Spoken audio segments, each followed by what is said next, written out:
It made me a lot easier target for the Don Juniors of the world. But I'm not a victim here. I was a crack addict. I like that perspective. I like the idea of like, listen, there are mean people out of it that were opportunistic around my problems, but at the end of the day, my problem is my problem. They uncovered 20 years unvarnished of every single communication that I've ever had. There's not one communication that you can even remotely say is evidence of a crime. Now I know why Ben Shapiro said that this laptop was an overblown nothing burger. You had an art show pretty much in the midst of all of this controversy. The gallery got attacked, literally physically attacked. My gallery owner had to spend close to $500,000 to defend himself before Congress. That's f***ing insane. The one good thing is if he's able to get through this, he's kind of going to be somewhat invincible. I wasn't asking anybody to go along with anything. I was asking people to go along with this. The most successful administration in my lifetime. This is kind of like the fire that we needed last election. Joe Biden, 81 years old, and he got 81 million votes, and he did not because he appeased their Trumpian sense, but because he challenged it. And he said, you can be an 81-year-old Catholic from Scranton that doesn't understand it, but still has empathy for transgender people and immigrants. Not for nothing, watching this conversation so far, I'd vote for this guy. I mean, this is what Donald Trump was supposed to be. All right, guys, it's a Saturday. This is a long conversation that we're about to watch, and I'm looking forward to it. So let's just get this bad boy started. This is a Hunter Biden interview with Andrew Callaghan. It's beautiful stuff. I was drinking so much alcohol, almost a handle of vodka a day. And alcohol is I don't even know what a handle would cost, would be even what that even means. Most destructive drug, not just to your body, but it puts you in more danger than any other drug that I've ever experienced. And then you add on top of that the amount of I guess I wouldn't know. I've only had alcohol, so I'm a loser. Crack that I was using at the time. And crack cocaine, in terms of your physical health, is not as dangerous as the situation that you put yourself in to be able to obtain it. How do you get crack? He looks a lot better now. I'll say that. He looks much better now than he did in that interview. So, or he looks good in this interview than he did what the whatever laptop nonsense came out. What I don't want to do is give a how-to to any moron like myself that may think that it's a good idea. But crack cocaine is a. I am fully aware when I'm talking about it in relationship to my own experience with it. It is still a shocking thing for most people, because we have been fed this perception of crack cocaine. It's more than just a drug. It's more than, like, if you say meth or if you say heroin or if you say cocaine. It comes with a whole bunch of different baggage. And because of that, places that you can go get it are some of the most dangerous places in whatever location you happen to be in. And it's everywhere. Mainly for that reason, I learned how to make my own. I'm not going to tell you where it is, but it's everywhere. Have you read... I'm going to pretend like you're not getting attacked by a bee right now. Hey, it's all right. Keep my train of thought. Without them, we would all trying to root, by the way, that's true, too. We can be bees. I was playing my Super Mario driving game, and I got the Wario Wasp skin, so we are bees. Birds aren't real, but bees are. Okay. Jesus Christ. Good morning, America and the world. My name is Andrew Callaghan, the host and creator of Channel 5, the largest... I like Andrew. He's a good guy. I appreciate Andrew. I mean, well, one, we have similar politics. You know, he's more left-leaning, but he doesn't, like, shit on conservatives. He has, like, an interesting theory about why people vote Trump, and it has to do with people experiencing, like, a great loss, and they're kind of just willing to give up and blow the system down and reset the system. Independent, crowd-funded newsroom in the United States. The following interview is with Hunter Biden, the controversial, storied son of former President Joe Biden, who issued a full and unconditional pardon for Hunter during his final month in office. Listen, man, I know people were giving him a shit for that, but I would have done the same for my kid. Honestly, who wouldn't do that for their kid? You know what I mean? I mean, not for nothing. Everything over Hunter Biden is so overblown. When the Trump administration, it's another distraction, you know, because there's another controversy every other day. Oh, the Epstein stuff. Oh, there, distraction. You know, so that, you know, Hunter Biden shit was always a distraction for something. You know, but you know, you worry. Joe's probably worried about his son getting basically politically attacked and taken down politically as a weapon. So he fucking pardoned his son. Listen, I would have done the same goddamn thing. I would have also done the same fucking thing, dude. So shortly after Hunter was found guilty of tax-related crimes and being an illegal drug user in possession of a firearm. Yeah. Hunter has... That's not good, but I mean, like, of all the things you can do, you're doing drugs and not paying your taxes. I mean, you know what I'm saying? At least they're not using campaign funds to fuck hookers or hanging out with any people on an island, you know. Although maybe he's on the fucking list. Who the fuck knows, dude? He's yet to speak to the media about this pardon and hasn't done a televised interview in years. In fact, aside from a very limited and controlled press run to promote his new book, Beautiful Things of 2021, Hunter hasn't given a single statement to the media, especially in regard to the laptop scandal that was a crucial component in the Stop the Steal movement back in 2020. So funny, because I remember watching Ben Shapiro talking to Lex Friedman about it. And, you know, it was interesting because Ben Shapiro even kind of admitted that it was overblown. So I was like, all right, well, you know, if Ben Shapiro thinks the laptop thing's overblown, I mean, what is it really? It's a distraction. Millions of Trump supporters alleged that Joe Biden was being controlled and manipulated by nefarious foreign actors who leveraged their business connections with Hunter to Oh my goodness, that's probably so true. By the way, guys, did you hear that Ukraine started the war? Fuck. That person who said that, they're definitely not controlled by any malicious actors. peddle influence in the White House. As I mentioned, this alleged intel connects to private messages and emails that were found on a laptop that Rudy Giuliani and his lawyer claim Hunter left in a computer repair shop in Delaware sometime in 2020, where after the laptop repairman, John Paul Mac Isaac, pictured here, essentially leaked its content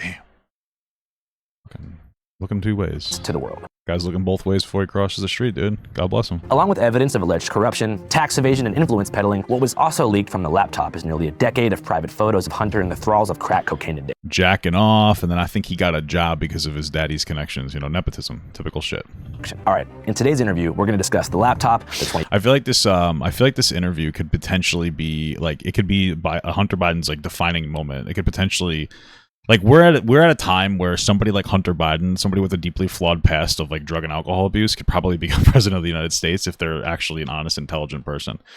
Like we've done, we've have it. I'm not gonna say we've done damage, but it's interesting who people are willing to vote for. So, you know, people can perceive him as being honest, and maybe he can be. You know, he's got a possibility of being some kind of political, individual. 2020 election, crack cocaine, and more, with an emphasis on recovery and away from gossip and family drama.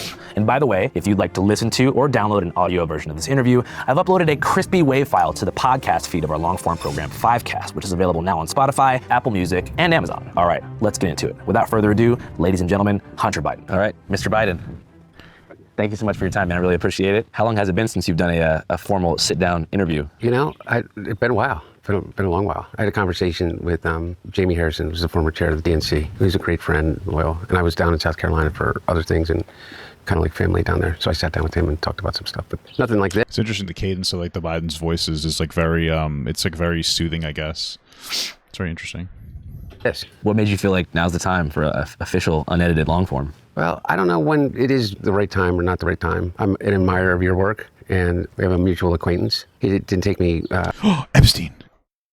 Much to agree to be really interested. I think the work that you've done is some of the most interesting commentary on the moment we're living in, the expanded moment that we seem to be continuing to live in of the from 2020 on. I hadn't seen much of the earlier work. Dude, 2020 is fucking crazy. That you had done, but I do know that I at least appreciate the sincerity with which you approach everything that you do. I appreciate it. You said 2020 on. Do you feel like that's the year the world kind of went crazy? No. I feel like that 2020 is when everybody like really did kind of go crazy. Everything blew up in 2020. It was fucking insane. I think that's the year that we all kind of woke up to the realization that things are crazy. But no, I think that they've been going crazy for a while. And I don't know what... Oh, yeah. I just think that COVID accelerated the fuck out of it more than anything else. COVID definitely accelerated the shit out of everything. But crazy is the right word. I think that I don't know how interested people are in my take on why I think the world is a little bit crazy right now. Well, I think there's probably millions of people out there who just want to know how you're doing. Personally, I'm great. I tell everybody, and Melissa gets kind of upset with me because it has been obviously a difficult time. You know, the past 5 years have not, at least from any outsider's perspective, been fun. But for me, as a person in recovery, and being able to maintain that recovery through this and stay clean and sober throughout it. So one thing I allow myself to take some pride in. And I know about my life is that I survived almost certain death. And I mean, I don't know if you read my book, but it's pretty a little book plug there. Transparent about it. Having survived that hell, kind of prepared. What is it he's referring to? Don't make me read the book, Hunter. Don't be a dick. Me to be able to make it through kind of the public humiliation that I don't know any other way to put it. Oh, maybe it was like a mental health thing. Shit, man. If everybody was seeing your dick and you doing all your drugs and prostitutes and everything, that's probably a pretty probably a pretty intense moment. We all do some dumbass shit. Imagine you couldn't live it down. It's pretty fucked up. That I've experienced over the past close to 5 years now, and it doesn't seem to stop. But I'm more grounded in who I am and what matters to me, and what I'm grateful for on a daily basis than I've ever been in my life. And physically, I'm in a hell of a lot better shape than I was since my last drink or drug 6 years ago. So it's been 6 years? Yeah, just over 6 years. When you say you almost died, can you kind of give us some more context? I was a drinker, and at the end, my addiction had progressed so much that it was potentially deadly on a daily basis. The thing that was the most concerning and the most real about facing death was in actuality the alcohol. Once you fall into that lifestyle, and I wouldn't call it lifestyle because there's no life to it at all. You enter a completely different world in which you're living kind of completely outside of the bounds of any communal norms. I don't know. It's a scary place to be. Jesus Christ, man. They're really just flashing his shit all over the screen.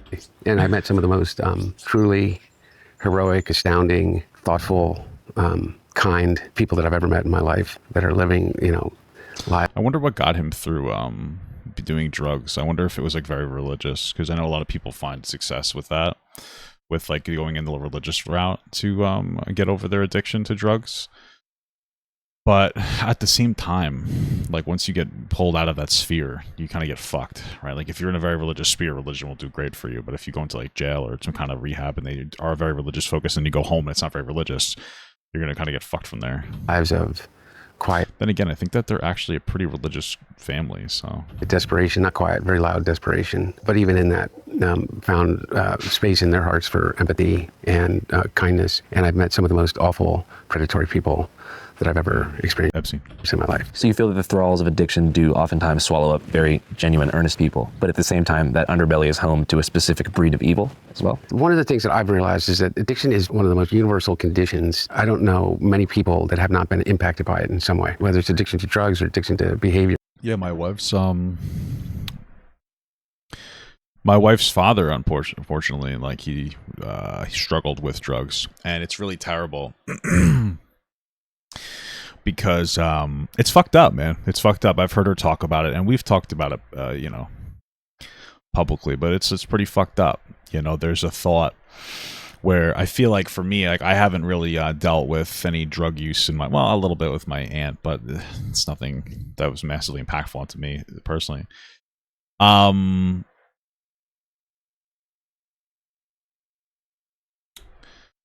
But for me, it's like, you look at somebody that does drugs and you're just like, yeah, man, like that's tough. It's an addiction, which I get. I got my own issues. I got my own demons. All right. But then you listen to my wife, who's the daughter of somebody who had a drug addiction. And from her perspective, not to overload it, every day she feels like he chose drugs over her and that he didn't really love her enough. Right.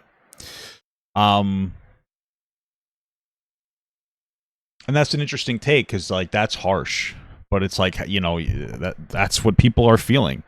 And to an extent, like, you kind of are choosing that, even if it's a very difficult choice to make. But if you're doing drugs or alcohol, like, you are choosing you're choosing that over your friends and your family. And it's tough because it's a tough decision. But, you never know who you could profoundly negatively impact with your bad decisions. Years, they have the same dilatory effect on not just you, but more importantly on your immediate community, your family, and then it just spirals outward. And I don't know anybody that hasn't been impacted by drugs and alcohol in a really significant way, or at least a way in which it's created trauma in their own personal lives and the lives of those that they really love. And so while it's universal, it's something that we rarely talk about. And it's kind of the way in which we treat drug use it's something that someone else is doing, and that someone else happens to be your brother, your sister, your mom, your dad, yourself, your coworker. And it only becomes a problem when it becomes a problem for you. Do you think that you would have been treated? Yeah, I mean, well, it's also one of those things where it's like, okay, you have a family member that does drugs, et cetera, and sometimes it's easier to just cut them off too, and you just kind of like they're dead, they're almost dead to you in a sense, because sometimes it's just easier. Which is like so tough. But just be like, listen, I can't handle this. I can't handle trying to help this person over and over and over again. And I've seen that happen too, where like, the family tries the hardest that they can to help the family member on drugs, but it's just like you can only do so much, and you have to worry about your own kids or your own, other people in your family. You can't always worry about the people that are addicted. It's just tough. It's a lot. Differently by the media, if your addiction was to an opiate or perhaps methamphetamine, as opposed to crack, which kind of has a racialized context to it. I guess it has a racialized context to it. I mean, it's considered more of like a dirtier drug or something. Isn't it like cheap? Maybe I don't know. because it depends upon what media you're talking about. Because I like, what is the media? You know, I think it was just an added bonus for them that they could say crack addict and everybody would go, oh my God, he's a monster. So I think for those that wanted to use it as a bludgeon, it's easier when you slap the word crack addict onto it. It made me a lot easier target for the Don Juniors of the world. You know, the Marjorie Taylor Greens of the world. Just It's kind of crazy because like even right now, if you just look to it, it made me a lot easier. Hunter Biden, the former or possibly even still drug addict, Hunter Biden is mogging on Donald Trump Jr. Target for the Don Like, look at this Juniors guy. of the Look at this guy. That's genetics. You know what I mean? That's a genetic pool. And I'm not saying I'm anything fucking spectacular, but goddamn. You know, could you imagine not ever doing drugs and looking like shit, you know? So it's like, it's one of those things, man. I mean, and Hunter Biden kind of has like he possibly has like a hero story here, you know, former drug user, and he was able to beat it. Now he's a handsome, charismatic, he's 55, but, you know, dude. And I mean, he's got a lot of an easier time than this guy. Look at this guy. That's fucking crazy. That's fucking crazy. I'm not trying to be fucking rude, but just from a political perspective, I mean, he's ugly as piss. He's not going to be able to become president. It's actually fucking embarrassing. He's got nothing. Meanwhile, Donald Trump Sr. has kind of set the landscape for somebody like Hunter Biden, too, if he wanted to run for office and potentially win. Right? I mean, modern conventions are kind of dead. Decorum is kind of dead. So if you got some dude coming back, he's like, yeah, I was a fucking drug addict for however long. It's like, oh, well, you know what? We'll accept that. We'll accept that. the world, you know, the Marjorie Taylor Greens of the world, just because of their inherent kind of meanness about things. But I'm not a victim here. I was a crack addict. You know, I wrote about it. I was transparent about it. I wasn't naive to the idea that somehow. I like that perspective. I like the idea of like, listen, there are mean people out of it that were opportunistic around my problems, but at the end of the day, my problem is my problem. And all I can really do is, at least this is what's being communicated to me, all I can really do is, you know, control my end of the deal here. So as mean as people are, as opportunistic as people are about my flaws and my struggles, I'm the one that has it. So I have to be the one to I kind of have to be the one to take responsibility for it and just change what I can change. Because a lot of people will get themselves locked into like a victim complex, and then they'll just fail forever. You'll never be able to lock yourself out of it. And you don't want to be that person that has a problem. And like, you know, even if you only have control of 10%, you don't want to be the kind of person that's like, oh, nothing I could do, blah, blah, blah. You know, you got to try to do your best you can. Oftentimes, you're at least 60% of your own problem. So just control what you can control. That would be something that anyone or everyone would be able to fully comprehend and have empathy for. We're lacking empathy across the board. Absolutely. You know, it's so interesting. I feel like in politics, there's empathy fatigue, and I understand it. You know, I feel like as people, as a society, we have like less money, and a lot of that money gets like put into the top, but then a lot of that money gets misappropriated into some welfare programs too. So I understand it. And there's definitely empathy fatigue from like 2020, 2022. But a society without empathy is horrifically dead. Like, you will die. And we can do a really basic assessment of like, how does that work? You know, it's just like teachers. I understand they get paid, but it's like teaching somebody something. If you don't have empathy, if you don't care about other people, let's say you come up with a new trick, and that trick is when you snap, you know, you don't shit your pants. It's an incredible trick, but everybody else is walking around shitting their pants. They stink. There's disease everywhere, you know, and you just go and you can hold your shit in for an hour. But if you can't just snap, you have to do a special type of snap frequency. You know, like the poo sound from South Park.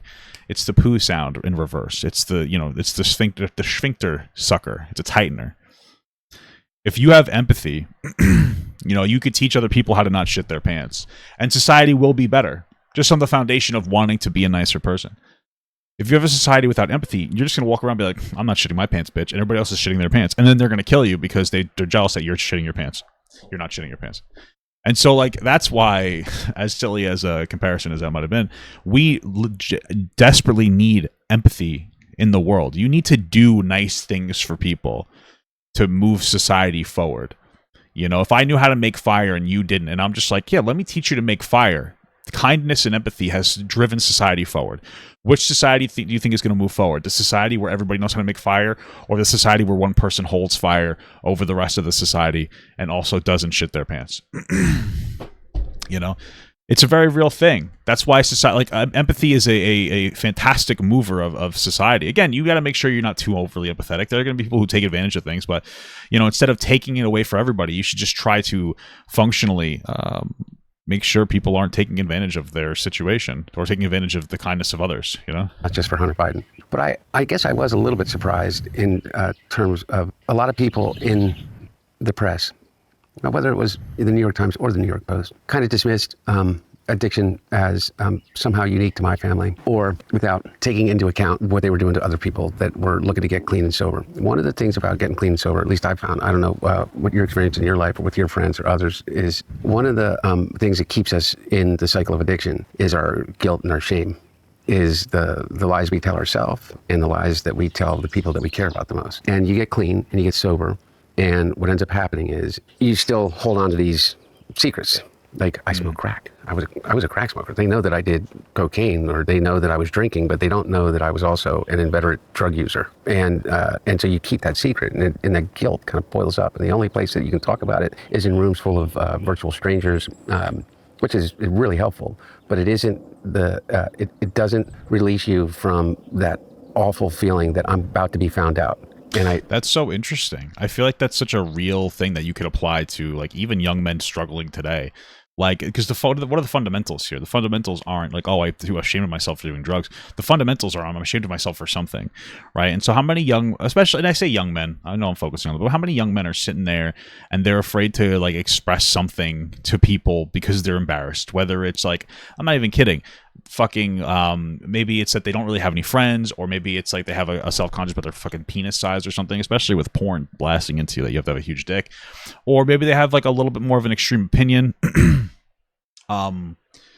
that might be a little troubling, we could say, more of like a troubling, more extreme opinion, and they feel ashamed of themselves. And so what do? They go online and they seek counsel with other like-minded individuals.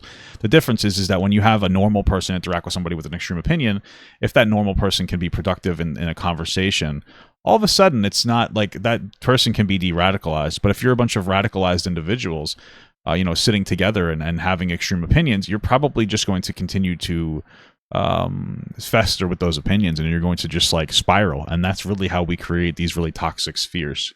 And that anxiety. And so then you get triggered. Your brain tells you to do the only thing that it's learned how to do, is that you need to save yourself. And the fastest way to save yourself is a drink or a drug. So you get caught in this loop. And the favor that they did for me is I don't have any more secrets. Now, not everything that's been said about me I guess that's fair. is true.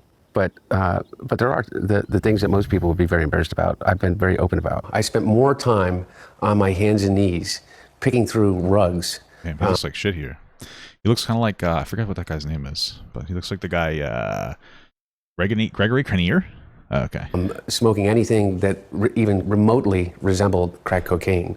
I probably smoked more Parmesan cheese than anyone, and so I don't. That's fucking crazy. He also, that's fucking wild. I don't get triggered in the same way. But the thing that scares me is for people that look at the way that I'm treated in the media, whatever the hell the media is, and think, do I want to get honest? I mean, it seems to me, if you look at that as a test case, better to keep some things unsaid. And I think that's really dangerous for people. Well, I think it's okay that some people have some secrets, in general, like fundamentally speaking. But I understand what he's saying.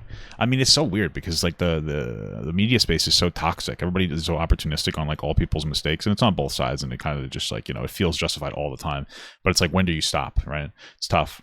But like it's nice when people don't judge you so insanely critically and harshly for every single mistake that you've ever made. It's nice to be able to get like, yeah, you know what, I understand where you were, why you did what you did. I get it. I totally understand. You know what I mean? It's nice. It's nice, a nice thing. And like, for me, I mean, it's embarrassing for me. Like, being with my wife, unironically, like and this is like embarrassing because we joke a lot, but I probably have like an unironic like porn addiction. Like, in all honesty, I talked to my wife about it, and she helps me deal with my shit. But it's like, damn, man, like how fucking embarrassing. How embarrassing, especially for something like that, but just like how embarrassing for like, wow, great. Who wants to fucking admit that? But I mean, sometimes it just is what it is, dude. Everybody, if it wasn't that, it'd probably be something else. I guess at least I'm not fucking drinking and driving, Although I do drive better when I'm drunk. But yeah, man. I mean, fucking people will blast you up for something like that, but it's just like shit, boy. Like, fuck, I don't know what to tell you, man. It's just life, brother. It's just life. At least in my experience with recovery. As far as the media goes, what do you think are the 3 craziest things you've heard about yourself in the press? Oh my God, the list is forever and forever. They got stuck on for a while, even Fox News, that I funded the Wuhan lab. I said that What? That's fucking crazy. to someone a long time ago on camera as in response to a question like you just asked. And he says, you got to be really careful. Somebody's going to be able to cut that and say, I did not fund the Wuhan lab. I did. Yeah, you did? Okay. Yeah, exactly. Me and George Soros. Supposedly me and George Okay. Soros have a lot in common. The one thing I'm positive we don't have in common is that I am very, very far from being a billionaire. But those conspiracies are kind of Get your money up, bitch, you know? the craziest. You know, I just heard Jake Tapper is going on TV saying that, you know, I basically acted as the chief of staff. I think Hunter was driving the decision making for the family in a way that he was almost like a chief of staff of the family. Does that strike you as pretty bizarre? I think I spent 12 days in the White House in the last 2 years of the administration. You know what's terrible, dude? I know this doesn't make me look good, but if I wish I would go to the White House and I want to just jack off in the guest room. You know, does that sound weird? It's just like, fuck, dude. Just imagine that. Oh, I went to the White House, I took pictures. Okay. Like that's okay, cool. You know what I mean? Like I want to do something cool. If I fucking jacked off. I just stared at Barack Obama's picture and I fucking jacked off. Okay, that's what I did. A lot of other things going on. I think the one that was like you feel like you just got hit We're being weird today, guys. Sorry. in the gut, by an elephant. Is when Rudy Giuliani and Bernie Kerik went to the Newcastle County Courthouse here in Delaware and talked about me being involved in, I think, child sex crimes and stuff like that. Jesus. And That seems to be people's go-to for when they want to really make you look bad is pedophile stuff, which is so funny. It's not funny, but it's so funny because I know we're doing like a lot of Epstein shit right now. And like, let's be absolutely real. Epstein was a pedophile, sex trafficker. So was his wife. But that doesn't necessarily mean that everybody who knew him or flew on whatever flight was involved or knew about any of that. The problem is that like Trump was the one who made this conspiracy, not made it, but like really platformed it. And he used it as an example of the swamp existing. And he promised to release everything. And then it came time to release stuff, and it turns out he's on the flight list. And I don't know if he actually knew about any kid shit. I'm not saying that he did. There does seem to be some pretty suspicious behavior from like in the pageants that he used to own, whether they were a teen or otherwise. But I'm not even saying that he did. But it's like he pushed this whole, he exacerbated the belief in this whole conspiracy theory. Well, not even really conspiracy, but he exacerbated like the outrage over this situation, which you should be outraged by. And he used it to push a conspiracy of like, this deep swamp. And I'm not saying that there aren't, people who control things. I mean, we do. They're called billionaires, and they spend tons of money in lobbying to, do things and destroy certain environmental protections and et cetera. And now it's time for him to like come to task on it. And like now we can't even be like, yeah, he should release that. He should, be held to task on that. We can't do it. Apparently we got to just play very partisan games. If he didn't want to come forward with whatever, he shouldn't have constantly fucking played it up. And now there's like him and Bill Clinton were sitting here writing nice letters for Epstein's birthday. And who's to say either of them knew? You know what I mean? I mean, my understanding is Bill just likes to get his dick sucked under the fucking table. And I think Trump is gay and likes fucking big burly red guys. I don't really know. That's what I saw. But I don't know, man. Everything's fucking crazy. And you guys are sitting there like, oh, you're probably on the island. Okay, I used to work there like 20 years ago. Okay, right, I'm 35. Relax. I mean, literally with nothing.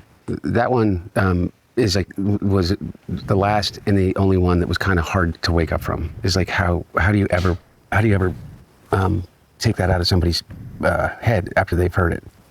Yeah. But I mean, truly, the list just goes on and on. Did you try to like sue for defamation or damages or anything after that? No, and I mean, what do you do? Is suing even necessarily the best idea, or does it get people thinking like, you're suing? What do you have to hide? You can't fucking win. So I am in a defamation suit right now. I mean, one of the craziest ones is what Patrick Byrne said about me. And let me get this straight. He said that I was the key person in ensuring that the sanctioned Iranian oil money that was being held in South Korea was released at the behest of myself and somebody in Pakistan. And I took a 10% fee off the $8 billion for my family. We have to give 10% to the big man. You're the big man, I think. And then I had traveled to Tehran and to the Middle East in 2022 and 2023 in order to effectuate this. And then that ultimately his followers made the direct connection that that money was used to fund Hamas for the murder of over 1,400 Jews on October 7th. That's the kind of stuff. And now I know you guys look and say like, but who believes that? You know, I don't know.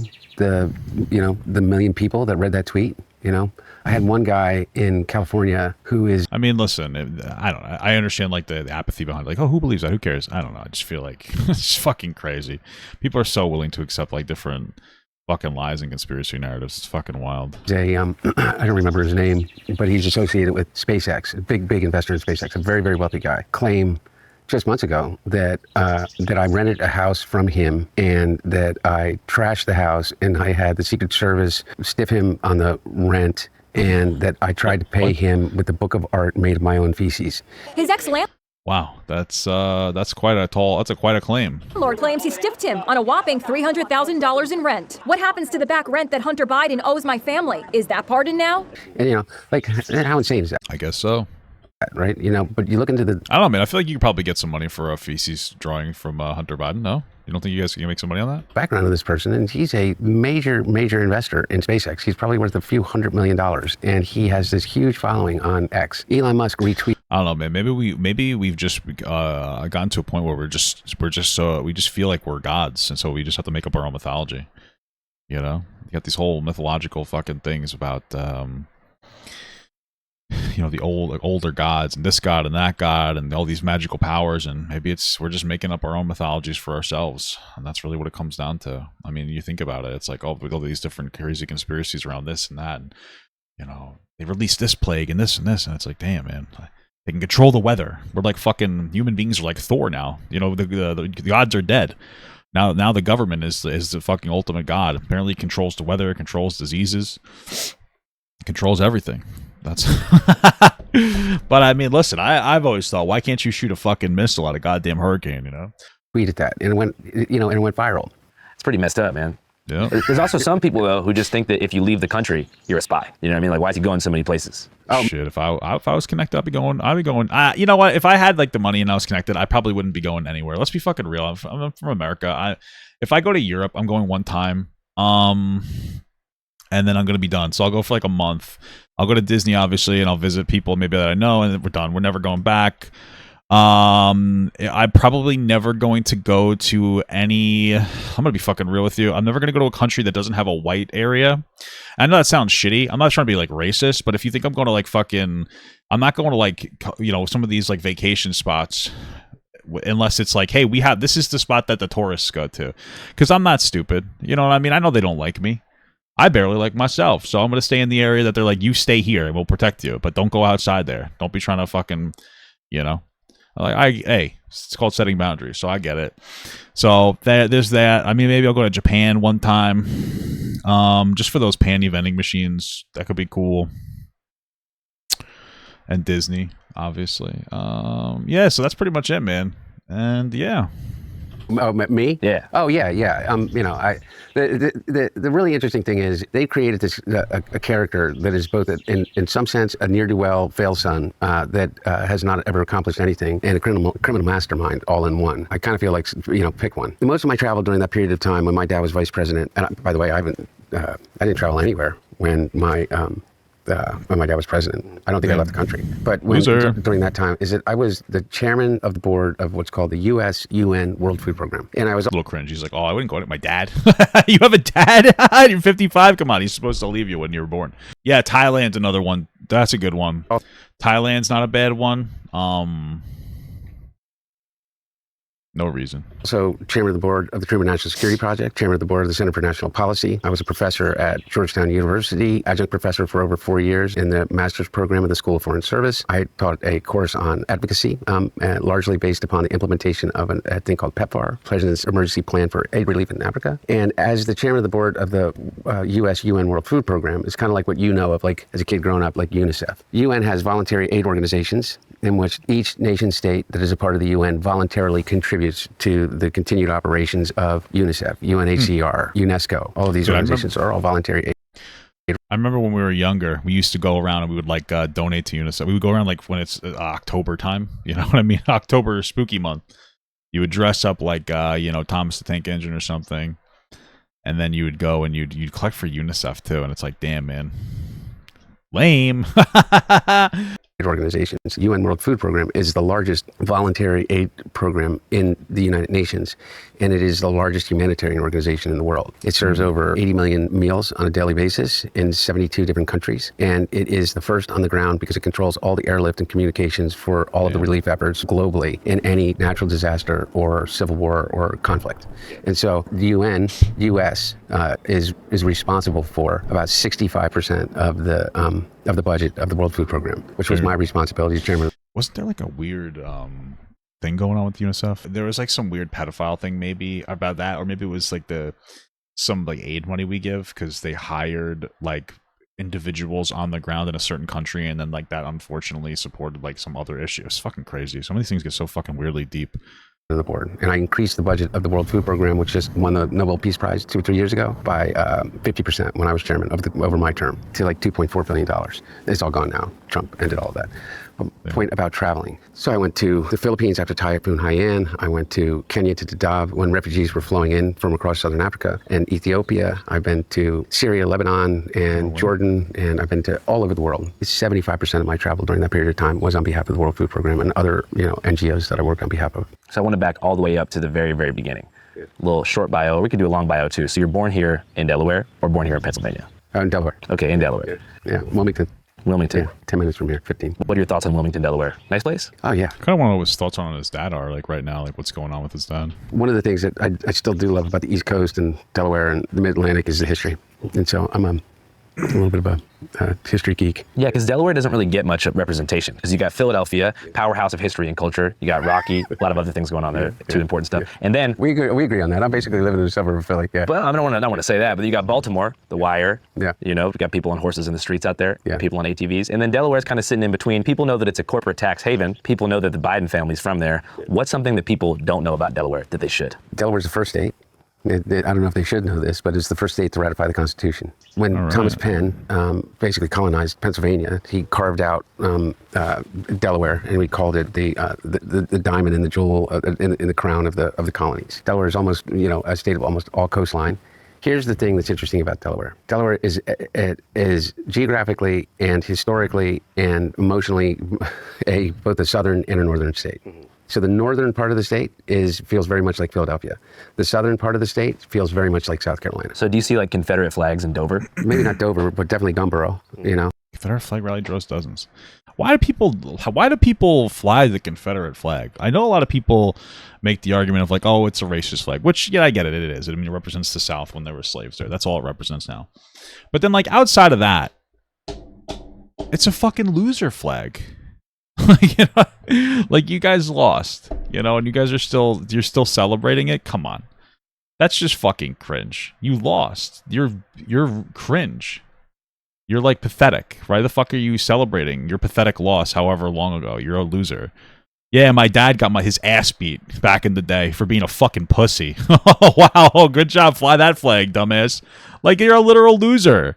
That's fucking crazy. That's actually pathetic. I don't know. It just could not be me, dude. It's fucking so cringe. I think that the National Association for the Advancement of White People started in Gumboro, Delaware. How are they doing? I don't know. It was a long, long time ago. Seems like they're doing pretty well. I think they probably had a real comeback. But Maybe a little bit.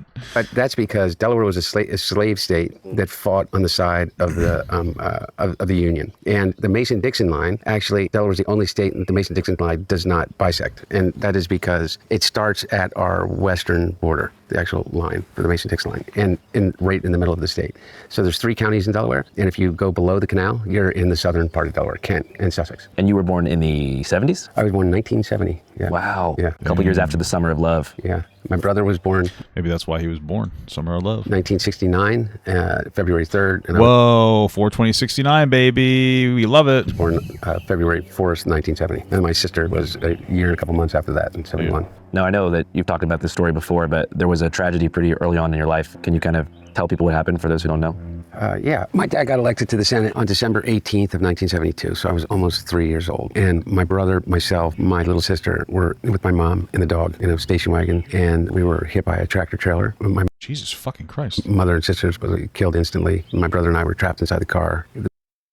Holy fuck, I didn't even know about this. But they got us out, and I had significant head trauma. My brother basically broke almost every bone in his body and was in traction, and we were in the hospital together for weeks. And family and this community saved us. And my aunts and uncles moved in with my dad, and he figured out a way to be with us and be a dad to us, and also be a senator, commuted every day. Dude, I would have fucking... That's actually insane. I had no idea about that, dude. That's fucking crazy. If my wife died, even if I had kids, I think I would struggle to want to be alive. That's insane, actually. Fucking insane. So I grew up here. I mean, I spent a lot of time with my dad, my brother. Jesus Christ, I never fucking knew that. That's just insane, dude. I would have ended up a fucking drug addict too, bro. Like, what the fuck? Wait, but didn't his brother also die too? And I had this rule. Yeah, his brother died of cancer. Wait, so is this Joe Biden's only kid left? All right, he has 3 kids alive. Still, that's fucking crazy. That's wild. With my dad is that we could go with him whenever we wanted to. And kind of no questions asked. And obviously we didn't take advantage of it, otherwise it would have gone away. It's crazy. It's actually insane. I didn't realize that Joe Biden had so many fucking problems. Like a lot of terrible things happened to him. It's crazy, but I mean, it really doesn't pay. It pales in comparison to the struggle Trump went through, which was getting a loan of $1 million from his father. I mean, who the fuck can survive on that? But we were smart enough to do that. But we spent a lot of time on the train, going down to the Russell Senate office building with my dad, and just to be with him. We did everything together. The thing about my mom and my sister dying, and I mean, it makes sense why he would fucking pardon the fuck out of his son. Like, Jesus Christ. brother and I being in that accident, it's like the realization that I have with addiction and being someone public is that I'm in no way unique. You know, everybody's had a tragedy in their family. Listen, brother, I haven't had this type of tragedy in my fucking family. Maybe that's why I'm not on drugs. I mean, I'm not criticizing him for that. I'm just saying, like, that's fucking insane to go through something like that. Fucking Jesus Christ. That's just wild. And when you're in the public eye and as transparent, I think, as my family has been about those tragedies and whether we wanted to or not, you have this incredible wellspring of other people that come to you and want to talk to you about your own experience or their experience. Like, how'd you get through it? And like, I had the same thing. And you realize that we are almost all universal in that way. Is the one thing that binds each and every one of us is not necessarily love. People can go through life without being loved. It's not the I don't know about that. only experience that we will all have between the time we're born and then we die is pain. And, True. And being able to recognize pain is a thing that connects us all. Is a real gift, I think, at least. It's given me a lot of strength when I needed it. How do you feel that particular experience impacted you growing up? I don't know. I think it's something that's a lifelong journey to be able to figure out what that kind of a trauma has on you. I don't know. I mean, I used to fight against the idea that it had anything to do with my addictive behavior. I don't fight about that as much anymore. It kind of makes sense to me in a way. I think that some of the genetics make sense to me in a way too. But in terms of that trauma and how I see it today, and the way that people responded, it's all about the love that I experienced during that time. I look back and I think of the way in which my family surrounded me. I was given the gift of having known and having 2 mothers that I consider my mom, both of them, my birth mother and my mom now. And I feel incredibly lucky for that. Instead of thinking of it as some tragedy, I feel incredibly lucky that I had. I respect that, man. I feel maybe I'm like the same way. I mean, I got my father obviously left me, but I had a lot of family who took over. You know, my father left my mother when she was like 5 months pregnant, and then he came back right when I was like being born to put on a fucking show for his own mother. Then he wanted nothing to do with me after that. But you know, I have my uncle as my blood uncle. He passed away. He was like a, you know, he was like a father to me. And then he married a woman, and my Aunt Kathy. She was like another mother to me to some extent, honestly. And then her family they like spiritually adopted me. So then I didn't even have my own grandparents because obviously my father's a fucking scumbag bitch. And my mother's parents passed away. I think one before I was even born, and another one when I was like very young. So, so like I'm not even Polish. I mean, my family's been there before. We're German, but you know, so I have like a babci and jaji and stuff. So yeah, I mean, like it's one of those things where, you know, on paper, single mom working 60 hours a week. Yada yada yada, probably on paper failure, but because there's so many people in my life that were willing to be there, it was so helpful. I mean, I've been watched by so many different fucking people. My mother was working all the time, so my Aunt Kathy would pick me up one day. My uncle had worked all the time too. So like my babci or jaji would pick me up one day, or this person would pick me up another day, and then this person would pick me up another day, and there's just so many different people, man. Like it takes a fucking village, you know. And it's even though I didn't have a father, it was nice to have actual, positive role models, especially male role models in my life. Especially some male role models who are a little gentler than my mom, because my mom is a fucking man. Mom's a very masculine woman. So it was nice that the men in my life were a little softer. Because my mom's she's a fucking pistol, dude. You know. She doesn't fuck around because she's somebody who did it very successfully, like a manager, in a very male dominated world. I mean, she's older, so she has a lot of male qualities and tendencies. So my aunts and uncles that literally moved in with us, and I got the experience of having an extended family. My uncle is my best friend in the world outside of my dad and my brother, and that I don't know whether we would all be as close if it weren't for that. But you know, I mean, you come from a big Irish Catholic family. This isn't like oh, woe is me. Yeah. You know, I mean, everybody's gone through this. It was definitely a cultural kind of instinct to not allow ourselves to be defined by traumatic events and to take responsibility for the way that, you know, we've handled things that have happened. Oh, yeah, I think so. And I think ultimately at the end of the day, we all have to take responsibility, regardless of the reason. The consequences aren't always fair. True. All you can really do is take as much responsibility for your issues as you possibly can. You know what I mean? Like, even if you can't control them all, you got to do your best. Sure, but I think you're the only one that really has, true control over your shit. So even if you can only control 5% of it, grab that 5% by the balls, brother. The biggest question is whether you use it as an excuse or do you use it as a catalyst to be more empathetic with other people and also yourself. Yeah. That makes sense? Yeah, and it sounds like the kind of double-edged sword you're talking about, or the flip side of the coin, is that even in the wake of tragedy allowed for your extended family, like your uncles and stuff, to become closer because they recognized that you needed like an extra layer of support. And so do you feel like without that happening, there wouldn't have been as strong of a bond within the family? I don't know. I do know this, is that my family is just incredibly close-knit, but I can't imagine that, I mean, obviously, yeah, I think your relationships are forged by the circumstances, and the more dire and consequential the circumstances, the stronger the bond. I mean, I don't know what you're... I mean, that's why it's so annoying when you have people in, like, the red pill sphere, and they'll sit here and they'll be like, oh, man, don't raise another man's baby, and it's like, if you don't want to raise another man's kid, that's fine, but, like, don't shame people who do. You know, because you could have you'd be surprised how much of a profoundly positive impact you can have on a young person that doesn't have their own father. Yeah, whether you're an uncle or you decide to date a woman with kids already or whatever, you really would be surprised how much of like a profoundly positive impact you can have on a young person's like developmental cycle. And it's like, don't shame people for that. If it's not something you want to do or you feel like you're too weak to do that, like that's fine, you know. But don't shame other people for trying to take like a vested interest in making the world a little bit better. You don't know, like a little bit of love, man, can really help a young person quite a bit. It's something. So don't shame other people for it. You know, it's fucking crazy. It'll also be very confusing. I think one of the most confusing things for me growing up was that like my father left my mother, obviously, but it was that like my other adoptive family I was talking about before that like adopted me. Like it's a weird thought to be like, okay, my father doesn't want to be in my life, why the fuck do these people? That's probably not genuine. And then you psych yourself out even though they've never done anything to ever support that fucking thought you have. You like psych yourself out. it's so toxic. It's so fucking rough, man. It took me, I think, almost 30 years to kind of get over that hurdle of being very ignorant. It could be very difficult. It can be very off-putting. It's almost like a self-fulfilling prophecy. When you have this thought of like, oh, why the fuck would they want to be around me? And so you just kind of don't exist around them. And then you come back and then you start to feel guilty. And it's like, well, now you're back on your own terms. That's kind of selfish, right? So you're always dealing with something. So, yeah.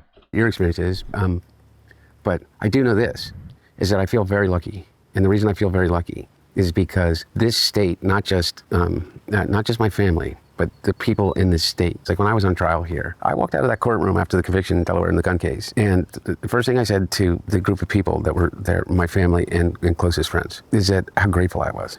I mean, I'm truly grateful. It was like being able to go to your own funeral. I looked behind me and realized that no matter what, there was a whole courtroom full of people that knew who I was. And I had a whole family of people that were like aunts and uncles to me. I felt lucky, and I still feel lucky, and I don't take it for granted. I think in a lot of ways, catastrophe reveals character. You're able to see how far someone's willing to go to help you, or how much they care about your well-being when things aren't going well. Yeah. And I feel like you've had a couple different cycles of that throughout your life. Yeah. Yeah, man. It's like when things are easy, they're easy, man. When things aren't easy, they're not. It sounds so basic, but I feel like one of the reasons why there's so many, especially rich people who can't really find a meaningful, loving relationship is because they're not really going through anything that like enough that would actually need a bond. Your life's easy, so of course you're not going to be able to find somebody who's willing to stick with you through something difficult. So you're never really going to find that thing. I mean, that struggle can be very galvanizing for people. It feels like a never-ending cycle of that, But, in this life, I hope that at the end of the day, like, look, I'm trying to figure out how to make as clear as possible. Addiction is not an excuse, but it is an explanation. There are consequences for people. I like that. I like that so much. I really do. It's we live in a really weird time now that I don't understand sometimes. I grew up with like pretty impactful ADHD. It doesn't really matter. I have like my own issues, and I have I have like obsessive compulsive behaviors, I have to lock the door a certain amount of times before I go to sleep, or something bad's going to happen, or I have to kiss my wife a certain amount of times before she leaves, or something bad's going to happen, or, it's like so many annoying things. But I don't really, I grew up, it's like, they exist, but you don't really, you acknowledge them so that you can kind of get through that behavior, not so that you can make an excuse why you can't do stuff. But I feel like nowadays there's so many people that like want to have an issue, and then they want it to be an excuse for bad behavior. It's like we all act like shit sometimes, right? But you have a lot of people doing that, and they're just like victimizing themselves. It's like, oh, I have ADHD, I can't pay attention. I have ADHD, it's harder to pay attention. So, engage in some like cognitive behavioral therapy, and just kind of move past it. You can probably do it. But people, it's just like we kind of have this excuse now, and people don't really want to be motivated to move. And I understand things can feel very doomerish with what's going on in the world, but what if the world doesn't end in fucking 5 years? What are you going to do then? You don't want to be somebody who can't move the world, So you want to try to be somebody who can have a profoundly positive impact, even if it's not on the world. It could be on one person, and they could have an impact on the world in a positive way or a negative way. So, I guess treat people nicely too.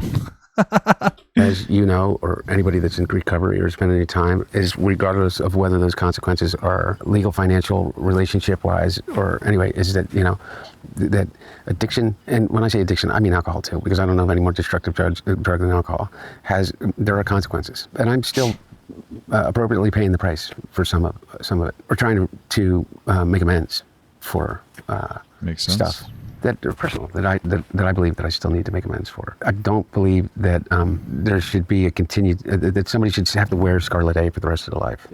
It's interesting the way that people talk about addicts, because if they just step back for a second and examine their own lives and the people that they idolize, I mean, I guarantee you at least 50, 60% of them are in recovery, hopefully, or experienced some level of addiction in their lives. Oh, yeah. Well, I also think people are not very self-aware, and it's like sometimes the difference between Sometimes we had the difference between an addict and a dependent. You know, it's like, well, I'm not an addict. I'm not an alcohol addict. I just have to have 5 beers that day, but I can function, so I'm better than you, right? It's like one of those things where like somebody has like a spending issue, but they have the money to be able to afford it, so they're not addicted to spending. It's like, okay, you probably do have like an addiction. You fucking you know what I mean? But people are very judgmental. Again, I understand somebody who has a very negative interaction with somebody that's an addict. I understand that, like, if your parent was an addict, I understand why you would have a very negative inflection or understanding of that, and I'm not going to fault people for that. But for people who don't have that negative anchor point, you know, try to have some fucking compassion without kind of attaching this scarlet A to everything that they do. How old were you when you first started, I guess, drinking or experimenting with drugs? I think the first time that I think I write about this, the first time I took a drink was a party where I stole a glass of champagne and hid under the table. Maybe 8, How old was he? 8, 11, something like that. Okay, so before high school. Yeah, but I don't remember for me. I don't know. I think maybe around the same time, maybe like young, maybe at max it was 14. I just remember going to family parties, and my mom came from the perspective of like, listen, my kid's gonna fucking drink anyway, so I might as well let him have a little bit of beer, you know, as long as it's at a family party. And I've fortunately I've had a very positive interaction with alcohol. Like, I'm not even a huge fan of it. Like, it's nothing crazy and special. You know, probably because I got an introduction to it from, my mother when I was young in a controlled space, and my uncles used to feed me beer, and they thought it was funny to get me fucking drunk. But then my wife started smoking cigarettes when she was like 13, and she just stopped smoking cigarettes in like her late 20s. So I don't know. It feels like sometimes it doesn't matter what you do. It's just like it's either going to turn out good or bad. You know what I mean? That was my God. My first memory with alcohol was that. I don't think then I didn't like continue drinking after that, but I can remember that distinctively. But then in high school was when I started to drink. I played football, so you wouldn't really drink during the football season. Yeah. But weekend drinking, yeah. So just like standard. I didn't play football. I'll tell you one thing though. You know what's crazy? I remember I had like a driving instructor, and I'm a big guy. I'm 6'4". Like, I'm really big. But I didn't like football. It just wasn't for me. I don't know. But I remember my driving instructor, he thought I played sports, so he would like ask me, and for some reason I just told him I did, because I didn't want to have the conversation with him. So he just always thought I played fucking sports. And it was weird because I'd have to pretend that I knew anything about football, and it was just such a strange fucking thing. Going out Friday, Saturday. Yeah. No, obviously no crack. No. I didn't, I experimented with drugs in high school. But drugs as an issue did not occur until crack. So it was just like, you didn't go from cocaine to crack? No, it wasn't as linear as that. And so with me, what ended up happening was, when my brother was dying, he was dying in a very slow but certain way, because he had glioblastoma, multiform stage 4 cancer, which basically you have a 2% survival rate. And even that 2%, your chances of being fully intact physically and mentally are, basically 0.2% of people survive without, their life, but almost a 98% certainty that you're not going to live outside of 2 years. And so my brother... It's fucking rough, man. It's got to be rough witnessing somebody deteriorate like that, man. Never wanted to really know those numbers. And so I remember, I haven't read all of the book, but people have given me little synopsis. Like this guy, Alex Thompson, who no reason anybody would know who the hell Alex Thompson is. He has this whole thing, I understand, in which he says that... Is he throwing shade at this guy? The Bidens covered up Bo's cancer diagnosis. And I feel like saying, what the fuck are you talking about, man? You get a terminal diagnosis, okay? What do? Do you accept it, go home and die? Or do you say, I'm not dying, I'm going to be part of that 2%? I sit down with the oncologist, and the oncologists tell me that there are new procedures and there are new experimental things that they're doing as it relates to X, Y, and Z at MD Anderson or at Sloan Kettering, and I'm going to do that, and I'm going to try that, and I'm going to survive, and I'm going to run for governor. My brother was the Attorney General. He was no longer the Attorney General. He did not run for re-election as Attorney General, but he was considering running for governor at the time. When my brother would be asked, he'd say, I'm okay. I'm okay. And he'd keep doing his job, and he was in private practice at this time. And so, I mean, that makes sense to me. It's so weird. Like, to say that he was covering it up. I understand what it's like to not try to like fucking sit down and have a pity party for yourself. I mean, I never had cancer, so I'm not going to try to, I'm not doing any stolen valor here. But like I said, like I don't like people knowing that my issues that I have in an unproductive way. You got people nowadays, it's so normal to be like, yeah, I have an ingrown toe. I can't go. I don't know. I remember breaking my toes and going to work the next day. I'm not saying that that's productive. I'm just, you know what I mean? Like I don't know. I remember getting all 4 of my wisdom teeth pulled, and I didn't use like anesthesia or anything. I just did like I was numb. It was fine. It didn't matter. And going to work the next day, like it's so weird to like give this guy's like shame this guy for something like that. What does Alex Thompson think my brother would owe fucking anyone to say, oh no, I'm dying, I'm not going to run for governor? And why would he do that?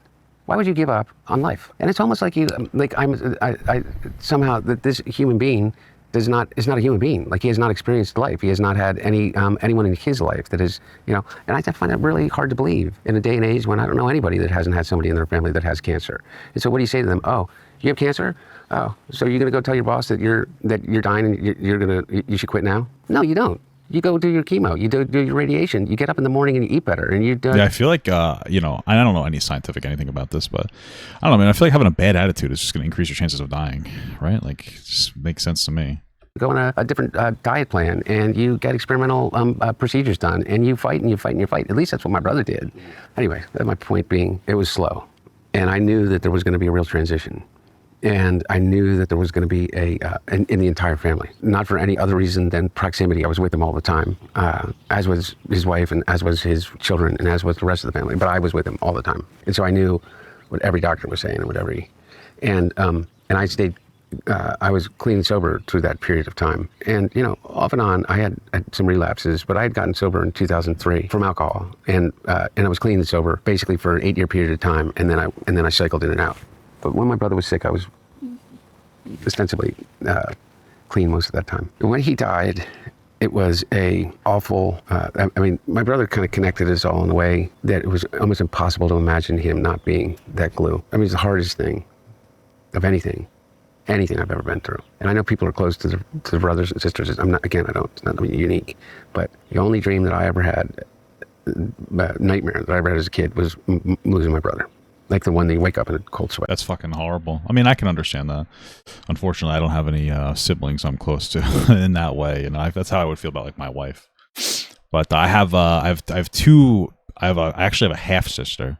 I met her when I was 14. My father cummed in another woman, right? And which was tough, dealing with that because. My father didn't want to be around in my life, but he wanted to be around my sisters. Like, what a weird fucking thought. So there's that, and then I also have, and like we don't have a relationship. Like, she doesn't seem to be particularly interested. I don't know if she thinks that she's better than me or something. Fucking bitch. I don't know. That's what it feels like, at least. I remember one time she used to do. She's a beauty pageant person on Long Island, and she was doing some kind of a benefit.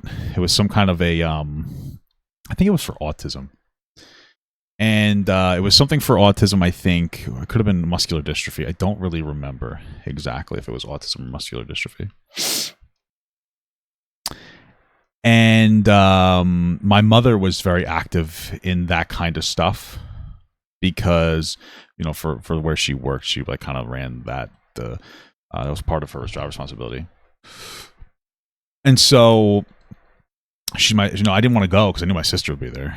And my sister was like, why didn't you go? And my mom was like, well, you never try to talk to him. He's always try to talk to you, and you ignore him. So he didn't really want to be here and around you. And I remember she called me that day after she got home, and I was like, oh, I was so excited. And I thought it was genuine. And then she never talked to me again, really. So there's like no effort there. It's actually frustrating. Then I have a cousin, though. We were actually born on like the same exact day. So she's like a sister to me, but she's got like a problem with like drugs or something, man. It's fucked up. I don't know. It's like nothing. I don't know. I wish I knew, had all the answers on what to fucking do about that, because I just don't. I truly wish I did, though. I wish I did, brothers. What are you gonna do? What? And I did, and it was really difficult. And my wife of 20 years stopped talking to me.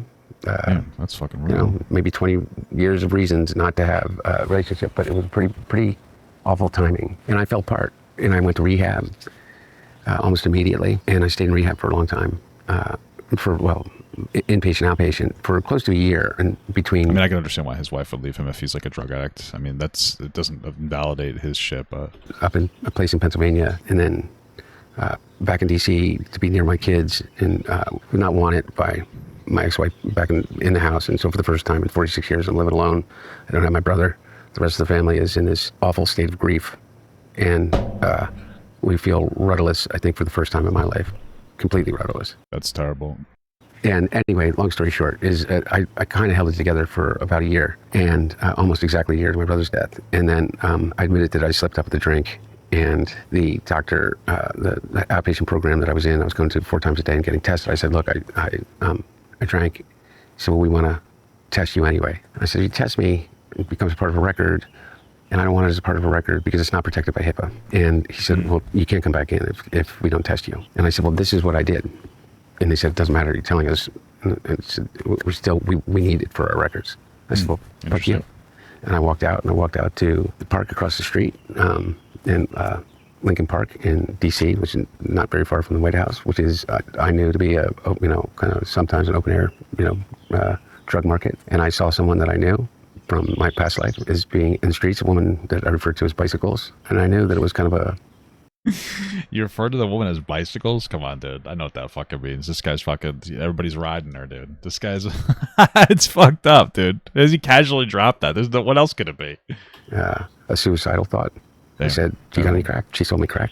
And then that was it. From there, it just progressively got worse and worse. What kind of places did it take you? Physically, it took me to, geographically, it took me to some, the worst parts of any city, town, state that you've been through. And, I know that you've been through these places I've watched, but, it takes you to, metaphorically and literally, to the Super 8 motel off the highway, rooms for rent on an hourly or daily basis. You sucking guys' dick for money or something? What the fuck? For tens of dollars. And that's kind of where it takes you. Takes you to public housing too. Yeah, and not safe places. I was assuming he was talking about like fucking for money or something, Just places people live, but not safe places. How long was the run for after you saw bicycles? And that was in 2016, and then May of 2000. And bicycles is a real one. If she didn't fucking, sell them out. It's fucking crazy. June of 2016, but almost 3 years. Yeah. Now there were periods where I would stop. I would try to get help, or half try to get help, or appease people in my life and say that I was getting help. And so I did a whole host of different things to try to pull myself out of it. I did try, and people would come in and out of my web and try to help me, and my level of toxicity would drag them down until they would kind of disappear. And then people that would come into my life that were nothing but blood-sucking leeches that would literally saw vulnerability and latched on and drained me of literally every thing that I had, from emotional well-being to my physical well-being to my bank account. And that was the ebb and flow for almost 3 years until I met Melissa. The one thing that is true about it is that, as I said before, I met some people in that period of time that are living and have no escape. I had an escape, my family. I thought that I had burned all bridges. There was no exit. I was in a hotel in a big city, and I don't want to name it the city, and this drug dealer who had pretended kind of to be my friend would organize these things around me where they just would live off of me for like days at a time, and they'd get hotel rooms and they'd bring people in, and it'd be like a big party, and I would find myself invariably kind of like trapped in the room and kind of trotted out to deal with hotel security or whatever at any time. Someone had given me something, and there was a spa tub, like a big hot tub pool, and they'd found me floating face down in the pool, and this person saved me, and I woke up after about 12 hours where they just held me. My whole point of the story is that this person put themselves at an enormous risk to save my life for nothing other than to be human, because every single other person that was there, literally, they stole the shoes off my feet, stole my clothes. I've gotten over the fact that, Matt Gaetz or Eric Trump is going to use this story as another, data point for how fucked up Hunter Biden is. But I don't know. I feel like, this conversation is basically immortalized at this point. I don't know if it would be a good idea if they did. If they did that, I think it would help Hunter Biden at this point, because I feel like this is a pretty honest conversation. Apparently Joe Rogan even weighed in on it, and he was like, yeah, man, this was pretty fucking raw, and it was real. And, I feel like it would be almost a bad idea for them because it signal boosts a part of his life that looks good. It looks honest. It's real. It's raw, and it feels honest. I mean, maybe he's lying. I don't fucking know, you know. But it feels very honest. So I don't think signal boosting this conversation is going to be particularly productive for anything. But I don't give a shit anymore. And what I don't give a shit about is because people, even in the midst of their addiction, some people can be so incredible and generous and humane and caring. And I mean, this person had literally nothing to gain, and I don't even know their name. Yeah. But they saved my life, and they sat with me, and they nursed me back to health until I was good enough to be able to, like, you know, get up and realize. But I mean, literally, for what? The most likely outcome for them was that the hotel, like, you know, walk in and, you know, and I was dead, and they get blamed for it. Yeah.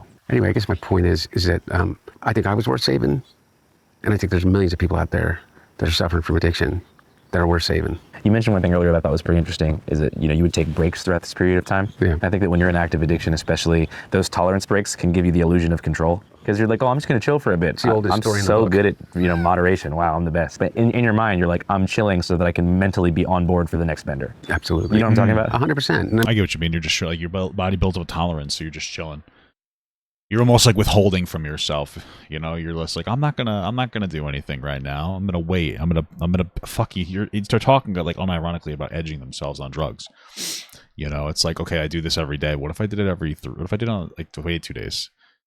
Right? It's like, oh, look, I can control myself, but like, you're controlling yourself with this mental perspective that you're gonna have this big release in 3 days. That's the whole point of it, and like depriving you of it's almost like part of the thrill, and then your body wanting it even more and responding to it even more intensely is part of the thrill. You know, it's fucking crazy. I mean, it's the oldest story in the rooms, at least my experience, is that so many relapses start with the assumption that, you know, like, well, look, I can smoke pot, or, you know, like, I can drink beer, which is not hard liquor. Or, you know, I can drink, but I'm not going to use hard drugs. Or I can take prescription drugs and not drink, you know. And, or, like, the very beginning, I remember when I first thought, like, maybe I should stop drinking so much. You'd say, well, you know what, I'm not going to drink for the month of January. And I don't know how many people that I know do that, but I would make it 10 days. And you say, well, I'm not going to drink for the first 10 days of January. Yeah, yeah. And then it's like, well, I'm not going to drink on weekdays in January. And then it's like, well, I'm not going to drink on Wednesdays in January. And it's like, fuck it. But yeah, you know, you tell yourself that. And it's the same with any, you know, you get 30 days away from the drug, but you haven't created any new habits. And you put yourself right back into the environment in which you were using. And all of your problems have just built up and built up and built up. And that anxiety comes crashing down on you. And you don't have any outlet other than your brain. And this is the thing that people don't understand, is this. Why do addicts drink and drug? Because it works. Yo, what's up? Well, it works for some kind of like self-medication. I think that's kind of like their thought process there, you know? Everybody, let's take a quick break here and look at the media coverage of Trump's executive order to cut funding for PBS and NPR across the U.S. A political move that will have massive ramifications for how the country is informed. Absolutely. As we know, different outlets... Especially since it feels like it's just kind of like punishing media outlets that they criticize him. Because that's exactly how it feels. You know, I understand that all media has a bias, but I would say that NPR is the least biased media organization. The fact that people there are left-leaning doesn't mean that they have a particular... like heavy political bias, not in the way that like CNN and, you know, Fox News do, for sure. And then like, what's PBS? It's educational television for kids. You really want to take educational television away from kids? It's just fucking weird. You know, it's just so fucking. It's just I don't get it. I don't understand. I really don't. You know, it fucking tears me up because the same exact people who you know, put so much energy into help raising me when I didn't have like a father and other family are the same ones that are so quick to like, you know, vote for the destruction of empathy. And you know, I don't get it. I don't understand. Like, how did you become that person? What does it mean to you to make the decisions you make? Is really the question I have. You know, how do you make these decisions? Like it's so fundamentally not who you are as a person, in my opinion. Like, what happened in your life that made you go like, yeah, you know what? I don't want kids to have education. I don't get it. I really don't. Push different agendas, shaping the story to fit their own narratives, which is why independent reporting matters. And we here at Channel 5 are 100% committed to bringing y'all raw, unfiltered coverage straight from the streets. Yeah, because woke, I guess so, but it's like, come on. Like, I understand that things got like a little too far left, but like, what happened to being a fucking adult and like being able to identify that and go like, oh, let's not go too far in the opposition of empathy, you know? Yeah, we've been overly empathetic, but like, let's not go too far going, you know, the opposite direction where we just take away all empathy.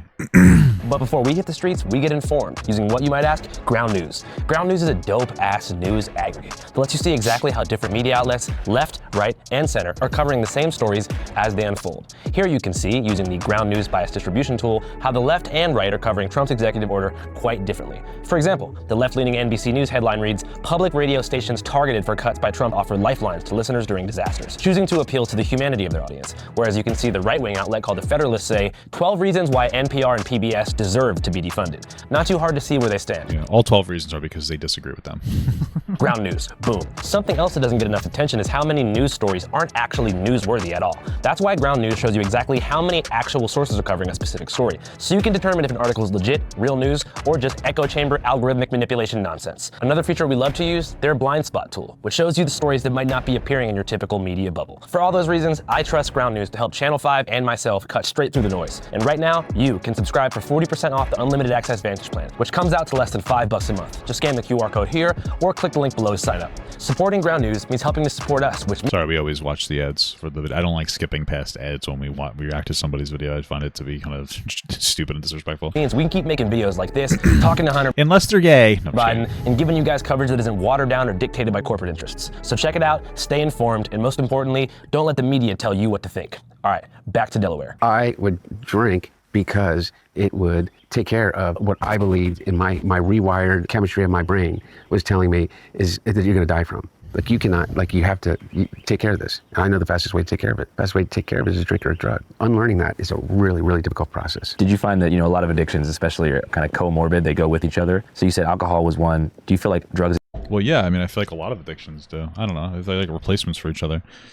You know? And alcohol specifically, like Well, I guess it doesn't go along with though. But yeah, sure. stimulants and alcohol? Well, You know what? You know what I mean? A cigarette and a cup of coffee, a caffeine and cigarettes. Obviously not a hard drug, but I get fucking hard when I have that goddamn combo. I'll tell you that. work really well together? Or did you ever find yourself smoking crack just without drinking? No, it almost invariably, I've found with all the addicts I've had personal experience with over my life, whether it's the meth addicts with the benzodiazepams or the cocaine users with alcohol. I mean, really hardcore addicts, or when I say hardcore, what does that mean? Most people try to find like some kind of I mean, I would assume somebody who does some like hard fucking drugs, man. basis in which they can withstand the downsides of whatever their addiction is, but it never works. And it always falls out of balance, and you always overdo one and don't prepare enough for another. Let's say this: alcohol causes more death and violence than every single other drug combined times 5. Yeah, that makes sense. I mean, it's much more normalized, and it's fucking it's pretty terrible, actually. Do you think a lot of that has to do with the normalization of alcohol culture, or do you think it's the Oh yeah, absolutely. substance itself? Both. Because it's like everywhere you go, you see So let me tell you about advertising. alcohol. One of the things, my dad never drank. My brother never drank, really. And the reason that they didn't isn't because of some bad experience that they had with alcohol. It's because they witnessed what alcohol did in the lives of the people around them. You're not talking about like Irish ancestral memory here. I am, kind of. Okay, cool. That's what I'm thinking. Oh, is he Irish? That's silly.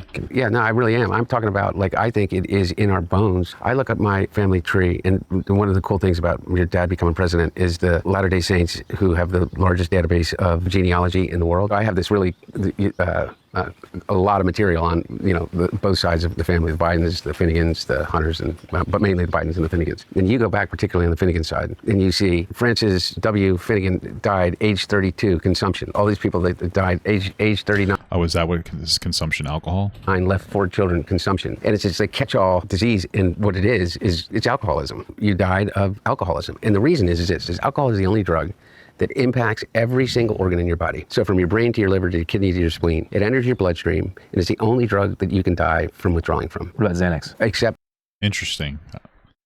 I didn't know it was like. I didn't know it was. Okay. for benzodiazepams, which are in large quantities, you can die in because it has the same impact that alcohol does on your body. Because Jesus. once you withdraw it from your body, it's the only drug, along with benzodiazepams, that can send you into seizures because your body is saying, I need this to live. And so it has tricked it so conclusively that the sugars of those alcohol in every single organ scream out, and basically you have seizures and die. The way That's fucking crazy. I didn't know it was that. I didn't know alcohol was that insidious. You know, I mostly just drink to have fun. The thing that keeps me away from drinking too much alcohol nowadays is I gotta piss a lot. Just constantly pissing when I drink too much alcohol. So, you know, diabetes basically saved me from being too much of an alcoholic. What a beautiful thing, you know? It's beautiful. The way in which alcohol as a disinhibitor works, you know, causes people to do some of the most ridiculous, fucked up things that you can possibly imagine. From what they do in terms of what they say, to the car that they get in and get behind a wheel, to the anger with which they respond. Most people with alcohol, it simply is an amplification of their worst qualities. And your worst quality, mine was never violence, and I'm not going to judge what my worst qualities were, but maybe. Yeah, I mean, I don't usually get violent when I get drunk. I just get like stupid and goofy. You know, and I'll just like, I'll kind of like slur around. I'll get dizzy. I'll be fun. I'll be silly. You know, sometimes I drive a little crazy. You know what I mean? Like that's my only negative with alcohol. No, I don't drive. But obviously, you know, I've never been like a violent drunk, but I'm a stupid drunk. There's delusions of grandeur. It's my worst things, but like that, it's a really, really toxic mix. For me, it's like extremely depressive nostalgia. You know what I mean? I'll like hijack the touch tunes and play some song that makes me think of a different time. I'll start getting really sad and talking about how I missed 2008. So your kind of most prolific bender was during the Trump era, between 2016 and 2020, which I think is important to clarify. It is not when your father was in the White House. Exactly. 100% not. There's this conflation that people have. I mean, you know, I think they're opening up an investigation to cocaine that was found in a cubby outside the West Wing of the White House. I think it was Don Jr. Yeah. Oh, you're talking about old White House. Yeah, when my dad was there. Oh, so they just got to blame you automatically. Yeah, I mean, they're literally going to do an FBI, another congressional investigation, because they've convinced themselves that it had to be me, that there was a little tiny. I guess my point of even bringing it up is... I mean, who gives a fuck if it was? Not to be an asshole. I don't give a fuck. That, no.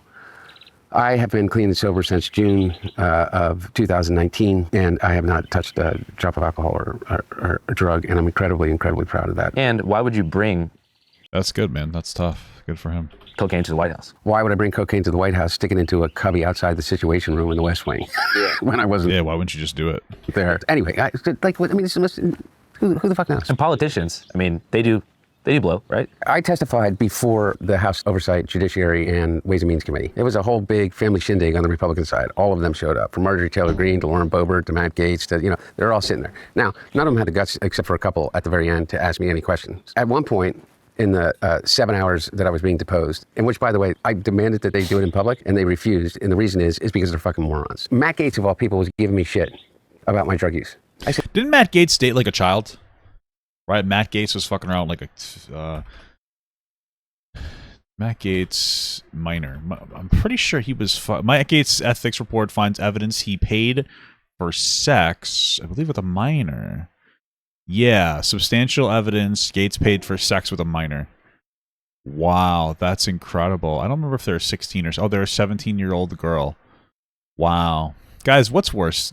Doing crack cocaine or trying to rape a child? I don't know. Well, I'm sorry. It's a teenager. We don't want to make him seem too young to the guy who was 35. It's pretty crazy. I said, really? All the people at this table. You're going to talk to me? Oh, and apparently he's paid for drugs, too. Gaetz paid tens of thousands for sex and drugs. All the people at this investigators find evidence Matt Gaetz paid for sex, frequently used illicit drugs. Wow. I mean, that's incredible. Table. You're going to talk to me about my addiction, my alcoholism. And I said, how many of you... The fuck? ...have had your own experience with alcoholism and addiction? Because I knew at least 4 or 5 people in that room on the Republican side that were in recovery. And I knew of 3 that have been accused credibly of being drug users. And I knew that every single one of them had somebody in their family that was absolutely facing a serious drug problem. I think there might be a lack of understanding there because they think that cocaine is fundamentally different from crack cocaine. No, I think that everybody's just kind of opportunistic and they just kind of like try to dumpster other people over and over again to the best of their abilities. Because it's like kind of just acceptable. You know? No, I don't know what they know. Do you know what I mean? Like, well, because they think cocaine, Scarface, very cool. I don't think that there's this active thought where they're like, oh man, that's worse than me doing this. No, I think that they're just like, oh, it's just dogpile. There's such a dogpile. It's just all about dogpiling. You know, that's kind of like the whole thing you do. Why can't I hit this guy?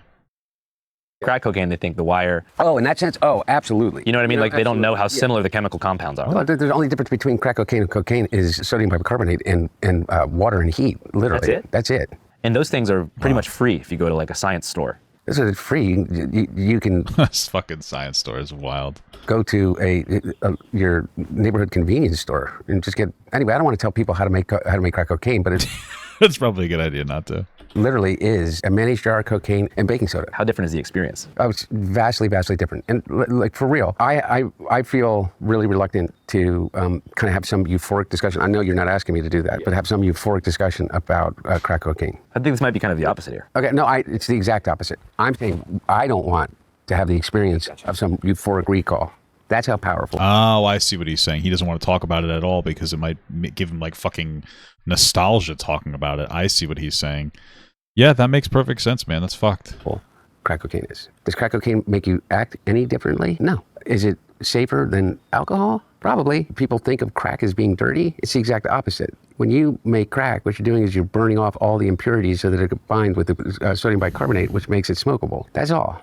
You know, all of these actors and, you know, people in the past that talked about they had a problem with cocaine and freebasing. They were smoking crack. So straw on the stove is the same thing. Not exactly, but close to it. But it's a little bit different. But anyway, my point about it, your point about it, which I think is true, is that there's a thing about crack that is really insidious. And what it is that anytime, I think one of the reasons that they believe that smoking cigarettes is so addictive is because it combines three really important things. It feels good, it tastes good, and it makes you not want to eat. Those are the three different things. It's habit forming, there's an oral fixation, and there is a ritual combined with it. And so the idea of hand to mouth is a habit and a fixation that we learn very early, even as children. With a pacifier, with a spoon, with your thumb, to even to breastfeeding. Okay, so really, I don't want to get into the psychology of it because I'm not. You're telling me I want to smoke cigarettes because I want to suck titties? Sounds pretty cool. I'm no expert, but I do know this, is that you combine with that ignition, combustion, and then you combine the ritual. You have your cigarette. You also combine the fact that like there's been a lot of it's considered cool to smoke cigarettes. Like it's not really cool, but it's considered cool to smoke cigarettes. Right? I mean, so people also are like, oh, that's cool. I could just do one. And then, even me, man, I'm fucking have a cigarette every once in a while. Usually at like a social gathering because fuck it, but that's not because it looks cool. It's because it feels good. Like you get a nice head high, especially if you don't smoke a lot, you get a nice head high on there. But yeah, man. In the morning, you have a cigarette. When you get out of the car, you have your cigarette with your coffee. Crack is that on steroids. It's over and over. There's ritual to it. There's a ritualized part of it. The combination of all of those addictive behaviors together becomes like really powerful. And the drug in and of itself is a more immediate euphoric sensation and connected to it than, in my experience, cocaine alone. Does it require more frequency to maintain the high? Yes. And the capacity to use more than you could otherwise with powder cocaine, just physically to be able to ingest it. So you're kind of saying that cocaine reaches a certain plateau of euphoria where you can't necessarily get any higher? In my experience, yes. This is like a PSA. If you want to completely, utterly fuck up your life, I don't think that anything is necessarily, you do it once, you're addicted. But there's about the closest thing that statement could be true would be with crack cocaine. Yeah, I mean, if you look at the impact in communities in the inner city in the 80s, it led to an entire generation being destroyed, left without parental guidance and stuff like that. When I went to Yale Law School, and I had a professor, Duke, who was one of the key voices in the country at the time from a policy perspective and a law perspective about the inequities of our drug laws. And you could very much make an argument that, by the way, the Clinton crime bill that my dad helped architect was the consequences of what you call the crack wars during those period of time. The result of the war against crack cocaine, or was it the result of the crack cocaine itself? I'm not saying that crack in and of itself is in any way safe or recommended, but the response to it, I think, was far more destructive in those communities than the actual drug itself. Probably, yeah, like over policing and like over punishing people for drugs. Absolutely, that's the problem though. Is everybody thought that was the right way to go, and look at us, we're fucking dumb as hell. It's so interesting when we look back. We always look at like different policies, and a lot of policies like it'll be frequent that we will implement a policy. excuse me, implement a policy that's really well-meaning and then it has like a negative impact. And it's so interesting though that when we look at these types of policies, we're always looking at policies that are typically considered more like left-leaning nowadays. It's like, oh, well, we implemented like a No Child Left Behind, and then it had the negative impact of bumping through people who probably should have been left back so they had more time to, you know, be educated, pushing them through the system just so that they don't get left behind. Or the idea of like participation trophies for everybody. Thing, you know, which gives people like kind of like an sense of entitlement and doesn't give them as much motivation, and there's whole problems there. But we never look at the more conservative thing of like really overly hammering and overly cracking down on people for crimes they commit, causing them to sit in a cycle of consistently committing crimes. I mean, like, what's the recidivism rate? Like the rate of people going back into prison after they get out of jail is like 74%.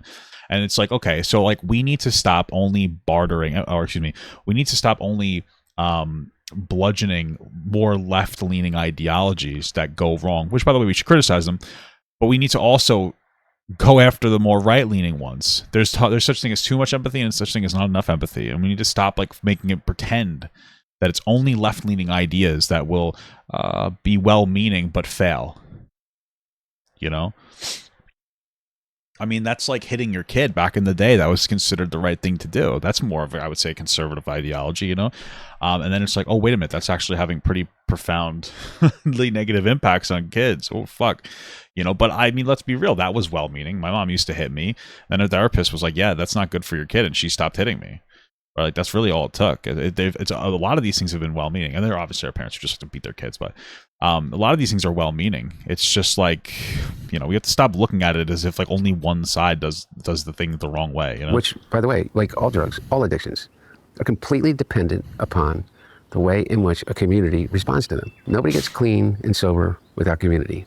Nobody gets clean and sober without support. If, you know, the response is, you know, met with just violence from the dealing to the destruction. I don't, you know. Do you think that, like, looking back at the crime bill and stuff, your dad and that kind of... Oh, yeah. I mean, my point was, when I was at Yale, I wrote my senior analytical thesis was on the disparity between crack and powder cocaine sentencing. That was in 1996, in which, I mean, we knew then. And, you know, that's when my dad became president. He did away with all of that. And I think that Obama did part of it, and he eradicated it all. And then he pardoned almost everybody. I mean, listen, it's the unfortunate reality, but, like, without making these mistakes, like I was referring to before, of like No Child Left Behind or over policing, you would have never known that they were bad. It's a horrific thing, but like we're talking about the human experiment.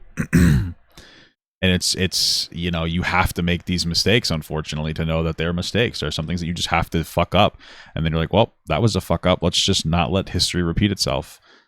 It's unfortunate, but like all these over policing policies, unfortunately, were kind of good in the sense that we realize like, oh, this was bad. You know, you can't really do, so, you know, you can't really study, socially study the negative impacts of things if you don't do those things. They really need to be studied first, because even if those things turn out to be bad, there might be some part of it that is good. Some aspect of it might be kind of good in some way, shape, or form. We don't really know until we try them. At the very end of his administration that had been swept up and were still in prison as it related to those disparities in federal sentencing. Obviously, he has no control of the state, but hundreds of people were commuted sentences and were pardoned. And you feel like your paper at Yale kind of helped implant that idea in his mind and help forward that cause? No, I don't think he remembers my paper at Yale more than anybody remembers my paper at Yale. I think I'm the only one who remembers my paper at Yale. But I do know this, is that at the very end, I was the only thing that I can say that I truly weighed in on with my dad was on that level, and he was pushing on an open door. I think people forget the historic record number of people that he pardoned based upon the drug laws. Also, he pardoned Leonard Peltier, or commuted his sentence from life imprisonment in Florida to house arrest at the Turtle Mountain Reservation. I was never more proud of my dad. And again, literally the only things that I advocated for were those things. Peltier and the sentencing reform. Yeah. Yeah, we just did a report up in North Dakota about his homecoming event, and it was definitely interesting. I didn't think it would happen. Hey guys, here's a quick preview of our upcoming episode that's being referenced, called Leonard Peltier Comes Home. Today is a victorious day as our relative is here in the flesh. President Joe Biden commuted the life sentence of Leonard Peltier. The 79-year-old has served nearly 50 years in prison after being convicted for the 1975 killing of 2 FBI agents. The young man is spending his life in prison for something. I'm supposed to watch that because I have no idea what that is. He almost certainly did not do. Leonard Peltier and others killed Williams and Collier in cold blood on the reservation because they happened to be there at the wrong place at the wrong time. He's considered by a lot of people to be America's longest serving political prisoner. People today don't understand the FBI of 73. They went after Martin Luther King. It is in that context that Peltier was gone after. The Peltier group, who could have just driven away, came to the agents' cars, Williams and Collier, and killed them both at point blank. I think I speak for all FBI agents. It's a kick in the balls. That's, yeah. I know in my heart I never killed nobody. Howdy there, Jake Fowler here with the C5 crew in beautiful Belcourt, North Dakota, homelands of the Turtle Mountain Band of Chippewa Indians. Right now, we're standing at the entrance to the casino here, and they're hosting an amazing event to honor the longest held political prisoner in the United States, Leonard Peltier. So let's check it out. My spirit name is One Who Carries a Light. Turtle Mountain, born and raised, just here to celebrate Leonard Peltier coming home. There's a town that you enter before you come into the Turtle Mountains. We got word that there was all sorts of community members who stood out on the side of the road, children, elders, probably 20 below, maybe even colder with the wind, and they're out there fist high cheering on Leonard, and it was a powerful moment. If you could describe today in one word, what word would that be? Coming today. Thank you, Turtle Mountain. I want to be described. Someone that loves these people. Thank you for inviting us.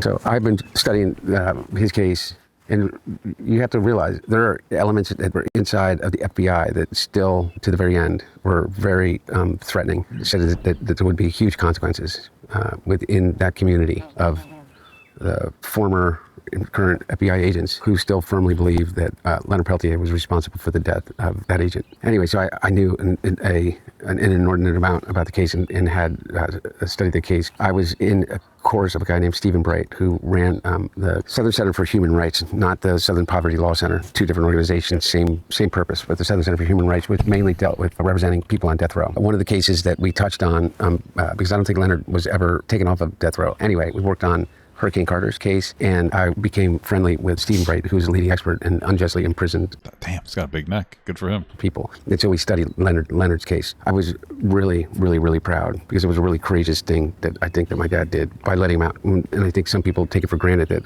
well, why wouldn't the president do that? This is the right thing to do. He was 80, blah, blah, blah. Because you have a lot of really, really powerful people that can really mess with your life, and particularly in this atmosphere, by doing the right thing. What do you think is the biggest inconsistency in the government's case against Peltier? The two cases that were held against his two accomplices, who both were acquitted, and the lack of evidence that was allowed in Leonard's case as related to the lead up to that event on Pine Ridge, where the tribal police force, along with the FBI, had basically created a goon squad. And over 60 individuals had been tribal members and living on the reservation I think it was over 60, had been murdered by this Lake Goon Squad, had been taken out. Or was it 60 or 60? I can't remember the exact numbers. But they were on a mission, basically backed by the FBI.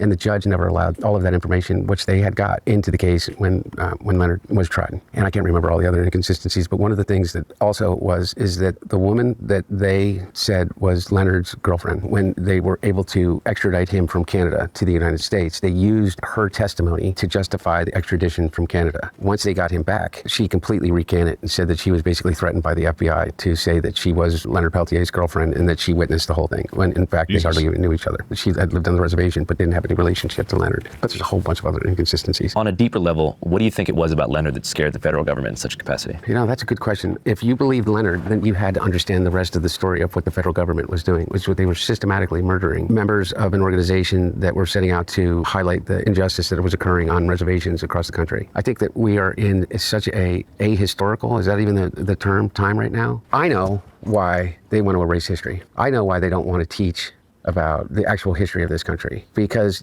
to do so makes a lie out of almost everything that they are trying to achieve. And how could anyone see the way in which Native Americans then and now are... You know what, all this kind of is interesting to me, because it reminds me of, by me, there's a whole big conversation, because I live in Long Island. A lot of like the like mascots and different team names for schools are, indigenous names. And there's a big conversation and a heavy push, which is very financially, it's costly, to change names for schools. And that means that you have to get new jerseys, and you have to get new this, and you have to get new that, and you have to do all these things that are expensive. You have to like redo the floors, right? Like, yeah, like that's the gym floor. And it's just like, it's so fucking expensive. But what I find so interesting is that, wouldn't it be better if you find there to be some level of insensitivity? Wouldn't it make more sense to wouldn't it make more sense to try to educate people in some way? Maybe make the kids have an assembly and educate them, or, you know, do some kind of like memorial or something like that. Because to me, it's like when we erase some of these things, especially when they're not disrespectful names, you know, like I think one of them is like the Thunderhawks. It's just, we're just erasing the bad things we used to do, you know? So it's like, hey, here's a really good idea, left-leaning policy. Like, let's erase not even the insensitive names or caricatures. That makes sense to get rid of those. Let's just almost like erase all indigenous names from things, because maybe some people in an indigenous tribe think it's insensitive, even if it's not. But like, okay, well, then we're just erasing our history of being an oppressive force. Like, why would we want to do that? Why would you want to whitewash our history? You know, all of a sudden kids are growing up and they're not taught that, like, hey, you know, some of our roots are kind of bad. You know, how far does it go? Are we going to stop teaching kids about fucking slavery? You know what I mean? It's like, what are we doing? It just seems stupid. Sometimes I don't think that we're as productive as we really should be when it comes to these conversations. It just seems like we're sweeping it on the rug. Exactly. Yeah, it just seems so fucking dumb to me. Are treated on Pine Ridge by the federal government to the degree that they basically paid for and implemented a program to systematically murder those that were simply speaking the truth. Our government, the FBI. By the way, they were able to do much of it at hands. But all of the documentation was available. All of the communications were available at the time of the trial. And the judge wouldn't allow that information to be shared with the jury. Yeah, I mean, because if you look at the bigger picture, American Indian movement was just one of many groups they were targeting. Oh, absolutely. Maybe one of like 150. Yeah, absolutely. Yeah. Absolutely. 40, 50 years later, what has it been? How long was it, Leonard, in 48? Something like 50. Yeah, almost exactly 50 years, I think, right? 75. Why do we still hold on to that? Because it still makes a lie. I don't believe in conspiracy theories in the sense of, I don't believe that the government has the capacity to carry out a conspiracy, you know, a secret plan. It's all in the open, man. There's no conspiracy behind what ICE agents are doing in the streets of Los Angeles, you know, right now. Or he's kind of right. It is very interesting. It goes along with something that I really try to tell people, because I find it so preposterous. But like, we live in America. There are so many obvious things going on right now that you have massive businesses that have massive lobbies that deny you your fundamental rights to like more affordable healthcare, more affordable housing, safer foods. They're fucking you right up the ass out in the open. And yet we need to make up weather machines. Why? Why do we need to make up COVID conspiracies and weather machines? We know that we're being fucked, and it's like we're so apathetic on certain things, but then in other things we want to, it's almost like we're making them up because we feel like we can't do anything about the current actual issues, so we make up random crazy ones. I don't understand it. I don't really understand it, because that's what it feels like. It almost feels like the South Park episode a little bit too, where they talk about like they do like kind of like a conversation about 9/11, and like people believe that George Bush did it, and it's like there's a conspiracy that we did 9/11 to ourselves, but it's like a cope because we couldn't possibly cope with the fact that like we could be targeted by a foreign entity. It's like everything's such a fucking cope. It's so strange. I don't get it. Like, we could be more productive, you know? But we're just not. Instead of being like, hey man, like we can figure out a way to make healthcare more accessible, more affordable for everybody, and like, you know, while making a profit for people, but not such an oppressive profit where like people are dying, right? Like, because every time a CEO tries to maximize, like a healthcare CEO tries to maximize their healthcare, their profit, you know, it's another 1,000 people that die over that, right? But instead of doing that, it's like, oh, the weather machines, they're fucking, they're doing this. It's like, okay. I mean, it's almost hopeless. It's that you guys just come up with new shit instead of being productive about actual shit happening. All the corruption is in front of your fucking face. And instead of doing something about it, you make something else up. By the way, in the streets of Detroit or Chicago or Philadelphia or Tampa or whatever the hell they are, is that they're openly terrorizing people for the purpose of scaring the shit out of them. People look at this moment in time and they get this impression. I used to think it was hyperbole. I'm not so sure now. And the comparisons to 1930s and 1939 and 1932 and Kristallnacht and this is the time, and are we before this, are we after this? And I look at what we're going through right now, as more associated with a moment in our own history, which was Reconstruction. You're talking about, for reference, after the Civil War. Yes, from 1865 to 1877. What people don't understand about Reconstruction is that we just fought the Civil War. All of the freedoms which the Constitution guaranteed was guaranteed for black citizens that had just been released from slavery. And people think there was this great migration, it all fell apart. The black population, because of the weight of slavery or whatever other excuse you want to make, kind of fell into this communities of poverty and disenfranchisement, blah, blah, blah, blah. Total bullshit.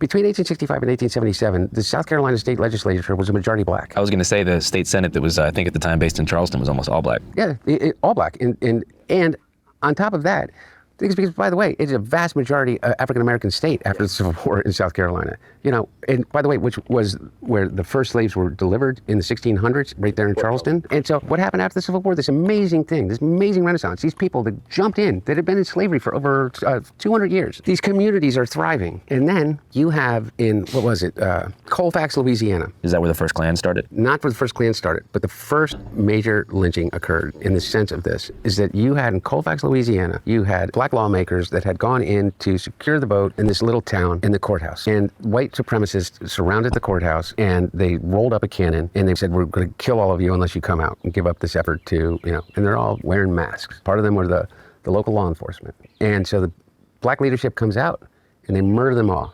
And then they go on a rampage and they kill 105 African Americans in Colfax, a little town in Louisiana. What happens? Nothing. So the U.S. government doesn't do anything. The Union troops throughout the South won't take any action. Local law enforcement in the state does not prosecute any of the people. And then the federal government does prosecute a number of the people, but the Jim Crow Supreme Court overturns their convictions. So nothing gets done. So what ends up happening? That happens all across the South, all across the country, is this campaign of violence, a campaign of intimidation. And by the way, remember, how many states at that time? 16 states, 18 states at the time? You had 14 members of Congress that were black. You had 2 United States senators that were black between 1865 and 1877. And then the door shuts, because everybody gave in to the corruption of the Supreme Court, the corruption of the president, Johnson ripping the rug out from under the entirety of Lincoln's Reconstruction Plan. All achieved through violence, corruption, and making a complete and utter mockery of the Constitution. And there's also this perception, if you look at whenever segregation on public transport was codified with Plessy versus Ferguson, I think it was in 1902, there's this perception because of the voting records at that time that most people supported it. People don't understand, or some people do, but the Klan emerged as a voter intimidation force. It wasn't just simply terror for terror's sake, that was a part of it, but it was to specifically target black area polling stations, voting booths. It did, and by the way, and that's exactly. I've never heard this before, and I'm honestly, since I'm hearing it from Andrew Callaghan, I'm like much more inclined to believe it, because he's not like a partisan person. That's fucking insane. I'm surprised. I mean, I imagine it's not perfectly as crystal clear as that. I'm sure there was still I'm sure it wasn't like, oh, slavery's over and everything's like integrated. But I'm sure it. I've always learned that it was completely unintegrated. So it seems like there were different. Depend on the area probably, but there was like much more acceptability, which is very interesting to me. And then it was just destroyed by oppressive forces like the KKK, which for some reason, I don't really understand how you're allowed to be in the KKK nowadays. I don't get it. I don't know why. Like I feel like if you're somebody who says that you're part of the KKK or you're a Nazi or something, like you should be arrested and executed. I don't really understand why we have so much acceptability. Well, they're just opinions. It's so let's be clear. There's a difference between your opinion of like I'm racist versus your opinion of or joining an actual supremacist group. You know what I mean? Those should be considered terrorist organizations, and you should be executed if you are part of the KKK or a neo-Nazi group or something like that. I don't really understand why those are so acceptable. If you want to be racist, be my guest. It's a lot. Use as many slurs as you want, I guess. But being part of a supremacist group like that, that's historically like fucking decimated people. I really don't understand why we tolerate that. I feel like our tolerance is too tolerant sometimes. I understand the idea of like we need to tolerate people, but we also have to draw a fucking line somewhere. I mean, Jesus Christ. Exactly what they're doing right now. Whether it's voter suppression through violence and intimidation or disinformation, it's the same goddamn thing. It's whether it's an algorithm or whether it's a cross burning in your yard. That is what we have fought. We are caught in this loop. It's like the permanent Reconstruction loop, okay? The permanent Jim Crow loop is that every single time that we get closer to that idea, that promise, that potential of a more perfect union, what ends up fucking happening is they come in and they shut the door down because there's this evil symbiosis between money and power. So what do? If I said to you, look, I'm going to tell you a story from the past. It's about a minority group of people that live in a country. It's constitutional democracy that has had its problems in the past, but it's an economic powerhouse, and it is the center of learning, it's the center of culture, it has a deep and rich history. But there is a minority group that those in power that came into power through democratically elected means are going to target this minority group because they're stealing all the jobs. Today, our cities are flooded with illegal aliens. Americans are being squeezed out of the labor force and their jobs are taken. They're not originally citizens. They're not the original people. When Mexico sends its people, they're not sending their best. They're not sending you. They're not sending you. On top of that, they're spreading disease and distrust. And they're criminals. And they can be violent. They're eating your dogs and cats. They're eating the dogs, the people that came in. They're eating the cats. And what we're going to do is we're going to send mass men to this marginalized group. And we are going to take them, put them on planes, put them on buses, put them on trains, and send them to a prison camp in a foreign country. Yeah. And what's additionally interesting is that those people that we're getting rid of are beneficial to our government. And it's one of those things where people are so hateful that they're willing to destroy themselves. And listen, I think people should come here the right way, but I'm not going to fault somebody on an individual level for trying to come to America, especially if they're just trying to like provide more for their kids, you know? And, some people will be like, yeah, but they lower, wages, right? Like they lower wages because they're paid less. That's your big argument. They're paid less. Well, my big argument is why are we letting businesses hire them, right? They're here because there's opportunity for them. So the businesses are the ones that are really taking advantage of them. And instead of targeting the business, you want to target those individuals. But then you even see people in those businesses, like Donald Trump himself, that sit here and he talks about, you know what, maybe we went a little too far with that once he realizes how dependent he is on, this immigrant labor, this illegal immigrant labor in some instances. And it's just so crazy because it's never proportionate, it's never just like, it's never proportionate. It's never just like, oh man, this is probably not good. Let's figure out a way to get rid of them. There's also like hate. There's so much hate involved too. Why? Why do you hate? Why are you hateful of these people? What warrants them to be hated? People, they want to come here and did work. All right, it's like, okay, let's maybe we could just figure out a way to figure that out more productively. You're angry that people want to work. I don't understand. I mean, not for nothing, but you're entitled, spoiled little kids, white kids, don't want to work. You know what I mean? It's like, I mean. When I go out and I go to like a Walmart or a McDonald's or something, and I can't really understand what the language the person's speaking, I don't really get angry about it. I just like, oh, we'll get there. It's just like, at least they're willing to work. That's what I always say. Like, at least they're willing to fucking work a job, man. Like, there's so many people out there that just don't want to work anymore. Like, I fucking honor that. I don't care what fucking color you are. If you're coming here and you want to work a job, like, what the fuck am I gonna do? Especially with the with the work ethic. It's a joke. Is it like we literally joke about how high the work ethic is of like fucking Hispanic people? It's always true. But then you don't want those people here. Like, what is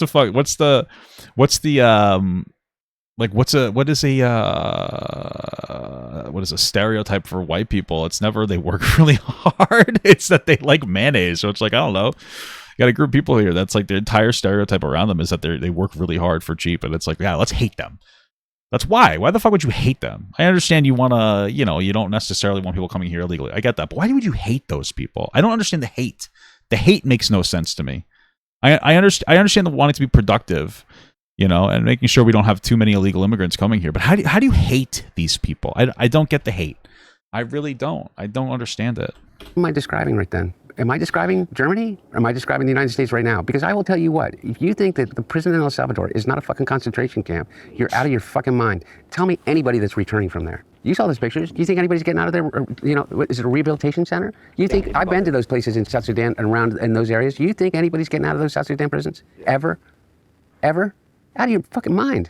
That's a death camp. They're done. They're over. And if you're not dead, you would want to be dead if you were in that prison. We just sent a bunch of people without due process, some of them most likely legally in the United States. Like, I think of that poor guy that they said was a gang member because he had a tattoo on his arm that was a makeup artist. And they say he's MS-13. He literally a makeup artist that fled, I think, I'm making it up, Venezuela because of a dictator. You know what's crazy? Here's my thing. You know, they shouldn't. People should have their due process. But why are you guys so pro? I'm gonna say it again. Why are you guys so like, yeah, if they have any association with a gang in another country, we should get rid of them. They should die. They should go to concentration camps. But then somebody says that they're a KKK member, and you're like, freedom of speech. Put them all. If you're gonna get rid of one terrorist group, get rid of them all. Oh yeah, this guy said he was part of the KKK, you know, a terror group that like fucking lynched a bunch of black people when they got their freedom and they were treated like a person.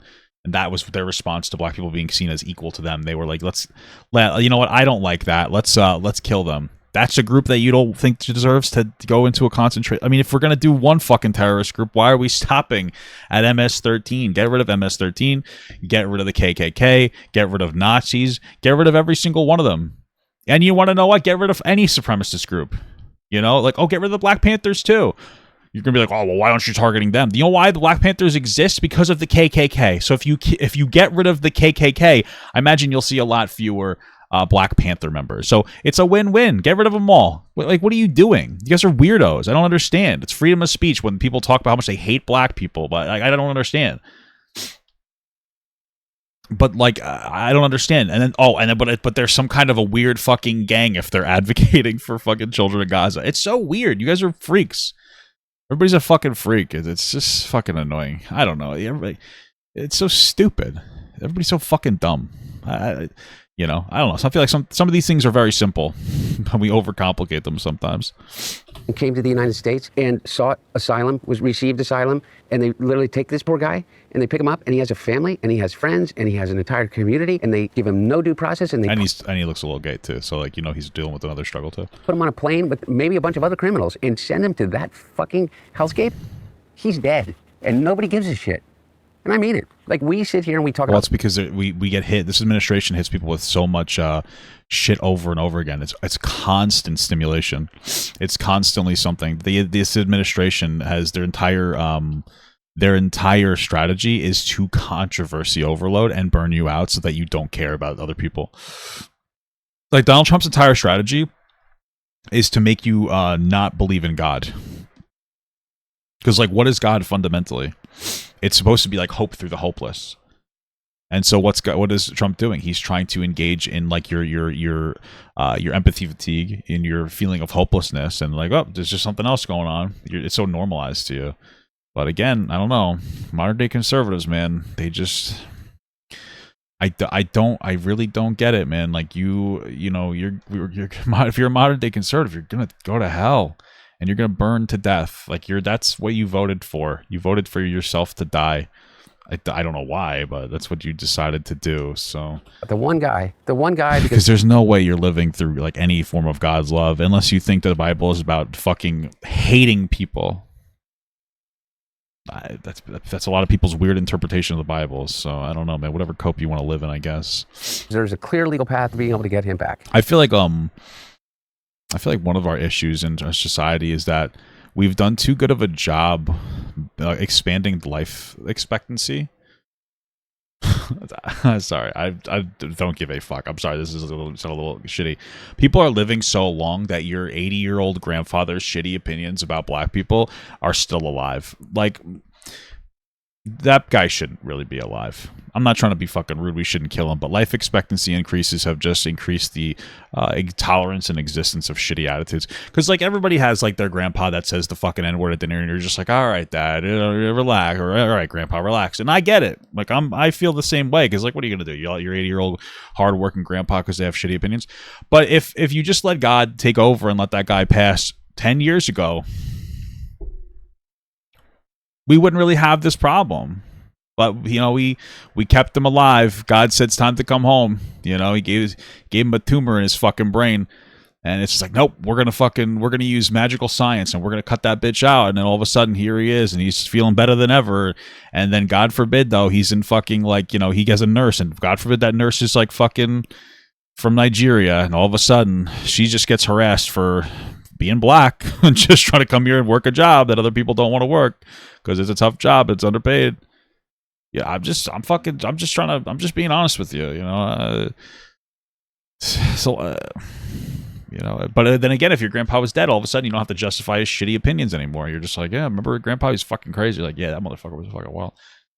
You know, like that shit's gone. You don't have to cope about it anymore. You don't have to have empathy for, you know, an emotionally devoid fucking perspective. You know, God's master plan is to kill off shitty opinions.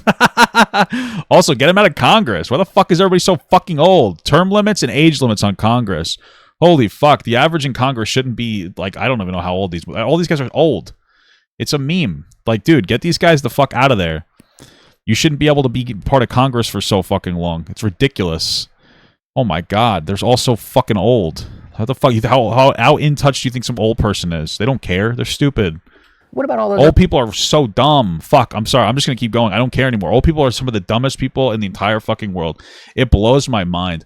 I love old people for raising us. I think it's a beautiful thing, but they raised us to a point where we have a level of self-awareness that they are not even used to. And so now a bunch of old people who are literally just like fucking walking through time with like no understanding of any like really true deep perspective, with no awareness of themselves, the type of people who can sit down and stare at a wall for 5 hours and somehow pass the time. Those are the people who are running our fucking country. It's like, what the fuck? What the fuck happened? Like, you shouldn't be running the country. You're fucking stupid. Sorry, I don't know what to tell you. You're really dumb. You're not thinking about anything outside of yourself. You know, your mind's occupied about whether you're going to be able to make it to the bathroom in time because you got to take a shit. You're not thinking about anything fucking tangible or intelligent. It's just fucking ridiculous. Other people, am I not supposed to feel for someone? Am I going to be like all these Democrats say, you have to talk about and realize that people are really upset about illegal immigration? Fuck you. How do you think your hotel room gets cleaned? How do you think you got food on your fucking table? It's okay to be upset about illegal immigration. It's not okay to hate illegal immigrants. Who do you think washes your dishes? Who do you think does your fucking garden? Who do you think is here by the fucking sheer fucking just grit and will that they figured out a way to get here because they thought that they could give themselves and their family a better chance? And I mean, that's true. And also, if you think about that, that's one of the biggest and greatest compliments to America ever. There are people who are willing to fucking be sex trafficked by gangs just to get to America because they want to be here so much because we are the greatest country in the world. And instead of being like, yeah, I understand why you would want that, but we can't have you here. The current Republican strategy is to hate these people. Hate. That's crazy. To hate. That's fucking, I don't understand that. He's somehow convinced all of us that these people are the fucking criminals. White men in America are 45 more times likely to commit a fucking violent crime than an immigrant. And the based media says, well, you got David Axelrod and, you know, Rahm fucking Emanuel. So fucking smart, Rahm Emanuel. Well, I guess American citizens are more, it's more okay if we commit crimes, guys. You got to understand that these people are really mad. And we got to appeal to these white voters. Rahm, the only people that fucking appeal to those fucking white voters. Show me on the doll where old people hurt me. Dude, I'm sorry. Dude, okay, I'm coping with a loss. You have to understand. I don't even know how to fucking articulate the loss that I'm coping with in my life. We elected the worst president that I will ever see, hopefully, in my entire life. His entire strategy was to fuck our economy up, to hurt other people, to just like push a bunch of hate. Let's get rid of all legal immigrants and hate them. Let's not just like try to reduce illegal immigration. Let's hate people who come here because they love our country so much they want a better opportunity. Let's cut funding for fucking cancer. Let's cut healthcare for old people and young people. Let's hate trans people so much we get rid of transgenic mice, which is just, you know, it's basically testing how to solve human ailments onto mice. Let's just fucking shoot ourselves in the foot to spite our fucking toes. You know, I don't understand it. And the people who I was raised with and I was raised by in loving, fruitful, positive, healthy family dynamics voted for it. And I don't know how to parse the fact that this is obviously the worst, most horrifically pathetic, disgusting administration that I have ever seen in my entire lifetime, with the fact that some of the most loving people in my entire life have voted for them. Like, it doesn't make any sense to me at all. And so it's like a fundamental loss because it is so fucking insane. And I don't get it. And it just shits. It's tough. I don't get it. I still haven't understood it. We're 7 months into this administration, or maybe 6 or whatever. Fucking, I don't care about math. And I don't get it. And I don't understand why. And there's some people that I have the conversation with, and they're so fucking delusional. And some of these people have children that are gay, or godchildren that are gay, and they just don't see how the constant assault on things like DEI, which, by the way, I understand. Sometimes we over-empathize and we can have a productive conversation. But the assault and the shame and the attack on these DEI policies that aren't productive are really just meant for you to hate the people that they protect. They're not meant to say like, hey, maybe we need to hit the brakes on some of this, which I understand.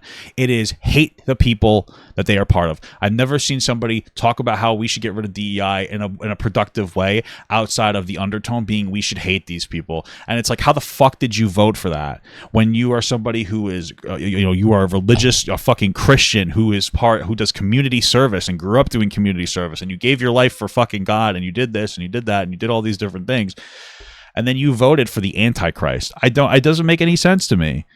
It's insane, and it's frustrating, and it's jarring, and I don't understand it. I don't understand it. It's just it's a difficult pill to swallow. So, what are you gonna I guess what are you gonna do, right? Fuck it, what are you gonna do? It was Joe Biden, 81 years old, and he got 81 million votes, and he did not because he appeased their fucking Trumpian sense, but because he challenged it. And he said, you can be an 81-year-old Catholic from fucking Scranton that doesn't understand it, but still has empathy for transgender people and immigrants. True, yeah, that's fair. And nobody said, oh, Joe Biden's gonna turn us into a socialist state, no matter how much they said it. But these guys think that we need to run away from all values in order for us to lead. I say, fuck you. How are we getting those people back from fucking El Salvador? Because I'll tell you what, if I became president in 2 years from now, or 4 years from now, or 3 years from now, I would pick up the phone and call the fucking president of El Salvador and say, you either fucking send them back or I'm going to fucking invade. It's a I mean, yeah, I listen, not for nothing, watching this conversation so far, I'd vote for this guy. A dude who had a fucking drug problem and a sex problem and like issues that's like trying to turn his fucking life around. He looks very healthy, like he's getting his shit together. He's speaking raw off the cuff. I mean, this is what Donald Trump was supposed to be. I'd vote for the fuck out of this guy. And by the way, I believe that that's the way that you should be productive and what you should do as a president. We're sitting here fucking throwing our dick around. I think that that's what you should do. Hey, you have to give them back or we're going to fuck you up. And by the way, I would take that a step further. I know I've said this before, but I'd take it a goddamn step further. Let's take it an even step further. I mean, we are sitting here and we've gotten all these different problems when it comes to healthcare. Tell these fucking healthcare companies that they have to come up with the solution, that they have to stop allowing lobbyists to fucking destroy us. Let's figure something out like that. I don't know. And if they don't fucking play ball, we'll just have to give Luigi Mangione a pardon. I don't know. Fuck it. fucking crime what they're doing. He's a fucking dictator thug. Who, Kelly or Trump? Both. Yeah. The craziest thing to me is especially interviewing migrants and like hearing about the journey they went through to get here. You got some people who walked for 30 days to the deserts of Mexico into the Arizona desert in the 110-degree hot summer. Their feet are bleeding. They have a gallon of water. There's people dropping dead while they're walking who they physically cannot stop to help because they are so determined, and because the coyotes trafficking them will kill them if they stop too. And they finally get to the US just to do menial labor. And you have people saying like, do it the right way. It's like, trust me, if there was an easier way, they would have done anything but that. And secondly, I feel like anybody who goes to that length to get here deserves to fucking be here. I mean, I don't know about deserves to be here. But again, I feel like we could be more productive about this. I feel like we could be a lot more productive about it than like trying to fucking harm them. You know, you don't have to hate them. That's what I think. Deserves to be an American. Like, we didn't do shit to get here. I mean, I'm sure at some point, like, our great-grandparents did get on the boat from Ireland and were like, fuck, I don't know what's going to be over there. But it wasn't like the grueling conditions that people experience on the way here. And it's just the lack of humanity. And also the lack of understanding as to how American corporations economically dominate those countries and how U.S. intervention has created unlivable conditions there too. And are the incredible beneficiaries of that new blood that enters our bloodstream year after year after year. The only thing that makes us different from fucking China or Russia or anywhere else or Europe or anywhere, and the only reason that I believe that we as America are different beyond the fact of the idea of the Constitution, the idea that we represent, is immigration. And I can't even believe sometimes I'm having this discussion with anybody. How do you think that we are reborn every generation? How do you think that we attract the smartest people in the world to the United States of America? Through immigration. I mean, you sit here and, I mean, like, just think of it. I mean, it's true. Again, I think it's okay to want to have meaningful, positive, legal immigration, but I don't know why we hate these people. Think about it. You got some motherfucker who's made over, what, $251 billion being a United States citizen that got here and stayed here illegally before he got his citizenship, sitting here lecturing us on who we should allow into the United States of America and give it. That is Elon Musk, by the way. That is Elon Musk. Just to be clear, that was Elon Musk. He was here illegally. So he was like on a visa that he wasn't satisfying correctly. So there's a fucking Heil Hitler along the way. Are you fucking kidding me? And talking about how gangs are like a threat that's going to come here from other places. I'm like, MS-13 started in a Koreatown in LA. Yeah. Not to mention, like, the U.S. prison system invented gangs. Yes. Like, we are basically like the creators of worldwide gang warfare. Like the styles, basically everything about it. And so it's just crazy the idea that like we're going to build a wall to keep gang members out. Yeah, 21 Savage is on Saturday Night Live. Yeah, exactly. Or, you know, or we sit here and watch Sons of Anarchy. It's just such bullshit. It's just such racism. It's just so easy pickings, and it just makes me so angry. Have you read the quote from Dietrich Bonhoeffer? No, it's a cool name, though. I wish it was my name. Dietrich Bonhoeffer was a philosopher in the 30s in Germany. He fled Germany, but he went back to be part of the resistance inside of Germany against the Nazis. He was a devout Christian and real intellectual writer and thinker about how to apply the principles of Christ in your everyday life and in society. And he wrote this piece about the Third Reich, and of course he was imprisoned and murdered by the SS. He wrote this quote, and I'm paraphrasing, but basically it says is that the real problem, and he was obviously in the context of what was happening in the world at that time, is not evil. You know, it's kind of like, you know, Hannah Arendt's, you know, the banality of evil. You know what I mean? When she witnessed Eichmann trials and Eichmann himself, it's like evil is boring. The real problem is stupidity, is ignorance. Because how do you defeat ignorance? Yeah, and apathy, sure. You can point out to people that are willing to hear of the evil of someone. And I mean this sincerely. I don't know anyone, personally, that if you took Stephen Miller, isolated, and you played a clip of the things that he says. Every day we arrest another alien they let into this country who raped a child, who beat a woman. Quote, all the kinky-haired, swarthy-skinned, long-despised phantoms, all the teeming ants toiling for the white man's comfort. And his what the? Who the fuck said that? That's insane. What the hell? Little physical demeanor, and not be able to say, there's something fucked up about that motherfucker. However, how do you identify and change the mind of someone who is so ignorant that they cannot discern between a fact and an outright lie? Which brings me to the one conspiracy that I believe in. Well, I believe in some, but really is that I've watched your shit. You believe in more than one. That's true. But modern conspiracy theories and that lore that often convinces dumb people they're doing important research is the true conspiracy. Because freedom and understanding would be reading alternative histories, actually digesting information and processing crazy things in the world. And also, like you said, coming to terms with the chaotic and unknown variables that lead to some of these situations. Wait, explain that to me again. What's the conspiracy in that? The conspiracy is that most mainstream conspiracy theories, flat earth, chemtrails, QAnon, all that stuff is deliberate misinformation to convince dumb people that they're doing important research and keep them away from the truth, which requires a higher Oh, I totally believe that. I mean, that makes sense. I would be willing to believe that. It's possible. It's possible. Like, I mean, it's also possible that people just want to feel unique. It's like, no, I believe something that's alternative. I'm cool. I mean, like, listen, that could be true. It could be true that basically everybody wants to be non-binary, you know. And here's my thing: if you identify as that, like, whatever, you know, live your truth. I don't quite understand it, but you do your thing. But the reason I say that is like everybody wants to be special. Everybody wants to be special. And so, like, what are you special on? Oh, well, identify alternatively, or, oh, you know, I'm this or I'm that, or, oh, I believe in a conspiracy theory that you don't understand because I'm, like, a next level intelligent. You know, and I think the reason why the dumbest people believe it is because maybe they're just really fucking stupid and they're kind of aware of it, so they believe something really fucking stupid, but they think it's really smart and they've convinced themselves that they're smarter than you. You know, I don't know. Look, here, I'll give you the hierarchy of things. You have Steve Bannon. If you want to understand what the intellectual direction of what we'll call it the MAGA movement is, just listen to Steve Bannon. He spells it out. He says flat out. He says that he's going to bring the war that they've known for a long time, that if the war for the United States of America is going to be won on the streets of Los Angeles. Steve Bannon flat out said that, you know what we're going to do before the election was even over. He said that we're going to contest the election. We're going to say that the mail-in ballots were fraudulent, and we're going to contest the election, and we're going to go as far as we can, and we're going to break the institutions as much as we possibly can. Almost 100% believe strongly that the 2020 election was stolen. And we're not going to allow this to be stolen in the canvassing room. And we'll break the courts, and we will break Congress, and we will break the Constitution. And he lays it out exactly what he intends to do. My point being is on the hierarchy of that, it goes from Steve Bannon to fucking Alex Jones. And Alex Jones talks about the flat earth, and he talks about that. I mean, whatever Alex Jones talks about. I eat babies. I eat them every night. I eat them with barbecue sauce. And I flew to the moon last night with a witch, and I took DMT with Easter bunnies. Sandy Hook and things like that. This unholy alliance has come together because of one really big reason.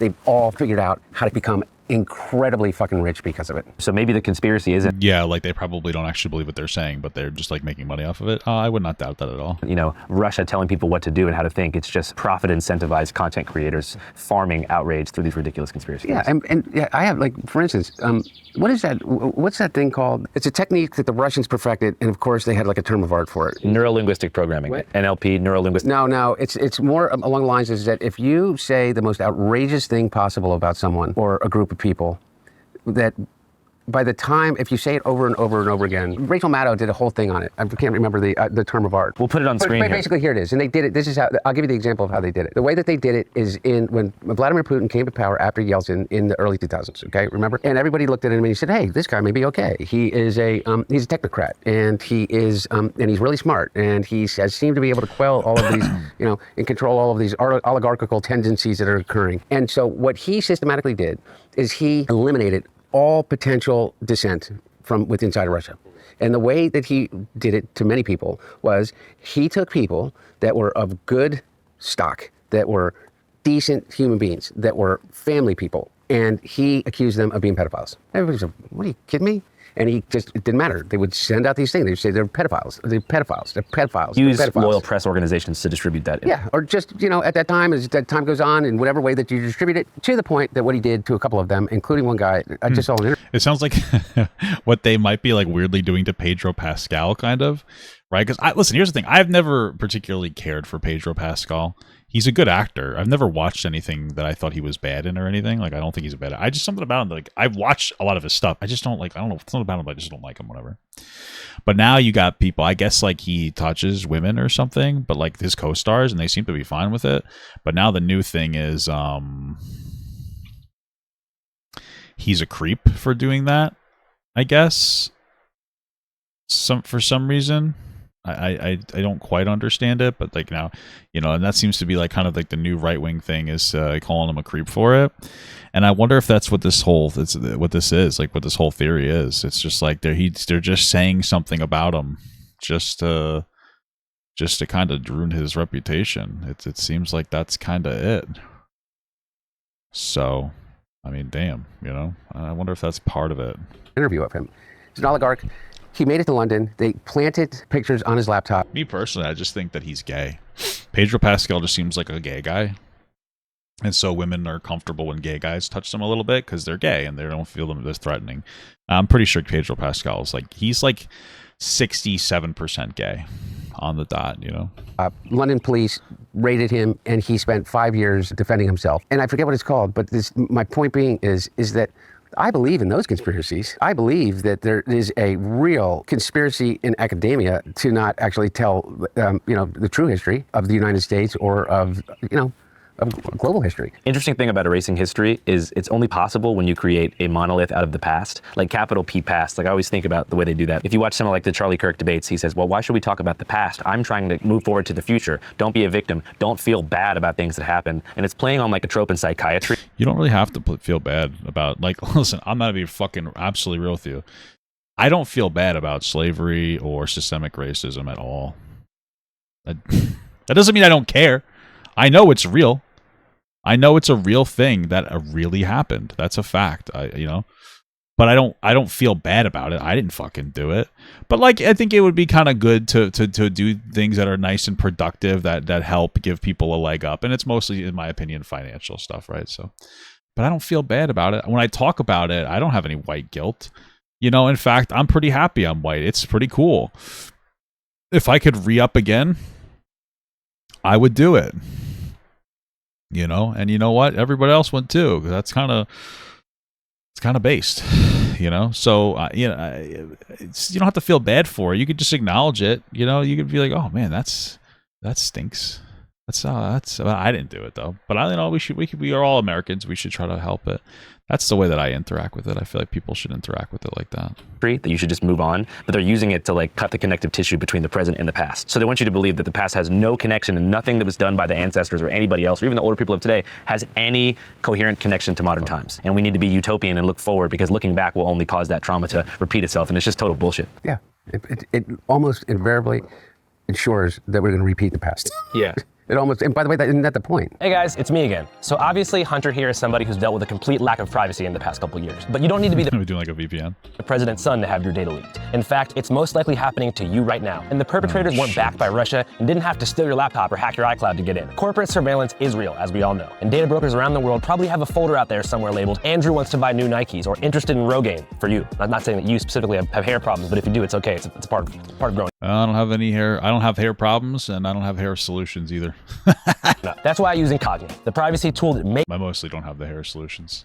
Invasive data hoarders delete your information. Maybe you're looking for a job on Indeed, or you just got out of like a 4-year relationship and you're signing up for a dating app like Tinder or Hinge. Or maybe you're scoping out the housing market on Zillow. Well, maybe you're just looking on that app T that people have apparently got doxxed for using that. Guess what? With every account you make and every search you make from your account, your name, email, home address, IP data, and shopping history is being painstakingly collected and sold to whoever's paying. Mostly to companies you've never even heard of. Yeah. Data brokers. That's where Incogni comes in. They reach out to data broker sites on your behalf, file official removal requests, and fight back when companies try to play dumb and hold on to your info. After I signed up, Incogni hit up 86 data brokers that have my information. And a week later, I noticed a massive drop in spam emails. No more creepy phone calls from healthcare providers I never contacted. No more emails from longevity pill companies that some— Dude, you know what's the worst though is that like, even if you do contact them, they're still annoying as fuck. Like, I remember I was at one point, I'm like, you know what? I'm thinking about doing my healthcare myself.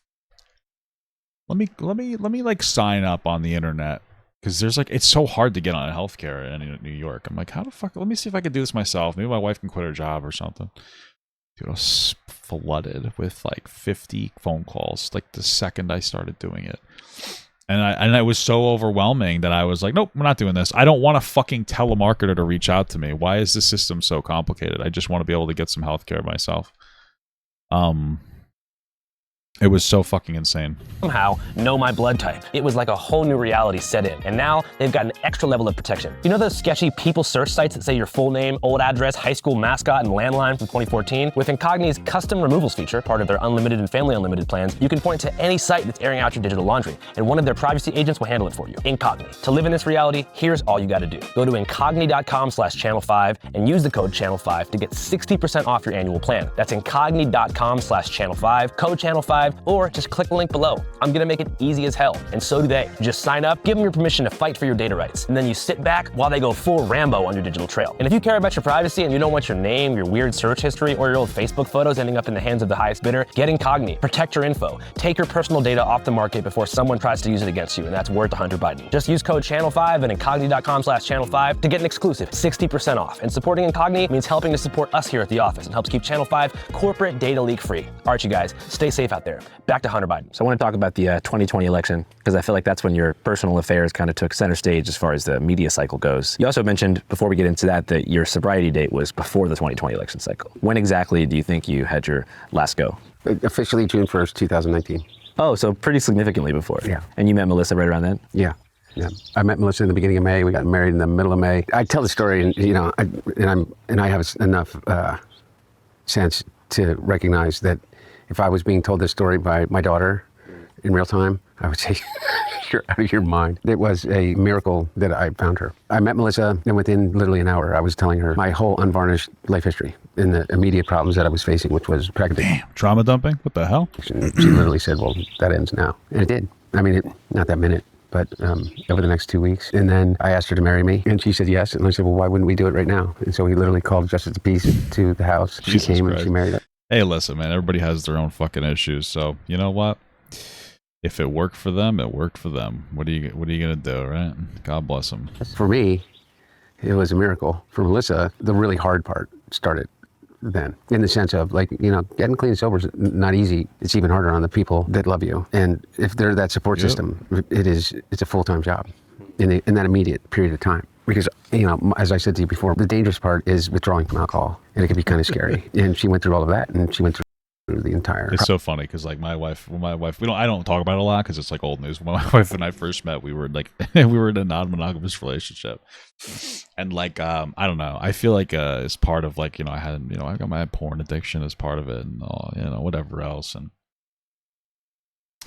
the fact that, like, I was immature and all that stuff, and, you know, my wife worked with me a lot, and now we're in like a very— I mean, I'm honestly very happy in like a monogamous relationship. It's been really good, and my life is so much better. I feel like it's something like that. I'm obviously not as crazy as him on fucking like crack and shit, but it's like I could see some relatable aspects to it, you know, with that, honestly. Process with me, and she did things that I wouldn't allow anybody else to do. I saw in Melissa somebody that, without any history between us, looked at me with as much as love as I looked at her, and I accepted that love in that moment. And a lot of it was tough love. Like, I mean, she took my car keys, she took my wallet, she took my clothes for a period of time, so I couldn't leave the house. So wait, took your clothes? No, I didn't have anything. I mean, it would have been impossible. We were living in the Hollywood Hills. There was nowhere to go. And if I could go anywhere, there's nothing to buy anything with. So I can remember covering the 2020 election about a year later, and I think it was the first Stop the Steal rally at Reading Terminal Market in Philadelphia. And I saw what I thought was a BLM flag, Black Lives Matter, but it actually said Biden's laptop matters. Oh, yeah. And so I asked the guy, what the hell does that mean? And he just sort of kept yelling the slogan over and over again. Couldn't get much out of him. Yeah. So for those who don't know, what happened with that? Well, I don't know. You tell me. And I really mean that sincerely. Like, you'll have a lot of people that will come up with something about the laptop. But I always say to anybody, I mean, you're steeped in and just through your work, the right-wing narrative around it. And my question to anybody that is keeping an open mind is, what is it that you think the laptop proves? Or what you call the laptop? So everybody has a laptop. So when they say Hunter Biden's laptop, what is it that they're talking about? Do you know? Well, I know that I think that they're just talking about his dick. Because it just seems like it was him fucking hookers and doing drugs, man. Like a cool guy. No, not like a cool guy, but that's it. It wasn't really that big. I know that there were some like lies about how he was like a pedophile or something. It was stupid as fuck. But that's pretty much it, man. It's just like a lot. Who gives a fuck? You know, hey, that's not good. All right, crazy. I feel like a dude that's doing fucking drugs and fucking hookers, like you know, Hunter Biden over here. I mean, that's like the most boring drama around a president, or not a president, around a politician, right? I mean, who gives a fuck, honestly? I mean, especially since it seems like he's like genuinely changed. So your entire iCloud was connected to it. All of your personal text messages, private photos, all that kind of stuff. Like everybody's laptop. Yeah. Okay. And you left it with a repair. His connection to Russian energy companies, even if there's a level of truth to that, I don't think you care. Donald Trump has it's absolutely insane amount of financial investments from Russian companies. Like, just because they're Russian companies, I don't even know what that's referring to. That doesn't really necessarily mean anything. Let's see. So apparently that's not even verified at all. There's no actual evidence. There's stuff that's related to like fucking Ukraine. Like Burisma, who I don't give a fuck about that. What does that matter? Well, he got his job because his dad was powerful. Okay, cool. Oh, he used to work for Burisma as like what was it? Like he was a reference or something. It was something stupid. It was probably like a fucking fluff job that came out of the fact that his dad was a fucking politician. I don't care about that. It's also Ukraine. Frankly, I don't give a fuck. It's Ukraine. It's not a threat to our country like Russia, so I don't give a shit about it. It fueled the fire, did it? Yeah, I feel like it shouldn't have, because especially since you know, Trump is an actual Russian asset cuck bitch that has tons of money invested from Russia into his businesses. And then also, you know, he pushes Russian disinformation like Ukraine started the war. So he's an actual traitor to America, which is fucking crazy. Hair shop owner who, for some reason, gave it to Rudy Giuliani. Not exactly sure how that's legal. He distributed it to the press. Particularly, I think the New York Post was involved in the spearheading of this mass dissemination of your private materials. From what it seemed like, it was a lot of private text between you and your friends, family. Your entire sort of private life was on there. Yeah. And again, so everybody has a laptop. Everybody has a cloud. I'm assuming not. No, not everybody has a laptop. Everybody has a digital life. Almost everybody has a digital life. Everybody has a digital life, pretty much. And that includes voicemails and pictures and text messages and emails and location data. And porn, dude. Shit. And, you know, everything. Everybody. You do. Everybody that is here right now. By whatever means, they got my digital footprint going back decades. Over 20 years. Again, I ask anybody, you're steeped in this, and this isn't a challenging question, but it kind of makes my point. What does my laptop prove about criminality or anything other than which I had already readily admitted to, completely transparent about, is my drug addiction? Well, I'm trying to remember specifically what the most radical conspiracies that I heard. I think that a lot of people are concerned, or he worked in energy law. That was his career. Oh, there you go. Curious about various international business dealings. So I served on the board of well over a dozen different entities, way more than that, including major global organizations. I was vice chairman of the board of the National Passenger Rail Corporation, which is otherwise known as Amtrak. It's the largest passenger rail company in the world, which is more than just a rail company. It's also a real estate company. It's also a commercial real estate company, residential real estate company, and it is probably the largest owners of property in urban metro centers of any organization in the country, and a huge employer and a multi-billion-dollar business. And I was the chairman of the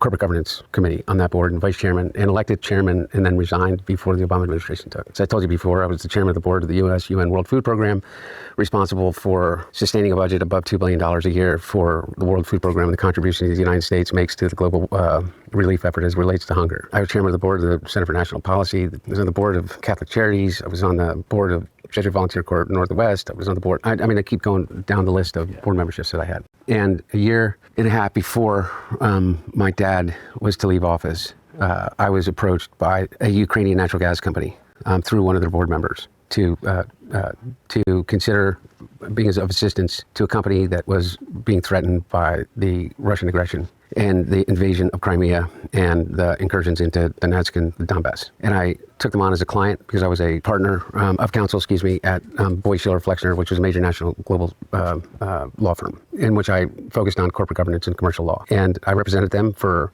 about a 3-month period of time. And through that representation, they asked if I would join the board, which I did. The day that I joined the board, I announced it and sent out a press release of the reasons why that I was joining the board, which came and went, and did not become an issue until Rudy Giuliani, along with a guy named Andrei Derkach and a number of others that have all been convicted of treason for being Russian agents, came up with a conspiracy that Joe Biden was involved in a bribery scheme. The FBI arrested the person who offered those allegations for falsifying his testimony to the FBI.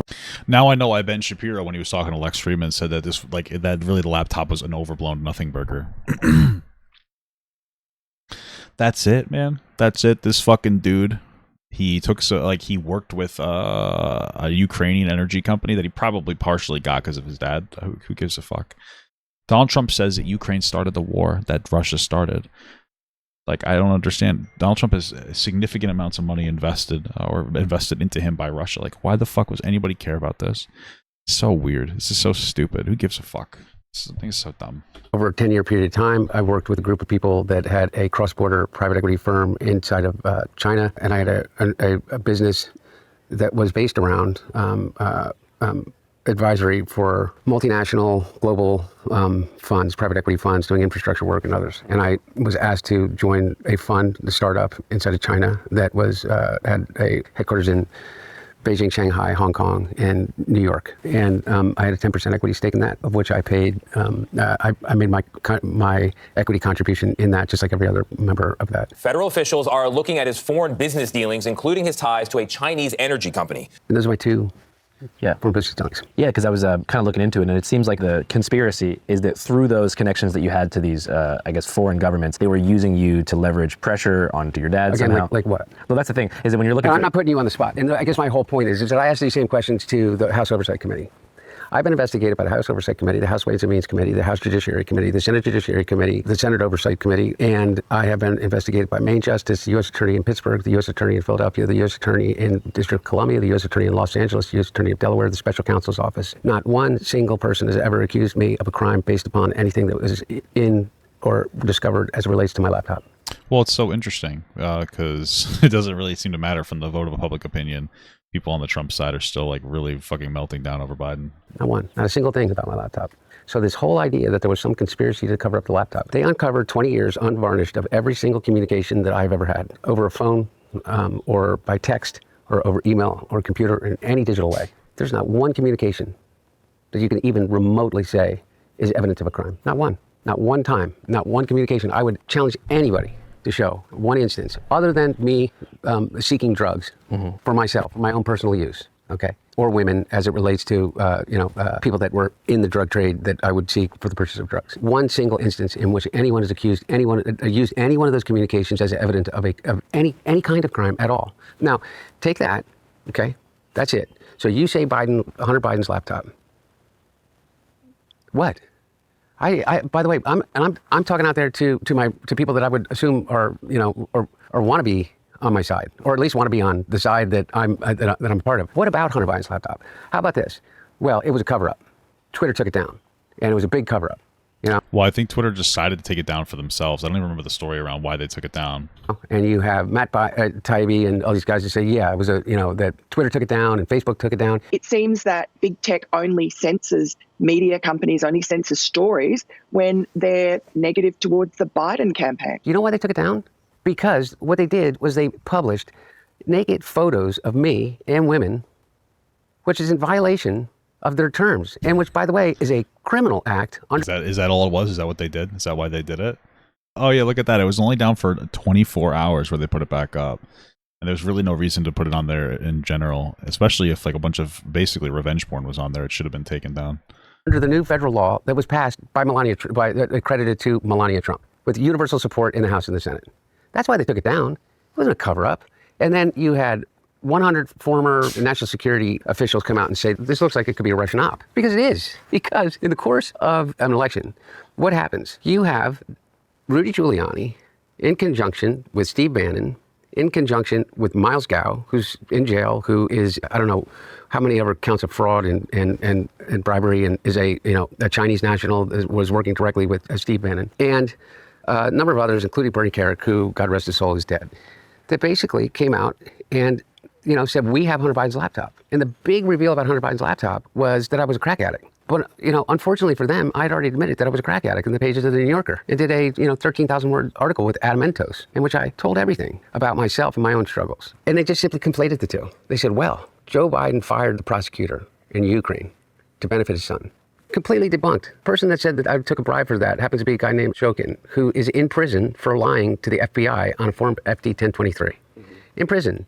Admitted to it. Admitted that he was enticed into making it up on behalf of the Trump team side. The only other guy that came up and said that there was illegal and wrongdoing and bribery was a guy named Gal Luft, who was later convicted in absentia, both by the EU and as a arrest warrant out for him for Interpol and the United States as an arms dealer. What did he go to court for? He went to court over, he got interviewed about all this. Like he was talking about it earlier. He was getting interviewed about all of this stuff. But nothing ever came of it. I think part of it was really just because it was a politicized event.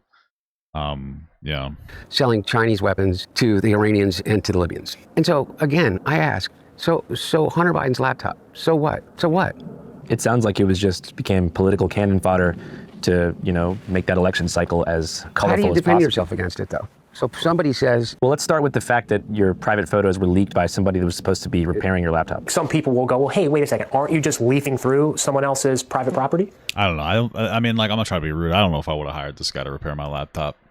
He can't even look at me. He can't even look at me with a straight face. You know what I'm saying? Dude, what am I supposed to do with that? It can be perceived that way, but again, he hired me to do that. Number one, I literally have no memory of ever dropping my laptop off there. Okay, this guy could have been the drugs, or maybe this guy just fucking something else happened. I swears that I did. Okay, regardless, to your point. Okay, this is Wilmington. You think he lost his job at that point? Because who the fuck's gonna trust him? You know what I mean? I got shit on my laptop I don't want you to see. That's not true, but... The laptop repair shop is in Trolley Square. I had family that owned a business that was literally the opposite side of them. There are literally within a stone's throw of where that person is, in a very, very small community, at least a dozen people directly related to my family. Every night he used to go to 2 or 3 different bars in which he could have literally turned and talked to anyone and said, do you know how to get in touch with Hunter? You're talking about the laptop repair shop guy. Somehow that doesn't happen. But somehow, this guy, who's supposed to be repairing a laptop, he says, decides what he's going to do is he's going to review the material, and what he sees is he thinks is evidence of a crime. McIsaac says he also found documents that show payments made to Hunter Biden from a Ukrainian energy company that have become the center of a political firestorm. More emails from Hunter Biden's laptop keep surfacing. I want to know where Hunter Biden's laptop is. Let's get the truth. What's in this laptop? Now again, the evidence he thinks is of a crime is my drug use. He thinks it's embarrassing.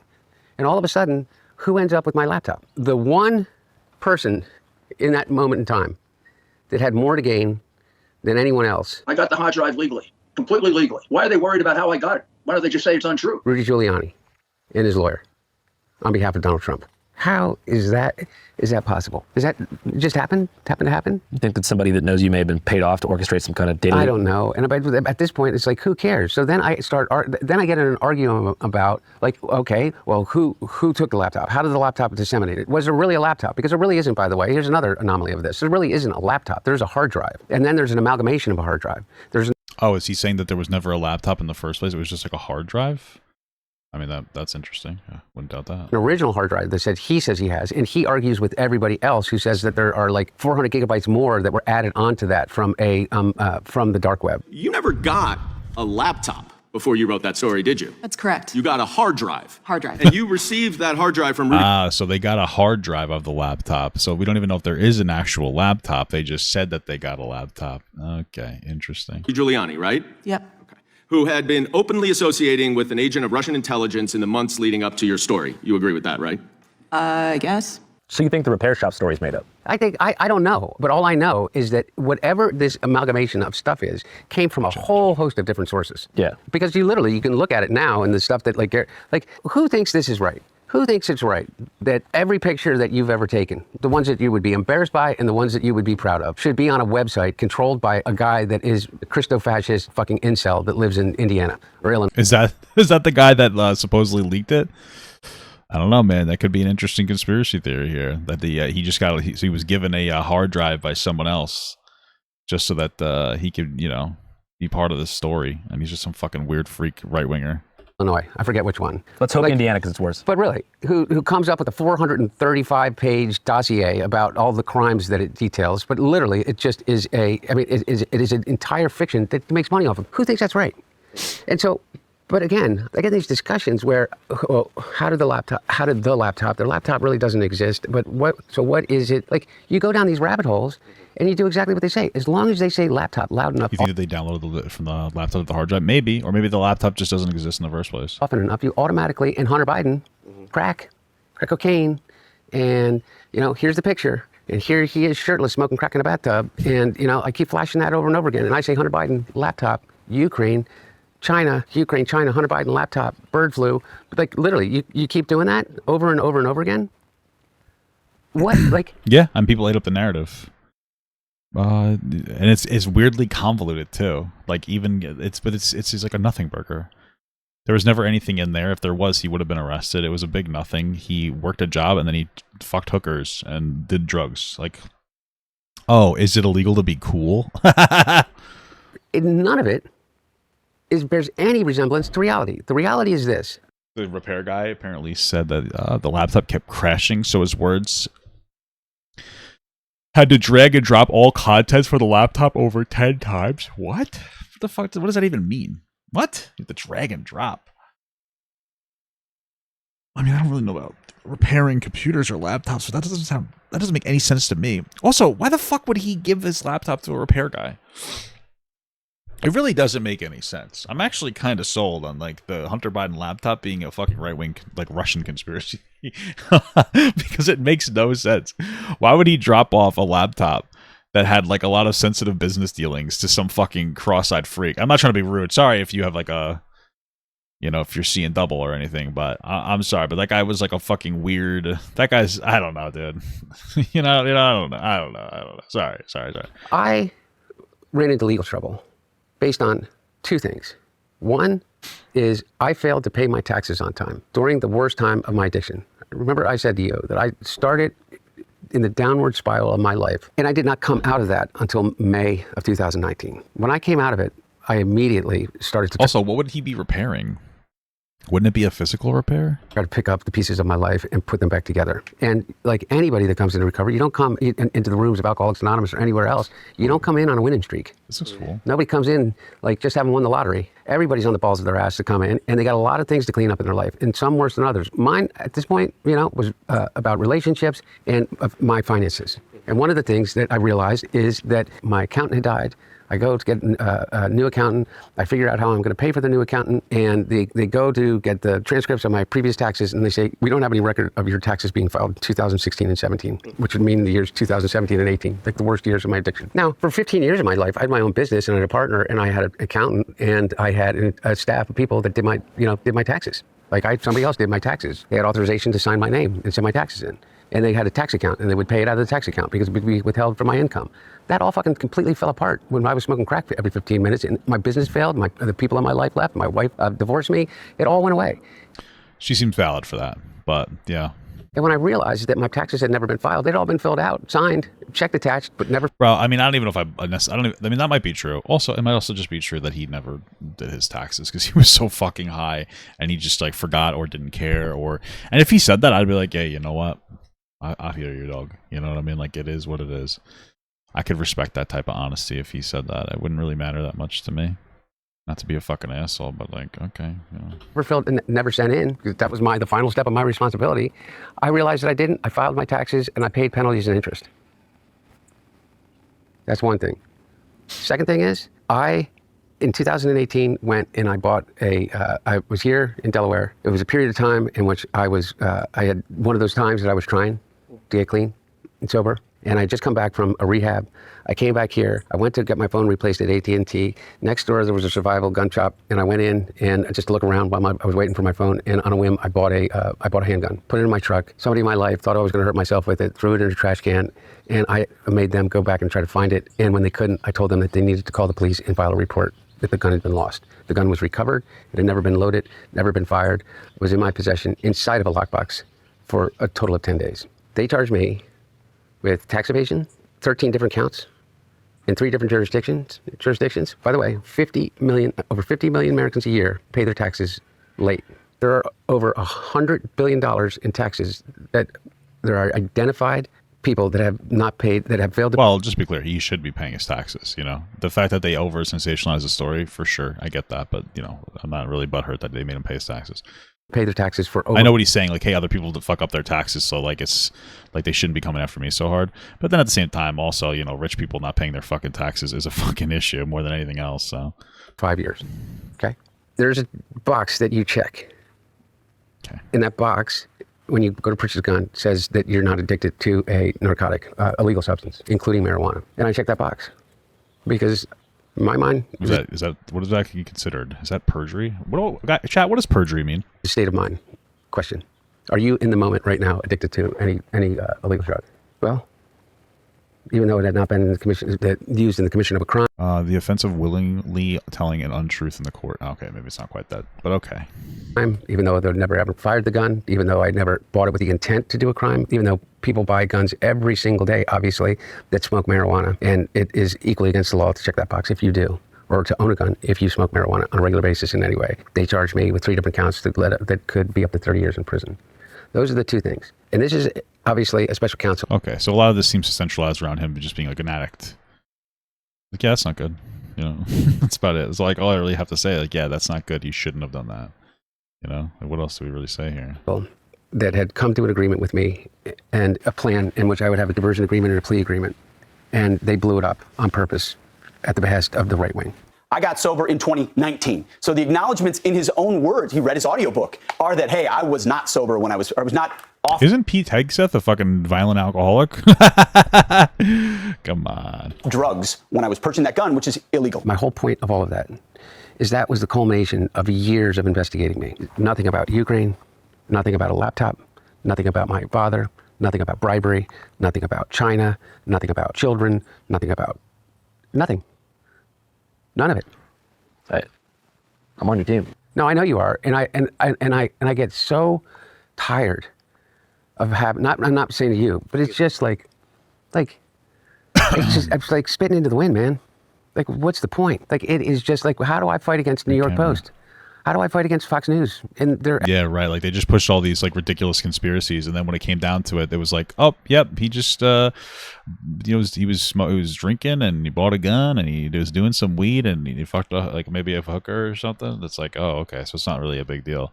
But like those narratives took off, and they've run away, you know. Echo chamber. No matter what I say, they can say whatever the hell they want to say, and they know it. They absolutely know it. They can say whatever they want to say. For over a year, I was the number 3 most spoken about person on Fox News without having done anything in 3 years. Like me personally, I have not left the country. I had not left the state of California. I had not left my house on more than 2 or 3 occasions for the simple fact of not being harassed. I literally sat in the garage by virtue of my choice and my desire and paint it for 3 years. And then they accused me of crimes for painting. What do you mean? Not that I couldn't sell my paint, that it was a clear conspiracy to launder money and to curry influence by selling acrylic on canvas abstract painting by Hunter Biden. How do you prevent a purchaser paying too much so as to ingratiate themselves with the first family? All of a sudden, the Iranians are going to change their nuclear weapons program. I mean, it's such fucking insane bullshit. Meanwhile, these motherfuckers... With Trump Mobile, we're going to be introducing an entire package of products. They're selling gold telephones and sneakers and $2 billion investments in golf courses and selling tickets to the White House for investment into their meme coin. Overnight, President Trump returning to the White House after a black tie gala for the biggest buyers of the Trump crypto coin. The Qataris give them a jet, and the Emiratis put $2 billion into their cryptocurrency, and the Saudis are going to build a tower. And I mean, by the way, that's just what we see. And I even hate mentioning my name in that, because either I am the biggest fucking moron on the face of the earth, or like, what the fuck are we talking about? Like, what is Fox News talking about? Anybody that mentions my name in Crime Family in the same, I'm like, what are you talking about? Like, okay, believe the worst case scenario that you believe about me. Believe that I was painting paintings, not because I've been a painter my whole life, not because it literally saved my life, not because it's really meaningful to me. Believe that I was painting paintings to somehow curry favor with whomever, okay? As compared, like, if you believe the worst possible thing that they've ever said about me, what they are openly doing, they're openly doing. And nobody's batting an eye.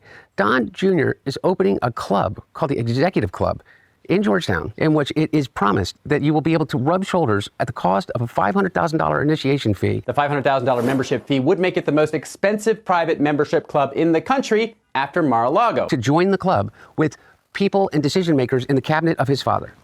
Now the launch... That's fuck. I didn't even know about that. That's actually fucking insane. I wonder why that's not really being talked about. That's fucking wild. Yeah, I mean, it makes a bunch of sense. I don't really know why MAGA doesn't care about this. I think that they're just convinced that everything is bad, and so when their guy does it, it's okay because they're just turning the tables or something. I really don't quite understand it. It's very strange. Lunch party on Saturday night included a who's who from the Trump cabinet with Secretary of State Marco Rubio, Attorney General Pam Bondi, SEC Chair Paul Atkins, Dr. Oz, and a lot of others. What is that other than literally the sale of influence? And by the way, that's just like a side thing for them. Yeah, and like you mentioned, that's what we know about now. Exactly, yeah. And that's the stuff that's out in the open. Yeah, stuff you can Google at this present moment. I don't get it. I don't get why people don't understand that it... Well, I mean, it makes sense that they would have that club. I mean, Epstein's gone now, so there's room for new clubs. You know what I mean? It is the biggest grift. And so is Diddy. The Diddy party's over, too. There is. And just look over here. Look at Hunter Biden, the crack guy. Look at him. Laptop. Mm-hmm. And then I get in an argument about the provenance of the laptop. Meanwhile, have you ever seen Eric Trump? Tell me this guy doesn't do crack. Come on. Look at this guy. Oh, look at these guys. Oh my God.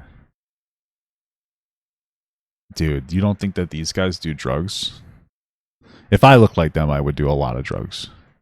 Just because I'd have a significant distress in my life for how I looked. Top and what it was and where it came from and who and these random morons like the laptop repair shop owner and the blind laptop repair shop owner that wears a Scottish. I know you're not supposed to judge people, but that guy looks like a fucking moron. Oh my God. That's so fucking mean. But that guy does look like a fucking moron. I'm sorry, but he looks like a real just ugly fucking. I'm sorry, dude. He looks horrible. That guy's crazy. You know what I mean? Like, don't judge a book by its cover. But also, have you ever gone to Savers and bought a book that looked like someone smeared their asshole onto it? No. So maybe sometimes, yeah, I do that. Maybe I will judge a book by its cover because I mean, I'm not buying any fucking doo-doo books from the discount bargain store here. I'm not a fucking doo-doo book guy. So, do you fear for your safety every day? Yeah, I don't leave the house. Dude, there's no way he fears for his safety. He fucking is constantly looking, all around himself. This guy's the safest man in the entire fucking world. But regardless, I mean, by the way, watch him speak. And anyway, whatever. I don't know the motivations other than I think that a lot of people that are just so in need of some kind of relevance, and so they convince themselves. I don't think that all of these people just come at this. I mean, I've watched the way in which you have communicated with and had sincere conversations with people that are crazy. And but you did it with empathy, and you do it with a open. At least in my opinion, is that the thing that I like about the and I'm not blowing smoke, is that you do it with sincerity. You listen, and you give space for them to not be laughed at. And so, I don't want to make fun of these people. Well, the thing is, the reason I do that is because I have a fundamental belief that most people think they're doing the right thing. Most people out there don't. That's probably true. Yeah. Wake up and say, I'm going to repeat misinformation. Yeah, I don't think people do either. I mean, I don't know. I don't think most people are going around like rubbing their hands together saying, I'm going to be as malicious as possible right now. So sure. And every time they like bypass, every time they like kind of bypass one of their own morals, we'll say, they're probably not like, they're probably just like, no, this, it makes sense to do this because like, you know, we have to fight back, and they're doing it too, so I got to do it. You know, that's probably more likely. Cause harm to people and make people feel like shit. Those people do exist. So I always look a level deeper. Kelly, for example, from the movie. Yeah. To help with context, this conversation that I'm having with Hunter is in reference to my recently released independent documentary film called Dear Kelly, which chronicles the radicalization of a middle-class family man from California into a die-hard January 6th MAGA soldier. The protagonist is a man named Kelly J. Patriot, who I first met in 2021 at the White Lives Matter rally in Huntington Beach. Kobe Bryant was assassinated by the Clintons. That's crazy. You can see at least 2 men carrying Trump 2020 flags and one going head-to-head with protesters who surround him and rip his flag down. They just try to cancel you. If they don't like your position, they just attack you and try to cancel you. Attack you and try to cancel you. Attack you and try to cancel you. Attack you and try to cancel you. After meeting him, I took a 4-year deep dive and captured what I believe to be a powerful portrait of a family broken up by economic downturn and then reactionary political discourse that preyed on those financial hardships. Do you guys know who Hunter Biden is? I've heard that Hunter Biden and Bill Joyner are tight. He's tied in with the White House. Oops, careful. If you go this way, look out for Bill Joyner. It's like Jimmy from H3, except maybe this guy doesn't try to grow up women. Watch Dear Kelly. It's not on YouTube or anything like that, but it's currently available on streaming for a $5.55 rental fee at www.dearkellyfilm.com. That's kind of interesting. And I'm being pretty badly sued over the film right now for reasons that you'll come to understand if you watch it. Fuck Bill Joyner. So to be transparent, I can use as many streams as I can possibly get right now. And for those of you who are in the physical media, we also have a limited quantity of around 100 Dear Kelly DVDs here in the office right now. I'm pretty stoked about these. We just had them made, and those are actually listed for sale right now at www.dearkellyfilmdvd.bigcartel.com for $25.55 with like $3 or $4 shipping. It's not just a film. If you've already seen the film, this could also still be beneficial to you because it has multiple deleted scenes and then a whole new director's cut with full commentary from me, Uncle Pill, and our buddy Elliot. So if you want to see that, if you want to watch the movie at dearkellyfilm.com, or you want to cop a DVD, so I'm going to put the link to both those things in the maybe I'll actually watch out my wife. It might be an interesting watch. Pin comment and the description box of this video. Anyways, when talking to Hunter about Dear Kelly, it was funny though. I was watching that South Park episode with the Donald Trump one, and my mother-in-law, like, she kept like fake laughing and then got up and left. She loves fucking Donald Trump. I don't know. Well, I don't know if it seems like she's a little indoctrinated. It's a little insane. I don't know exactly how to get through to her, but yeah. Kelly, I was explaining that in addition to tracking a through line directly from the 2008 financial crisis up to January 6th, the film also explores exactly how batshit conspiracy theories begin to fester in the darkest corners of the internet, like from a human perspective, asking the question, who's telling them this shit? Who is feeding him this information? Who is using him as a pawn to forward their own agenda? Who's taking advantage of whatever grievances or economic or social insecurities he has to make him think this way? And so I think that the evil and, well, it's usually the people that are fucking causing the real problems. Like the people that are screaming the loudest about how illegal immigrants are here taking their jobs are people who desperately want to replace your work with AI and technology. And by the way, I understand that's kind of like the future. It's going to happen. But like if we wanted to have honest conversations about why people were losing work, it's because work is being displaced by technology and we're not distributing the wealth correctly in a productive way. When technology takes over jobs are not going to be they're not going to exist to the same degree. And then what the fuck? We have no work left. So we have to figure out a way to make it so that like we can figure out a way to still be fulfilled, even if it's not necessarily mandatory work. Maybe there's something else we can do instead. Like, how do you do that? We have to figure all these different things out, and it's the same people that are constantly like, oh, we need to, get rid of illegal immigrants and do more factory work in America. Well, no, we don't. We need to incentivize you to do more service jobs, like, healthcare service jobs or like HVAC or, something like that, because those jobs are difficult to automate away because they're service jobs. I don't know if you guys understand that, but our economy is like 80% of our GDP comes from services, right? Like instead of production of goods. Something that we should really, but again, young people don't understand this. They're not really being guided correctly, and we have no productive anything, right? The current administration isn't interested in actually providing young people with the ability to work and be happy and productive. They're kind of just whinging and still like shitting their pants over Democrats and Joe Biden or Hunter Biden's laptop. Like, who gives a fuck? Maybe that's kind of a simple term. I would call it the sort of nihilistic, capital-driven, self-interested crowd who just want to grow their own profile and make as much money as they can by giving people misinformation. That is where sure. I'm more critical of. So what I was curious about when I met Kelly. Yep, that's how it is on like both sides too. It's really unfortunate. It kind of just sullies everything. There are some people who I think are honest generally, even when they're not always honest. I think that they're generally decently honest. On like the right and left, and then there's people who are dishonest on the right and left, and it's, you know, everybody gets to look back at the other person and go, see, they're not honest, that means your whole position is not honest, and it's like a mess. What are your media consumption habits? Where do you get your information from? You're able to understand the informational ecosystem, and then you can kind of get to the bottom of it. And so I was really curious, going back to when those contents of the laptop first leaked, I want to help the audience understand the anatomy of a smear. Because we know that there was nothing in those files that was significant enough to hold you liable for any criminal prosecutions. But how does it work? Because we know that it went from the repair shop man to Giuliani. Who were the first journalists to take that story and make it the massive story that it was? Miranda Devine at the New York Post. Miranda Devine is on the case in her book, Laptop from Hell. Has made an entire cottage industry in 2 books and her own podcast now. And she's an Australian journalist. I don't know when she came to the New York Post to work for the Murdoch Empire for, I think, in some form or fashion between Australia and the United States. So those two things are interesting. So you have New York Post, which is definitely based upon ad revenue and clicks as more of a tabloid. And then the Murdoch family is a bit of a deeper agenda with more committed investors. Yeah. Were they different, or were they together? I don't know enough to know the level to which the Murdoch family involves itself in whatever choices the Post or Fox News is making about the stories that they're going to tell. I just don't know, and I don't want to speculate, but I do know this, is that it's all a business. So what I figured out really quickly is that everybody that is, by the way, really smart people that have been in the business of politics and communications and media for a long time, people that I trusted, that said that I trusted in the past for good reason, because they're smart and they care, and they have a great track record, said, look, it's going to pass. The only way that the story continues is if you feed it by responding to it. It's so outrageous that... Yeah, it's so interesting, though, because I feel like that's a dated way to look at things.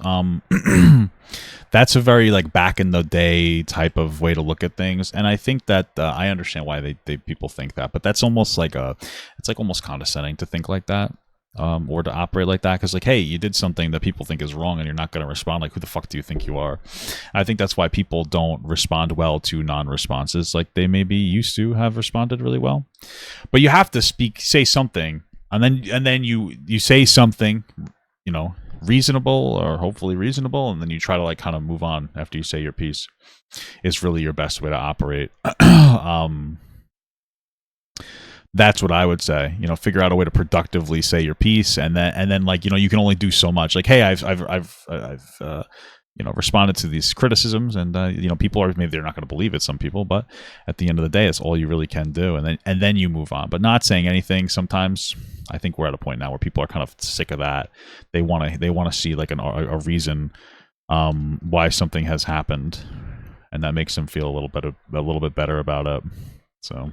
The only way that it stays in the news and stays a thorn in your side is if you respond to it, okay?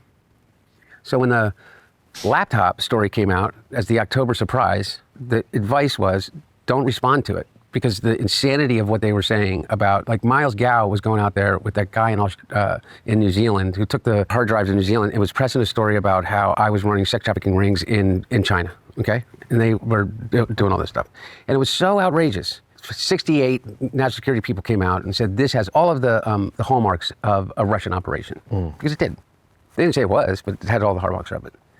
And so everybody said, just don't respond. Well, what I figured out is this, is that it doesn't matter. Once they had a story that involved the son of the President of the United States, drugs, sex, nude pictures, mysterious figures across the globe, all in the mix of the biggest political story in all time. It was just too much of a moneymaker for them. All they had to do, if you go back and look at all these stories, it didn't matter whether it was a story about, what color shirt I was wearing that day. Every single story included a picture of me naked. Every single story, the story that you would come to with the title and Hunter Biden heads to court today. It was a story of me, smoking a crack pipe in a bathtub without a shirt on. Jesus Christ. Or with a blurred out woman in a hotel room. Almost every single one of them. And so they would draw people's eyes with that, and then people would click on it.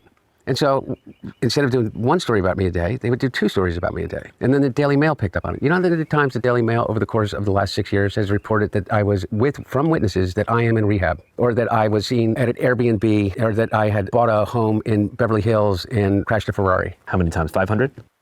I'm really not joking.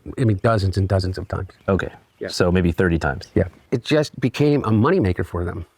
It just became, I think Miranda Devine said, it's the number 1 revenue generating story in the history of the paper. Yeah, because you also, like I was saying, you have the individual egos and pockets of these journalists who are looking for a juicy story to make a name for themselves. Yeah. And meanwhile, it became this thing. And, Yep. I mean, that's just kind of where we are. I think, obviously, hot take, I like money. Obviously, everybody likes money, and I enjoy what I do, and I enjoy making money, and we talk about different things. A lot of it's like drama. It's like sloppy drama, like fun stuff. But we talk about some politics and social issues too. But, the problem is, and this isn't any sphere, is you get a story that makes you a lot of money. And once that story, every story has a life cycle. And you could do a lot to try to keep the life cycle going to make as much money as possible, but then eventually, you've done that for so long, you feel a little entitled to a quick buck, we'll say, or an easy perspective, and you're like, fuck, I gotta find my next thing. And so you go and find your next thing, but when you say you go and find your next thing, what's really happening is you're almost trying to create that thing. And so all of a sudden, you have this huge, juicy story about this happening. Now we need, it's 9/11. We have 9/11. What's our next 9/11? That's really where these 24-hour news cycles exploded. And you got to keep going. You got to keep pushing. You got to kind of figure something else out. And so maybe the first time you come across somebody who's like a legitimate predator, pedophile, and a threat to children, okay, go after them. And then afterwards, there's somebody who they were being questionable with another adult, and it's like, oh, that's the same as the other person. And then you have another person who perfectly fine age gap, but their ex came out and said that they were a bad person. Oh, look, that person's a predator. And then all of a sudden we're just like predator like hunting, but we're not actually finding real predators. We're creating a new one because we made a lot of money on the first one. And that's how you get to this point of hyper social media sensationalization, where you dumpster everybody, whether they deserve it or not, because the creator needs their story, and so they make a story, whether it's valid or not. The whole point is to just make a story, and so they do that. They make a fucking story out of it, and then you get here, where we're all kind of fucked. I really don't mean it like, oh, poor, woe was me, but it became this thing. Where do I start with my defense? Do I start with my defense about the fact that, the special counsel charged me? Yeah, I didn't pay my taxes on time. Yeah. But then I paid with penalties and interest. But then this happened, and but wait, what about the gun? And you were a crack addict, right? And when were you a crack addict? And there was cocaine found in the, oh, wait a second. Well, I feel like we have a really nice, we kind of have a nice atmosphere right now-ish that I think is just starting to be taken advantage of conversations, like longer form conversations with people. And so you see to go talk to somebody like Joe Rogan or Andrew Callaghan or something like that, and you say your piece in a long form way, where you are trying to be as meaningful as possible and honest as possible, and you kind of move, and then you're just I said my piece, and then you hope that spreads in a positive, productive way. Because I think a lot of media is used to the way that things used to be, where it's it's so short form. Everything is let's have a 2-second or a 2-minute segment on fucking, such and such news channel. But now it's okay, let's have have a conversation, have a longer form conversation, do it, and then have them report on that conversation, especially from somebody that's reputable. If he talked to Hunter if he talked to Joe Rogan, that's probably would be good, because the people on the right tend to appreciate him more. Maybe talk to him, maybe, it's, something like that. Although, again, this worked really well for him too. So that's really what I kind of feel like that's kind of your play to make there. in my opinion. You were doing business in Ukraine. What about that bioweapons lab in Ukraine? And don't you have some connections to George Soros? I mean, you can go down that chain, like I said before, from the reality-based kind of conspiracies that are trumpeted by Steve Bannon all the way down to Alex Jones. Yeah. And below. I mean, I just feel like maybe this isn't a woe is me thing, but I mean, it's just kind of sad. Like, I don't want to, make you play the victim here or anything, but you got a year plus sober. You've just married the. I feel like with what's going on with this guy, it's probably tough to be sober. I can imagine. Like, it's a tough fucking world he's in. Probably not very easy for him to be sober.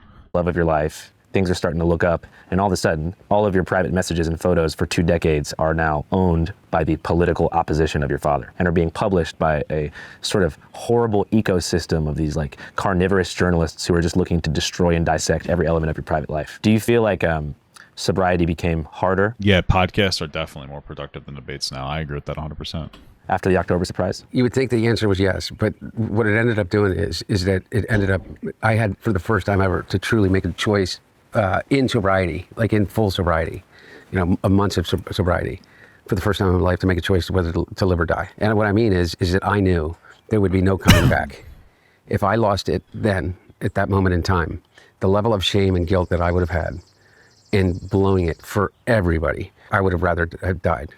So there was the first time in my life in which I was able to literally say, are you going to get up in the morning, get out of bed this morning and exist without a drink or a drug, or are you going to kill yourself?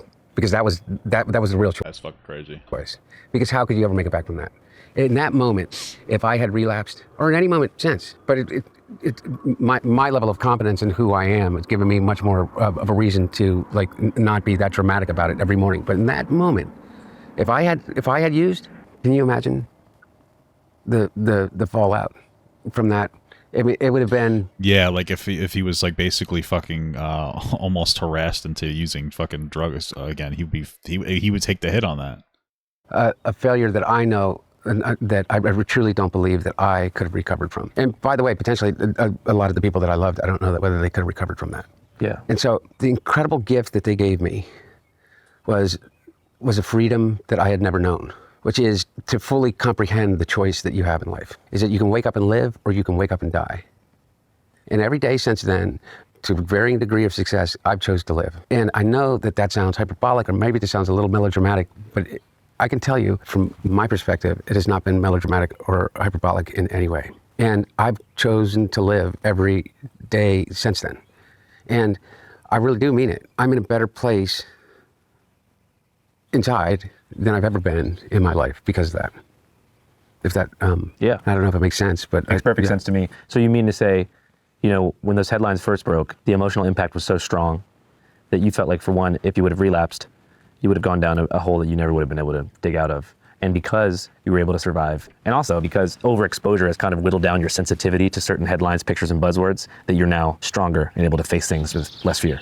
Yeah, I think for a lot of people, what happened to me is literally their worst nightmare, particularly if you've ever suffered, from addiction. Mm. You can imagine having every most embarrassing moment of your life, or, some that aren't even embarrassing, but just private, literally, not just published once in your local newspaper or, in a magazine article that went away, but by everyone over and over and over again, constantly, and then add on top of it, and then add on top of it. And so that everything that you do is whether it's positive or completely neutral, to move on with your life, is reframed to fit their narrative. So take the painting, for instance. Well, yeah, to clarify, you had an art show pretty much in the midst of all of this controversy. I remember I was trying to cover it, I think, back in the day. What is he, smoking the art there? What the fuck?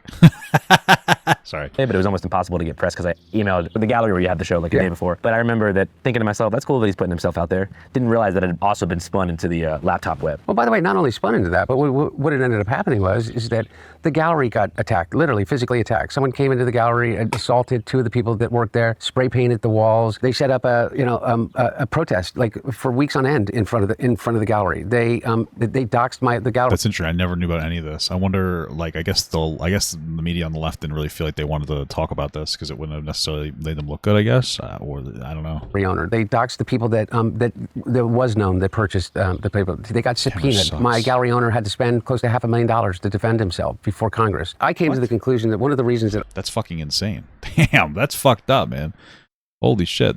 How do you, I mean, I guess they had a lot of money if they could spend it doing that, but god damn, that's crazy. I didn't choose a life that is, as an artist, at a younger age, because I didn't have the courage to do it. Well, like you were kind of scared to put yourself out there in a way that's not like traditionally. Yeah, exactly. You know, so I took a different route, and I went to law school, and I became a professor, and I opened up a law firm, and and by the way, I think I did all of those things pretty successfully. But when it became the only thing that I could do to not sink into absolute and complete despair was to fall back on the thing that I loved to do the most, was to paint. That's what I painted. And then somebody came by just by happenstance one day, who had a gallery in New York, literally a friend of a friend. He said, "You should do a show." And I said, "I would love to do a show." And then I was scared to death when I did it. In the first show that I had in LA, I didn't offer anything for sale. I just did the show. It wasn't even for sale. And immediately it became this thing that, you know, like I realized that, you know, that also gave me a gift, which is this. Is that I don't give a shit. I paint. I paint every day. And I paint for the people that I love. I paint for myself. And one day I'll have another show. Well, it sounds like part of it is like a painting therapy. Probably a little better than drugs. I mean, unless he's sniffing that paint, you know what I mean? Because that shit can sometimes smell pretty fucking good, dude. I'm not going to lie. But I really don't give a shit what the fucking New York Post or James Comer of Kentucky, the chairman. I mean, the one good thing is if he's able to get through this whole entire controversy and like come out, like he's kind of going to be somewhat invincible. Because people are just, I feel like he's going to be like kind of invincible if he's able to get through this. Of the oversight committee thinks about my fucking paintings, or what anybody really thinks for that matter. I guess the whole point of even talking about it is that it wasn't just the fact that they, of the investigations, congressional, the DOJ, all of it. It wasn't just the constant from like the Murdoch, media empire and all of the ancillary organizations around it. In the New York Times, you know how many stories the New York Times wrote about my art? How many? I don't know, like a dozen? To what end? Mm-hmm. I mean, really, to what end? I mean, at the time that they were writing about my art, Jared Kushner was in Saudi Arabia after being the head of the Middle Eastern Policy Group for the White House and covering for the leader of Saudi Arabia in the murder of Khashoggi, collecting $2.1 billion investment. When he was doing that, and they were selling golden sneakers and Bibles to people off their donor list, the New York Times was still writing stories about the legitimacy of me deciding that I wanted to be a painter or not. Well, as you mentioned, it's a business. Businesses are profit driven, and they know. It also seems like most, I mean, this is true nowadays, but most political conversation is not even political. It's mostly like some kind of drama oriented. Like we really don't have any pure politics anymore. There's really no focus on just the news. It's turned into political entertainment. You know, there's no more actual like, hey, this is normal. It doesn't exist anymore. There's no regular shit.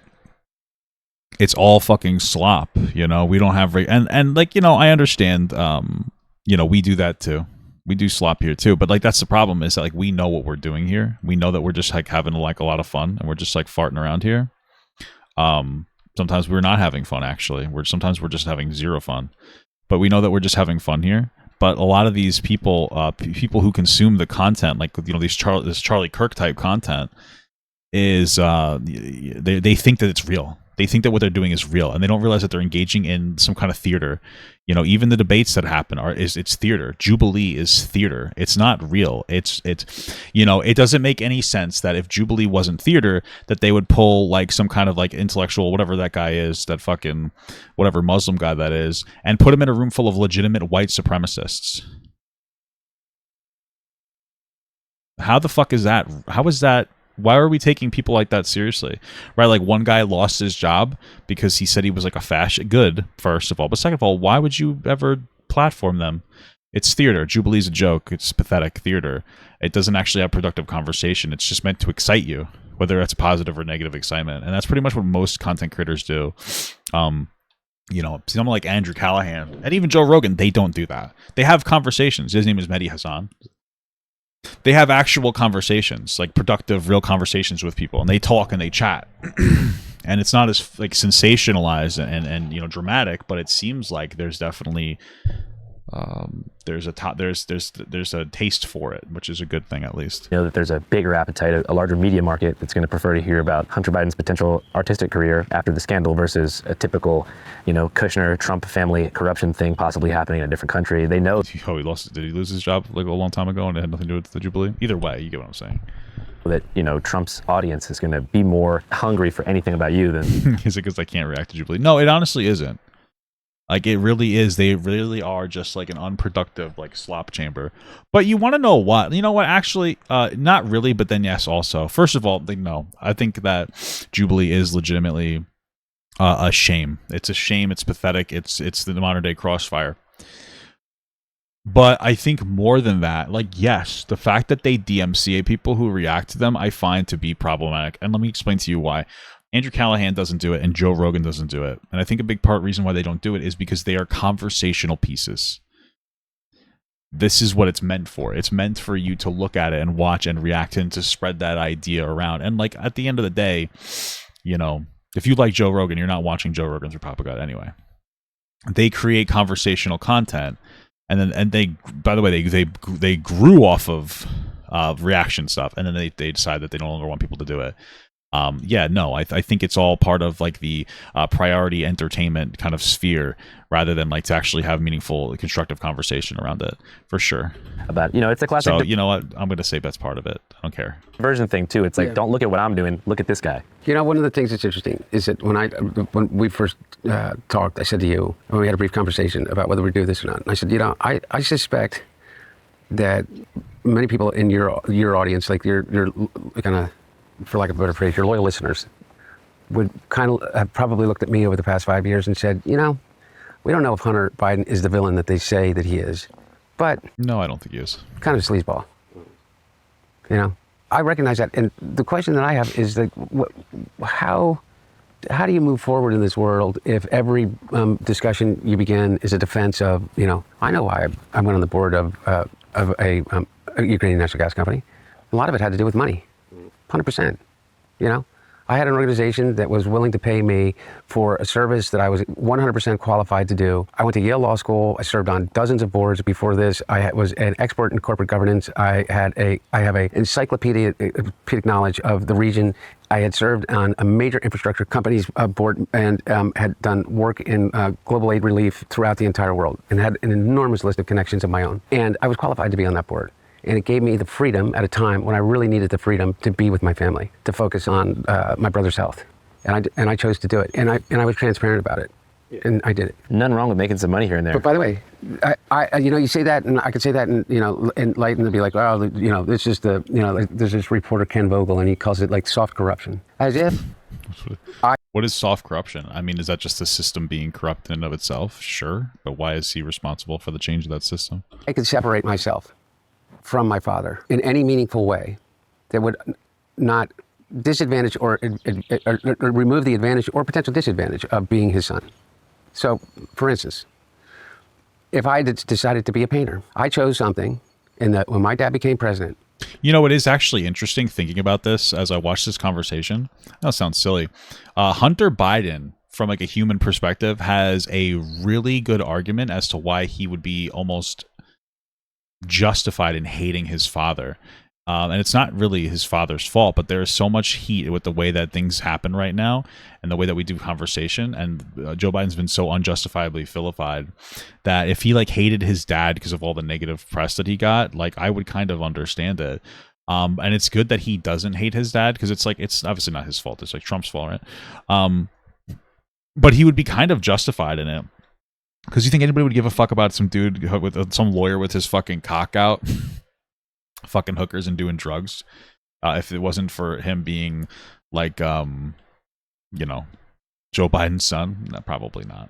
That was completely 100% outside of any of the purview of what I thought of the federal government. What control does the federal government have, or the White House or administration or president could have on whether somebody buys a painting of mine or not? It became a national scandal. So, how can I possibly argue that I've not had enormous advantages afforded me because of who my dad was? But I certainly have paid the fucking... That's true. There was another guy who wasn't allowed to be a painter. Look what happened to him. True. Price, too. And I've been held accountable in ways that nobody that didn't have my last name would be held accountable.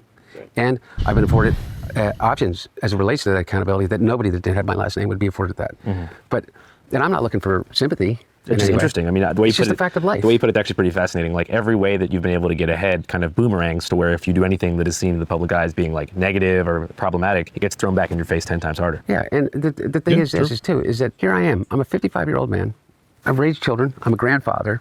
I'm obviously a father and a brother and a son and a grandson and a nephew and a painter and a business person and a lawyer. And I'm sitting here like talking about my dad. You know what I mean?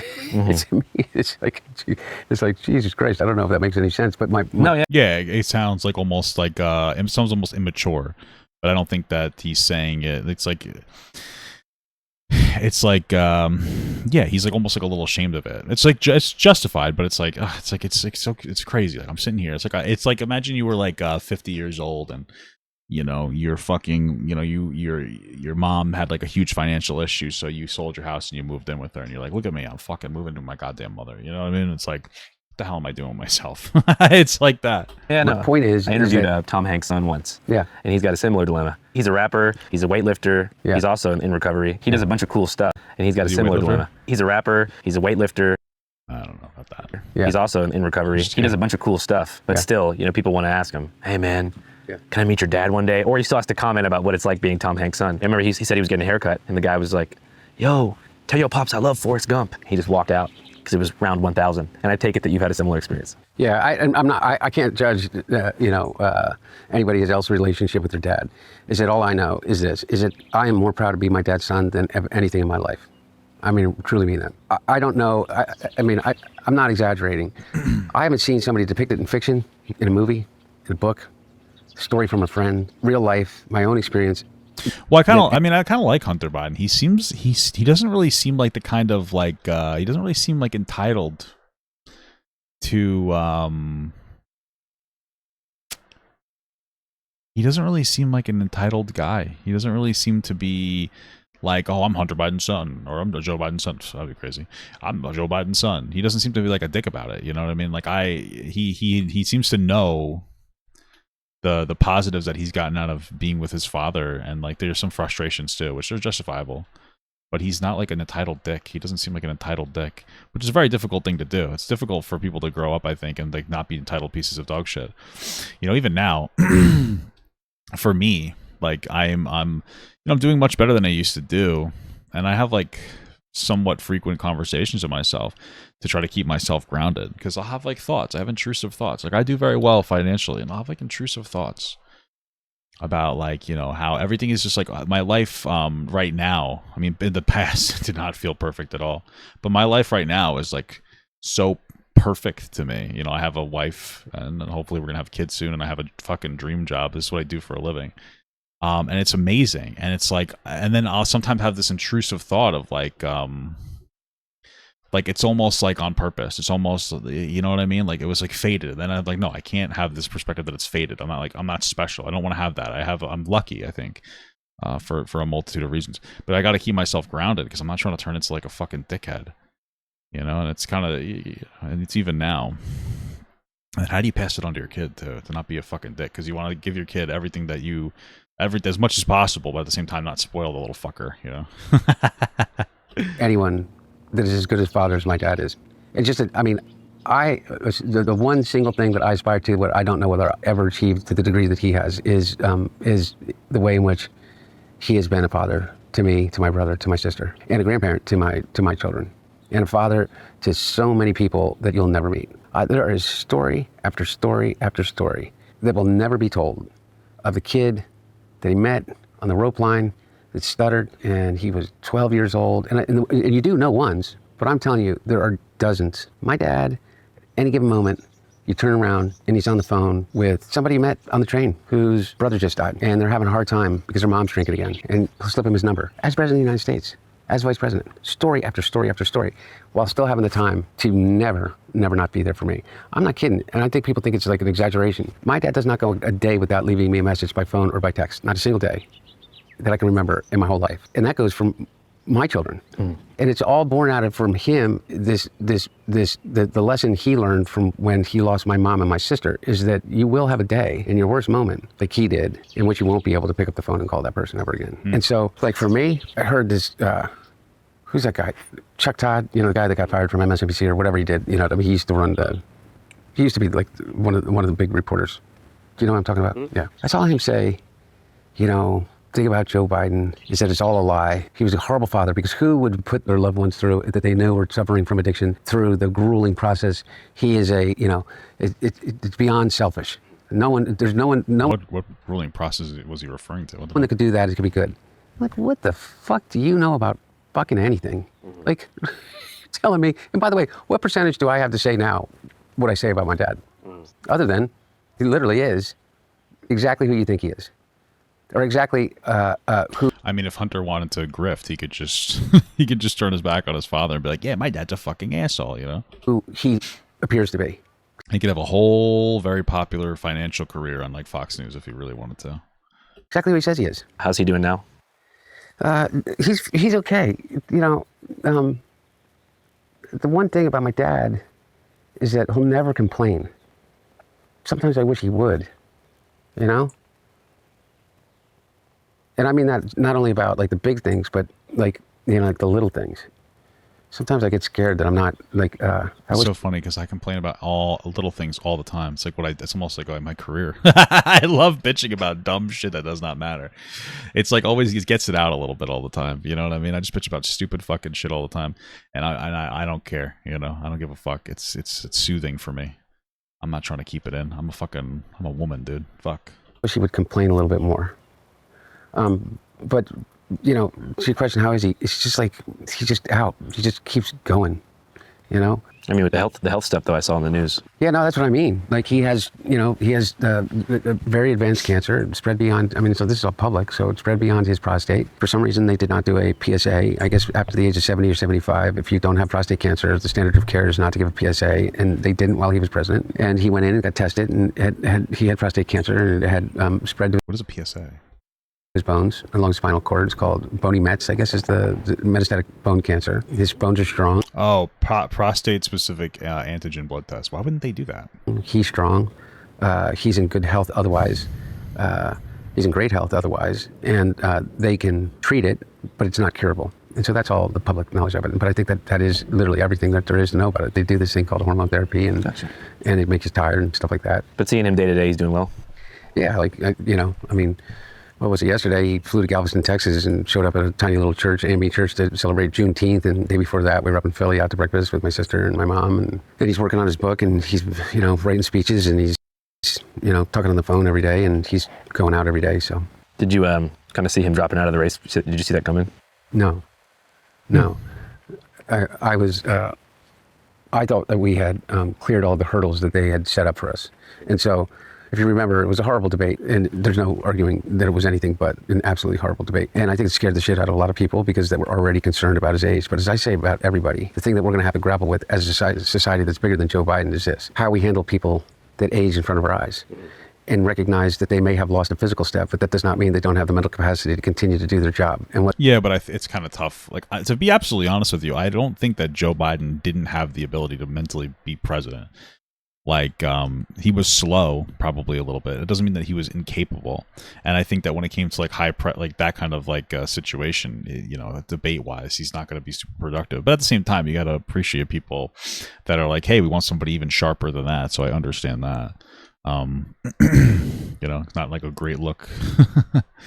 But it's very possible he was still fine, and I think he probably would have been. But I don't think that they would thought that they could sell that. Whether there still should be to be valued. So my dad grew old in front of everybody's eyes, and the difference between whether or not you thought that he was politically viable based upon your own biases, or whether you thought that he was politically capable based upon his accomplishments. Just remember, Joe Biden got 81 million votes. And it wasn't because of Donald Trump that Joe Biden got 81 million votes. Joe Biden got more votes than anybody that's ever run for president in the United States before, by a large margin. I mean, just think about it this way. The maximum number of votes. Yeah, a big part of that was because of COVID, and people were more available to vote.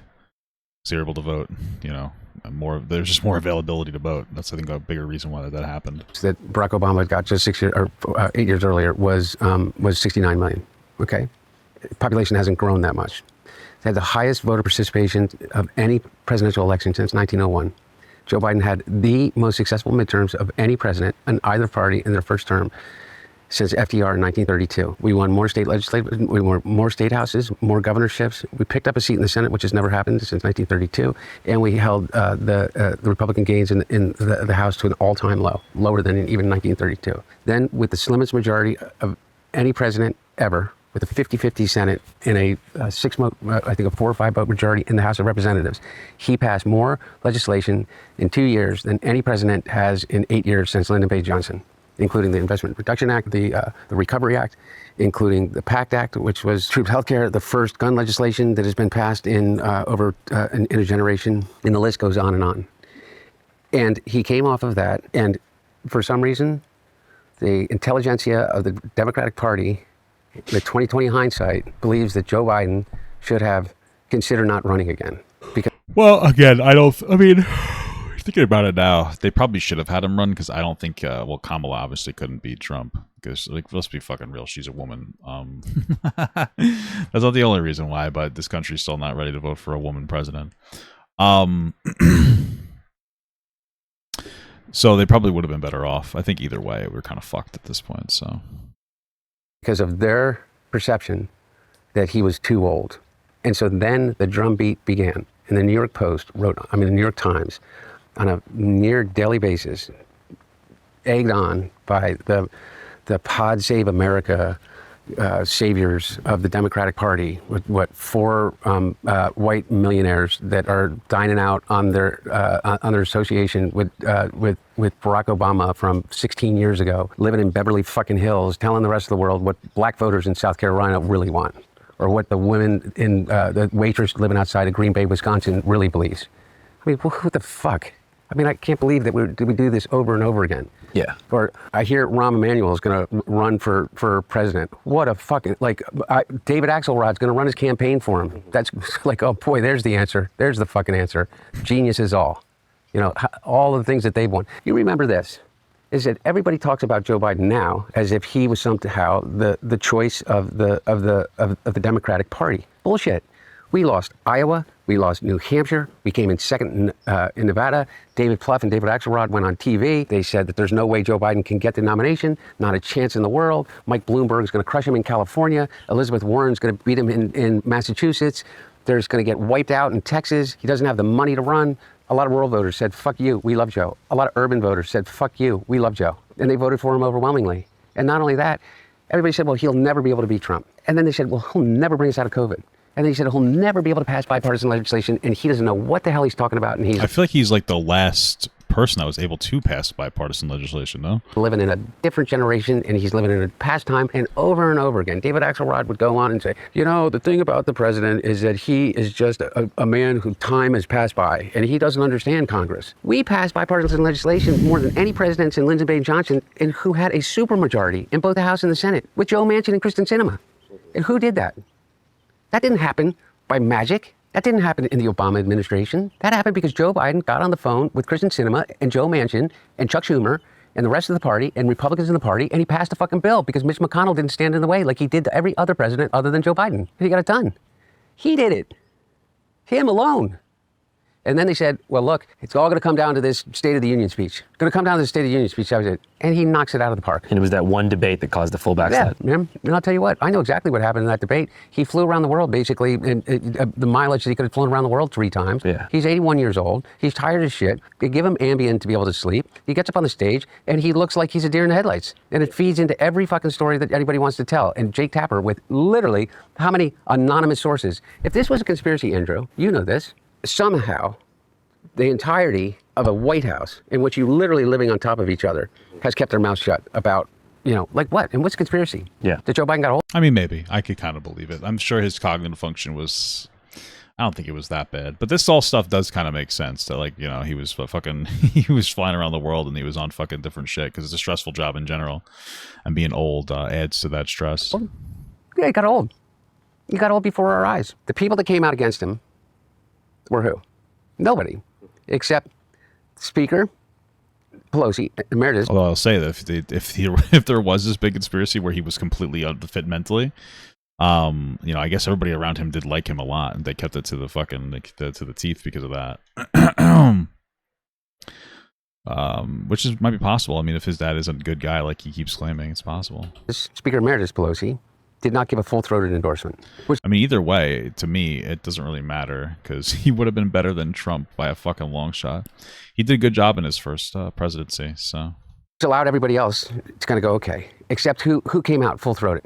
Progressives, AOC, Bernie, the entire progressive ring, Ro Khanna, the entirety of the progressive side of the Democratic Party said Joe Biden has got more of our agenda accomplished in 4 years than any president in history. The largest investment into climate change in history.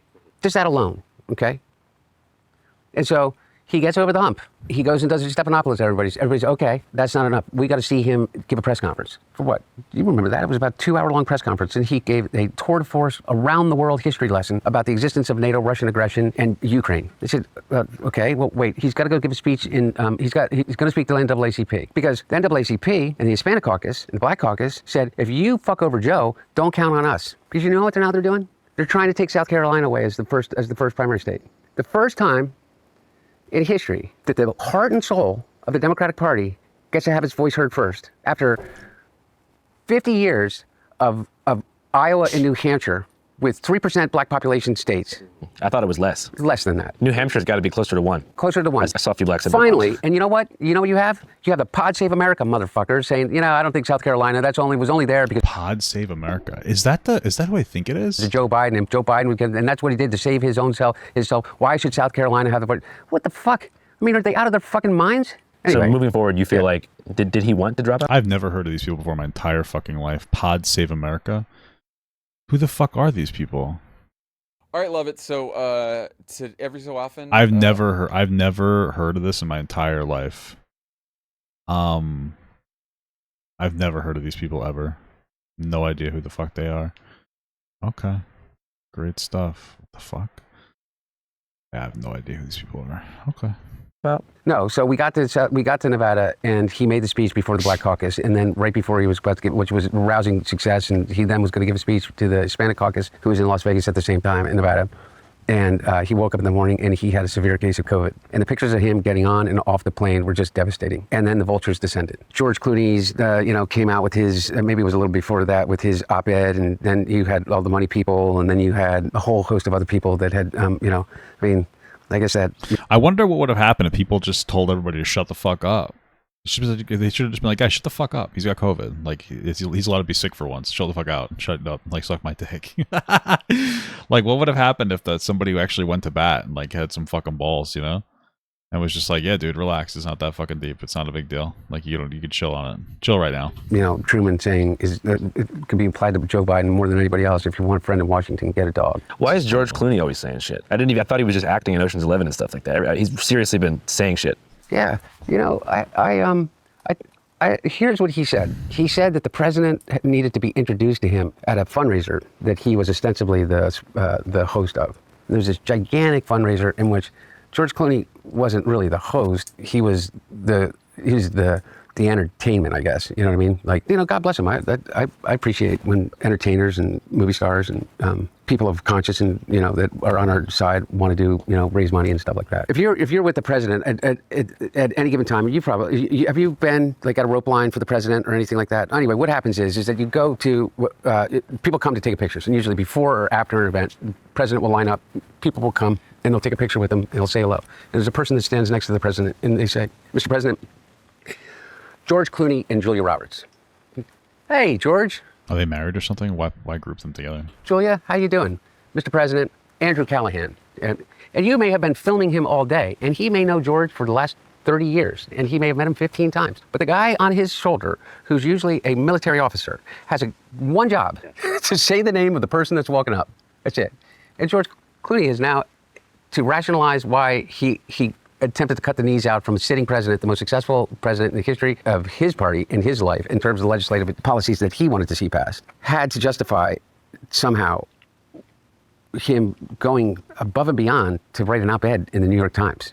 I really wish there was more communication on like really any of these perspectives. I think could have been very productive, for whatever reason. And I think it kind of speaks to something that he was talking about before. Hunter was speaking about before, this idea of like oh, just ignore it and it'll go away. I think that culture needs to end. I think that there needs to be like a good way of communicating stuff, but that culture needs to end because like why like give us a fucking say something about this. Like go talk about it. You know, be productive. Sit down. Like if he's sick, don't hide it. Don't try to like make things seem a certain way. Be a little bit more open about it. Keep the American people in the light on stuff. Because I truly think Biden was a great president. And he did a lot of good things. He passed a lot of bills and a lot of acts, and he did a lot for the economy. He did a great job getting us out of COVID. But nobody knows that. And it's because the Democrats don't talk about it productively. I don't get it. You know, maybe they were, but I didn't hear it. Which I feel like it's unlikely. I feel like they didn't communicate correctly their success. Brag a little bit, you know? Fucking brag a little bit. Try to force the sitting president of the United States out of the race. And so he makes up the story about how the president had to be introduced to him. Oh, like he didn't recognize George Clooney? Exactly. Because of like dementia or something? Oh, I don't know. Well, that's the implication, right? Yeah, like he's forgetting things. Yeah, and by the way, I remember this story is that George Clooney wasn't going to show up to that fundraiser. And he was bitching to the White House staff and to the people, the senior staff, is that he was so angry that the president would criticize the arrest warrant that was executed for Netanyahu. And the president, when asked, said, would they arrest Netanyahu if he came to the United States? And he said he would not have the authority, nor would he do that. And I guess George Clooney's wife was the principal. I mean, that doesn't really sound like it would be a particularly good political thing to do. Architect of that. As shitty as Netanyahu is, we kind of need Israel as an ally. Arrest of that warrant for... Like, really, they're just like, they're a solid, like, they give us like a lot of tactical advantage in the Middle East, and they have good technology, like surveillance technology, my understanding. So it'd be kind of stupid to fucking do that, all because of George Clooney. Netanyahu, and I don't judge that in one way or another, was the right thing or not. He was very, very angry that my dad did not, I guess, like, pay homage to her or something. I understand, defending your wife or something, but I mean, I saw the text messages that he wrote, reams of text messages, like how dare he do that? And he kept promising that he was going to embarrass the president and pull out of the fundraiser. Before we continue about the vultures, I have a George Clooney story. Hopefully we can leave it in. My only really famous Hollywood friend is actor Jack Black, from School of Rock. And so we used to be neighbors in Los Feliz. And so Tenacious D did a concert. What the fuck? That's insane. I would have never, that's an interesting tie. In Sydney, Australia. This is a day after they tried to assassinate Trump in Butler, PA. And I guess Jack Black's guitarist or whatever jumps up on stage and he yells something to the effect of, hey, next time you try to shoot Trump, aim a little bit closer. Don't miss Trump next time. George Clooney is blowing his phone up, being like, if you don't kick your band member out of the band and like publicly denounce this guy, like, I don't know what the consequences were, but it was kind of like, you're out of what we don't know. And so his hand was basically forced to be like, oh, sorry, my band member has serious mental health problems. We're breaking up the band for now. The tour's canceled. And so, I mean, it is cool to see. I mean, that is a little bit of a wild thing to say. Let's just be fucking real. It's a little bit wild to say something like, I hate Donald Trump. But praising his assassination that's a terrible thing to do. And you want to know why? The biggest reason is because it's good that Trump's president. He is a horrible dog shit president. He's done nothing positive for the economy. He's done nothing positive when it comes to our world relations. He's really just constantly, it seems like he's just financially farming. It seems like he's just like money farming. And I think people are seeing that. He's making promises he doesn't seem to be able to keep. And so, it's good. We're only 7 months in, and he's already pissed off pretty much anybody. And, whether he bounces back or not is not going to really matter because he's going to continue to bounce down. He's going to bounce on it. And so I'm happy that he became president, kind of. I think that MAGA really needed this win because it's a lot of people who feel very frustrated with different things. And I think that they needed to understand that, this was never going to be good. And they need to see that this is a terrible fucking dog shit idea, and you know what I mean. I think we needed this, honestly. So see Hollywood actors voice more progressive opinions, but fuck. But also, it's bad to. God damn it! It's also bad for people to die. Him, fuck him, and everybody around him. Or not to be fucking nice. Number one, I agree with Quentin Tarantino. Fucking George Clooney is not a fucking actor. He is a fucking, I don't know what he is. He's a brand. And by the way, and God bless him. You know what? He supposedly treats his friends really well. You know what I mean? Buys them things. And he's got a really great place in Lake Como. And Biden's things He's great friends with Barack Obama. Fuck you. What do you have to do with fucking anything? Why do I have to fucking listen to you? What right do you have to step on a man who's given 52 years of his fucking life to the service of this country and decide that you, George Clooney, are going to take out basically a full-page ad in the fucking New York Times to undermine the president at a time in which, by the way, what do people care about the most? Why do you think that the Republicans have an advantage over us? Because they're unified. They will go along with anything. I wasn't asking anybody to go along with anything. I was asking people to go along with this. The most successful administration in my lifetime. And I'm including the Obama administration, I'm including the Reagan administration, I'm including every administration in my lifetime. We have gotten more done for the agenda of the things that your generation and my generation cared about than any president in history. And we didn't get it all done, but more than anybody else with the slimmest majority ever. And everybody said that there's no way that he's ever going to be able to do that. And you know what George Clooney did? Because he sat down, I guess because he was like given a blessing by the Obama team or the Obama people and whoever else, and David Axelrod and whoever the fuck else, is to go, okay, yeah, you know what? We are going to insert our judgment over yours. Me, and James Carville, who hasn't run a race in 40 fucking years, and David Axelrod, who had one success in his political life, and that was Barack Obama, and that was because of Barack Obama, not because of fucking David Axelrod, and David Plouffe, and all of these guys, and the Pod Save America guys, who were junior fucking speechwriters in, on Barack Obama's Senate staff, who have been dining out on the relationship with him for years, making millions of dollars. The Anita Dunns of the world, who's made $40-50 million off the Democratic Party, they're all going to insert their judgment over a man who has figured out, unlike anybody else, how to get elected to the United States Senate over 7 times, how to pass more legislation than any president in history, how to have a better midterm election than anybody in history, and how to garner more votes than any president that has ever run. And they're going to replace their judgment for his. Not to mention, too, about actors. I mean, like, obviously he's his son, so there's going to be like a little more charity. But still, I mean, I wish that we had this fucking, this is kind of like the fire that we needed a little bit here in fucking, last election. We didn't really get any of this passion or fire from like any administration. I think that this passiveness has to die. There needs to be more like there needs to be more aggression like this. Like, I think productive aggression. I'd call it advocation, honestly, than whatever the fuck we've been getting. Honestly, when actors take up very staunch progressive opinions, it gives working class Americans the perception that left-leaning beliefs are elitist, because they're seeing all these rich people that they perceive to be these untouchable celebrities in the shining lights in the marquee as being liberal. So it's really easy to market conservatism as like a working man's countercultural thing. And what was the one thing that Joe Biden, no one ever could pin on him? That he was a left-leaning, rich, liberal elitist. Yeah. The one thing that Joe Biden was not, that they could not take away from Joe Biden, he was the stuttering kid from fucking Scranton that fucking worked his way up, and that he said some fucking things that were a little impolitic at times, but you know what? He reminded me of my dad. Not my idiot dad, but my dad who brought us through the tough times. And I knew at the end of the day that Joe Biden actually cared about me. And you know what? I think Joe Biden is a little bit as confused about what transgender is as I am. But you know what I know that he also is not going to do? He's not going to beat the shit out of my kid if I decide to let my kid be transgender. But he's going to... That's a nice sentiment. But you know what? Listen, I respect what he's saying, because like obviously he doesn't really know too much about trans people. I don't either. I especially don't fucking understand non-binary people. I don't get it. But there's a respect that exists, right? Like, again, there seems to be part of the conservative strategy to just hate things. Just hate. Like before we were talking about like DEI. It's not like, hey, listen, this is what the message should be. Hey, you know what? Maybe DEI has gone a little too far. Okay, it's not the message. The message is I hate DEI. It's stupid. There is never a justification to protect marginalized groups. And then there's an undertone of hatred for those groups. When it comes to immigration, it's not just like, you know what, legal immigration is bad, we should do something about it. It's like these people that are coming over here are violent and they want to kill you. Like, that's the narrative, even though it's not true. There's a hatred attached to it. And so it's not like people are saying like, hey, listen, like I'm a little skeptical about some of this, some of the stuff that surrounds trans stuff. Is there, maybe we should be a little, let's have a conversation, be productive. No, it's, I hate trans people. That's what they say.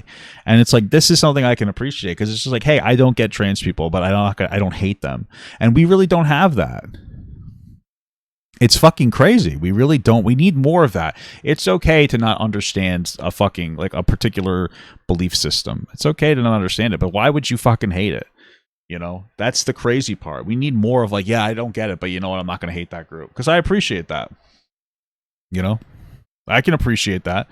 It's like fundamental respect. Say, I don't get it. Like, explain it to me. You know what I mean? Like, explain it to me. That's who he is. He's the guy that's going to be asked in an interview when he was vice president, well, what do you think about marriage between a man and a man? And he's going to say, I think love is love. Doesn't mean that he has to necessarily understand it, but all he knows is his own he doesn't understand two boys loving each other. Personal experience. But he wasn't shoving it down your throat like George Clooney shoving it. Well, if he was, I guess he would get it. down your fucking throat. Also, I know you're a man of peace now. Who says that? What? Well, but if you did see Jake Tapper, would it be time for a little bit of a schoolyard fight? Look, man, I mean this sincerely. It's almost not worth commenting on it because he's completely irrelevant. And I really mean this. Who's Jake Tapper's audience? Jake Tapper? My mom or something? I don't know. Well, I don't know. For real, though. I don't even think it's your mom anymore. No. By the numbers, what influence does Jake Tapper have over anything? He has the smallest audience on cable news. And beyond that, I think that the book is right now on Amazon that he put out. I mean, his ratings just went to shit after he put the book out. That's funny. President Biden's decline, its cover-up, and his disastrous choice to run again. This is funny because this is what we call like a failed strategy. You know, Joe Biden had some of his issues, whatever, that's fine. Because Democrats were so afraid, like they didn't know what to do, instead of trying to do something honest, you know, like maybe, hey, why don't you talk more to the American people? Give them an update. I think that if people knew how decent the Biden administration was, like he did a good job, that they would have maybe not hated him as much. But Democrats are silent. Anytime there's like a controversy, they stay silent. They don't explain themselves. They don't productively advocate, blah, blah, blah, blah, blah. So the new strategy, though, is so what do? We fucking, oh, well, you know what? Trump's doing really well hating on Biden. What if we did that too? What? So that's the problem, is that like they go into this completely disingenuous route and they're just like, yeah, time to hate Biden. I guess that worked. And nope, that failed. Oh, wait, people don't want to see that. You're fucking stupid. Like you're fucking dumb as dog shit. You're an idiot. Like these people are dumb as fuck. You know, like the Biden hate is undeserved. He's probably, I mean, frankly, he was one of the best presidents, frankly. I think he did a great job going through a lot of crises.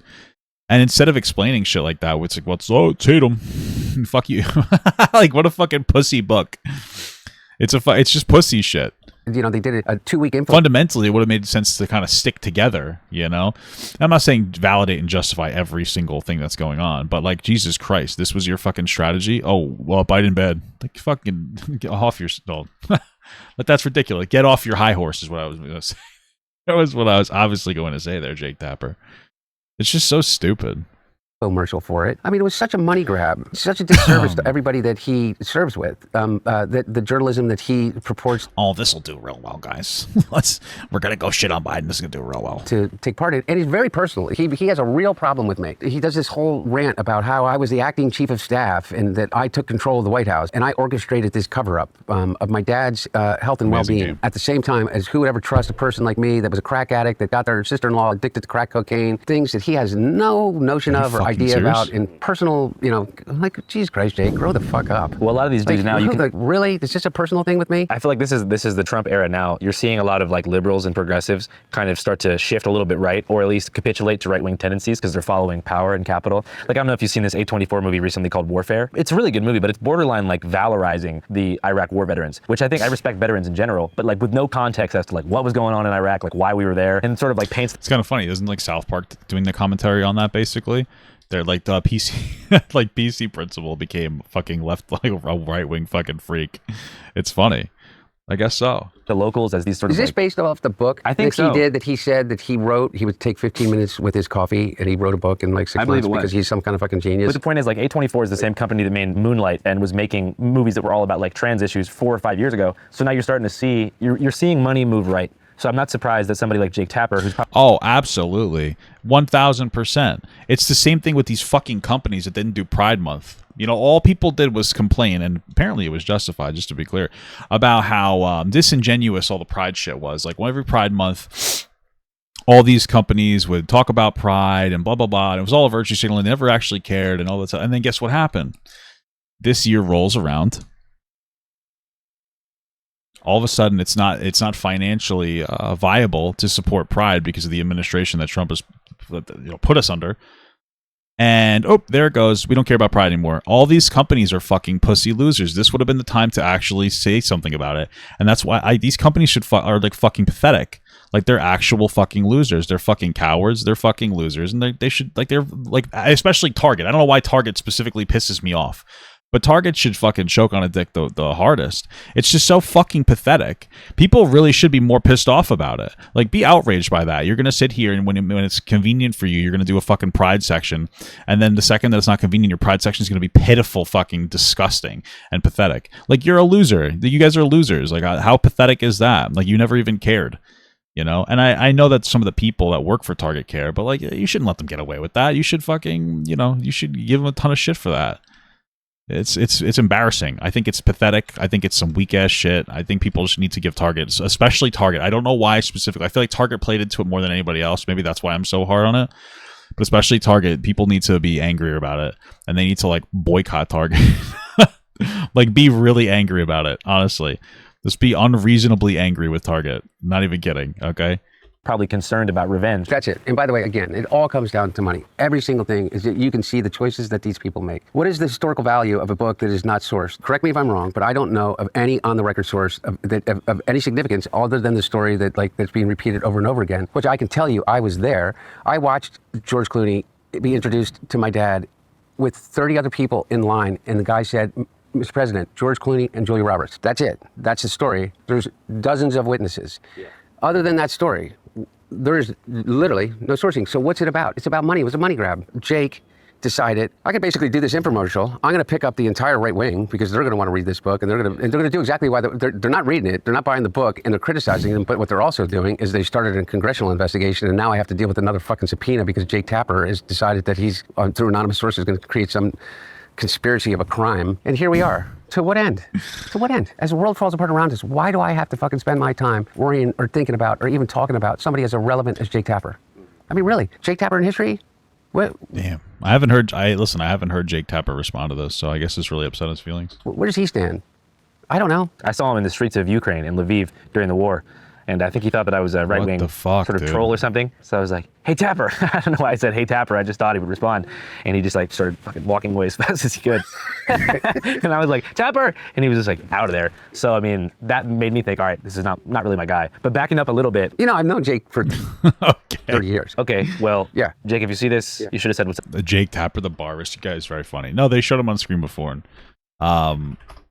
This guy, he's like I think a CNN guy, yeah. Who are you? The bar rescue guy. That's John Taffer, not Jake Tapper. It's up to me. Moving back to the vultures that ensued after that, I feel like we kind of lost track a bit. You're talking about the decision to drop out, and you're talking about the day after COVID. Vultures. So he gets out of that. He comes off of the plane. He looks absolutely distraught and disheveled, and it's the exact wrong image at the exact wrong time. And then they descended, and they truly descended. This is my recollection of what happened, and it is not his. And he will be able to tell his of why he decided and what he decided and what he did. But what I felt happened is that he was given a choice. Either they decided on a nuclear option. They said, we are going to blow up the party if you don't drop out. We're going to protest this all the way up for the next month, all the way up to the convention. Every single moment and every single day is going to be a test of your ability to put one foot in front of the other without tripping and blowing the whole thing up. We're going to hold you to such a... I actually wouldn't doubt that. Because again, like at this point, because what did the Democrats do after? It was a failed thing, but what did they do after that? They made it about like kind of cum guzzling some of the MAGA talking points over and over and over again. So I wouldn't doubt that the Democratic Party would potentially implode on Biden. Maybe it would have been a good thing. Maybe we would have had like a 3-party system, but I doubt it. I don't know. I wouldn't doubt it. It's a microscopic accountability in terms of your health. That if you have an off day and misspeak, if you do one of the things that Donald Trump does 35 fucking times a day. Did you see the other day when Donald Trump pointed to the Declaration of Independence and said, you know, I'm against war. I think we could have saved 600,000 lives in the Civil War. You look right up there. I don't know. I see the Declaration of Independence, and I say, I wonder if the Civil War always seemed to me. Yeah, but definitely, I'm pretty sure the Declaration of Independence was the Civil War. Maybe that could have been nothing to do with any other country. Solved without losing 600,000 plus people. As if there's a connection between the Declaration of Independence and the Civil War. But can you imagine my dad did that? Can you imagine if he opened up that treaty with the Prime Minister's term? Wait, that's actually fucking crazy. Why don't people? Because I don't even care, frankly. It's because I just look at that like, oh, Trump is a fucking moron. That's my first thought. And it's so interesting as like, you know, maybe as much as Biden could have been a little bit more struggling mentally. It's funny that there is still to this day a higher expectation of intelligence on Biden, the guy who, like, yeah, is maybe a cognitively not all there, than Donald Trump. That's crazy, because that's what that is. Like, when he says something like that, nobody gives a fuck about that. It's because we know that, like, he is so fucking stupid, and everybody knows that he's really fucking stupid. And I guess Trump's audience is so fucking stupid that they don't care about that appeal to intelligence. Because I haven't seen a goddamn thing about that. And it's like, isn't it insane that you're holding Donald Trump to a lower standard than fucking Joe Biden, yet you want to pretend that you think Joe Biden is somehow worse? No, you don't, you stupid motherfucker. These guys know that Donald Trump is pathetic and incredibly stupid and losing his shit. He's just, I guess, losing it confidently. I don't really know. Or he just has had such an impact on the Republican Party that they don't dare say anything about it, I guess. It's fucking ridiculous. At the G7 in Canada, and all the pages fell out, and then he said that he just signed a treaty with the European Union, with the Prime Minister of the UK standing next to him. Can you imagine? And then if he got on a plane and said the reason that he was going home early from the G7 is because he had a major announcement the next day, and then the next day he put up a flagpole. Can you imagine any of those things? So you're saying... Where the fuck is Jake Tapper? Where the fuck? That's a good point. That's a great point, man. Those are all fucking insane. And again, I haven't heard of them. You want to know why? Because we all know, even MAGA knows, that Trump is less than Biden. That's it. That's it. That's all. That's it. Even MAGA knows that Trump is literally less than Biden. Fuck is George Clooney? George Clooney's making money off of play because he's such a God's gift to the defense of democracy that he is doing a play on Broadway for us. Thank you very much. I'm gonna tell you right now, this fucking thing makes me actually hate George Clooney. Very much. Dude, Hunter Biden is too persuasive. I fucking hate George Clooney now. Just give it a choice. We are going to fight you every step of the way. The party is going to implode. And especially since he said that Quentin Tarantino apparently doesn't like George Clooney. And, like, I like Quentin Tarantino, and nothing to do with the feet stuff, of course. Nothing to do with that, of course. But I like him, so it's like, hey, fuck it. You know, you got Hunter Biden and the Foot God. Come on. How much more convincing do we really need, guys? We are going to have a floor fight. We are going to attempt to stop you. We are going to challenge you. We're going to have the Black Caucus, the Hispanic Caucus, the progressive wing of the party against the liberal elite money side of the party. And that they were going to try to dry up all the money. And so they decided that they were going to do a nuclear option. So Joe Biden, I think, did the most selfless thing that I know of any politician in the history of this fucking country did. He stepped aside to save the party. And in that void filled the only person that he would ever endorse out of the gate, because he chose her as his vice president. There's no choice in that. And by the way, I love Kamala Harris. I think that she would have made an incredible president. I know that she was definitely would have been better than Biden. I mean, excuse me, than Trump. was an incredibly loyal vice president. And she did everything that she could to support my dad, everything, and to support me and my family personally. I mean, I truly love her like family. And I think that she would have made an incredible president, and I think she ran an incredible campaign. You know who did not want Kamala Harris to be president and did not want her to be the nominee? Nancy Pelosi didn't want her to be. None of Nancy Pelosi's people wanted her to be. They wanted an open convention. They wanted a floor fight. They wanted I don't know what the hell they wanted, but they wanted to be the ones to anoint whoever they were going to anoint to become the next president of the United States. Who do you think that would have been? I don't know. I really don't know. I don't have any idea. I really have no idea who is even likable enough of a Democrat right now. I like James Talarenko. I think he's great because he doesn't do he's not, dude. I'm so sick of politicians like hyper focusing on Trump, if that makes sense. Like, criticize him productively, but sometimes like this hyper focus. I like him a lot because he focuses on policy a lot more. But frankly, I don't know, man. I kind of like this Hunter Biden guy. Idea. All I know is that they definitely did not want Kamala Harris, and again, which undermined her, which undermined the campaign. Actually, you know what? Unironically, I think they're not even kidding. I actually do think that Hunter Biden, not as president, I think Hunter Biden is probably the most perfect vice presidential choice for Kamala Harris. Kamala Harris has experience. You know, you can hate her as much as you want. She has experience. It's a tough sell because she's a black woman, and it's a tough sell for those reasons, because we live in America, and like, you know, there are some people that don't necessarily think, especially a woman, could be president, even if they're well-meaning. I hear a lot of sentiment of like, oh, well, would other countries respect us, kind of a thing. But she's not really bad. She's a little unlikable. She comes off a little bit fake sometimes. I'm just being real with you. I think that her policy would be fine, though. I mean, we had Trump. I mean, at this point, I mean, we don't even... If your policy could be literally just piss in your own mouth, and it would be better than Trump's policy. Let's be fucking real. I mean, we've seen, like, no actual constructive anything happen this year. You know, well, we did get the Trump phone, so I guess that's embarrassing. But anyway...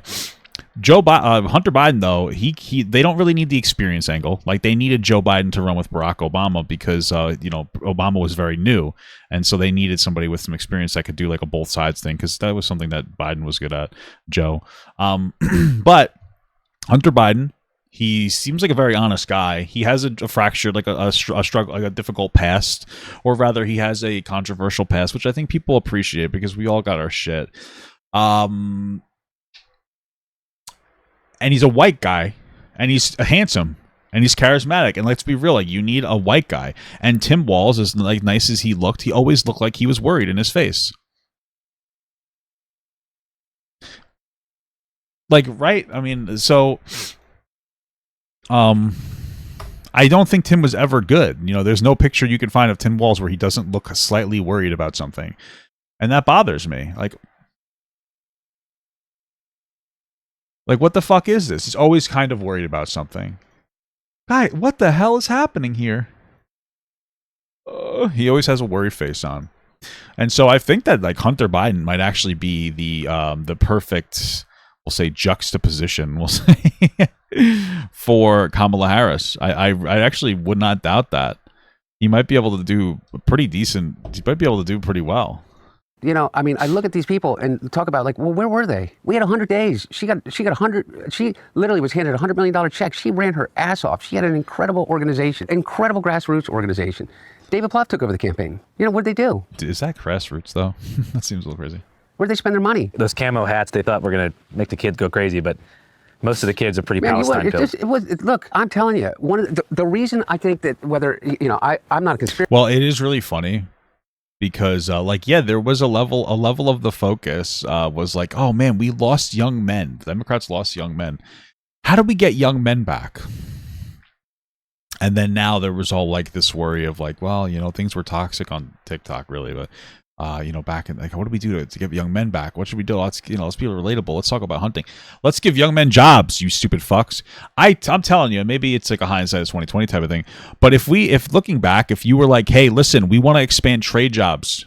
You could raise a family on trade jobs, a single income family on trade jobs. We want to make it easier to do. It's hard to automate. We want you to go be an HVAC tech or an electrician, this, that. We're going to make your schooling free. We're going to give you money if you decide to leave the state to go to a state that needs your job.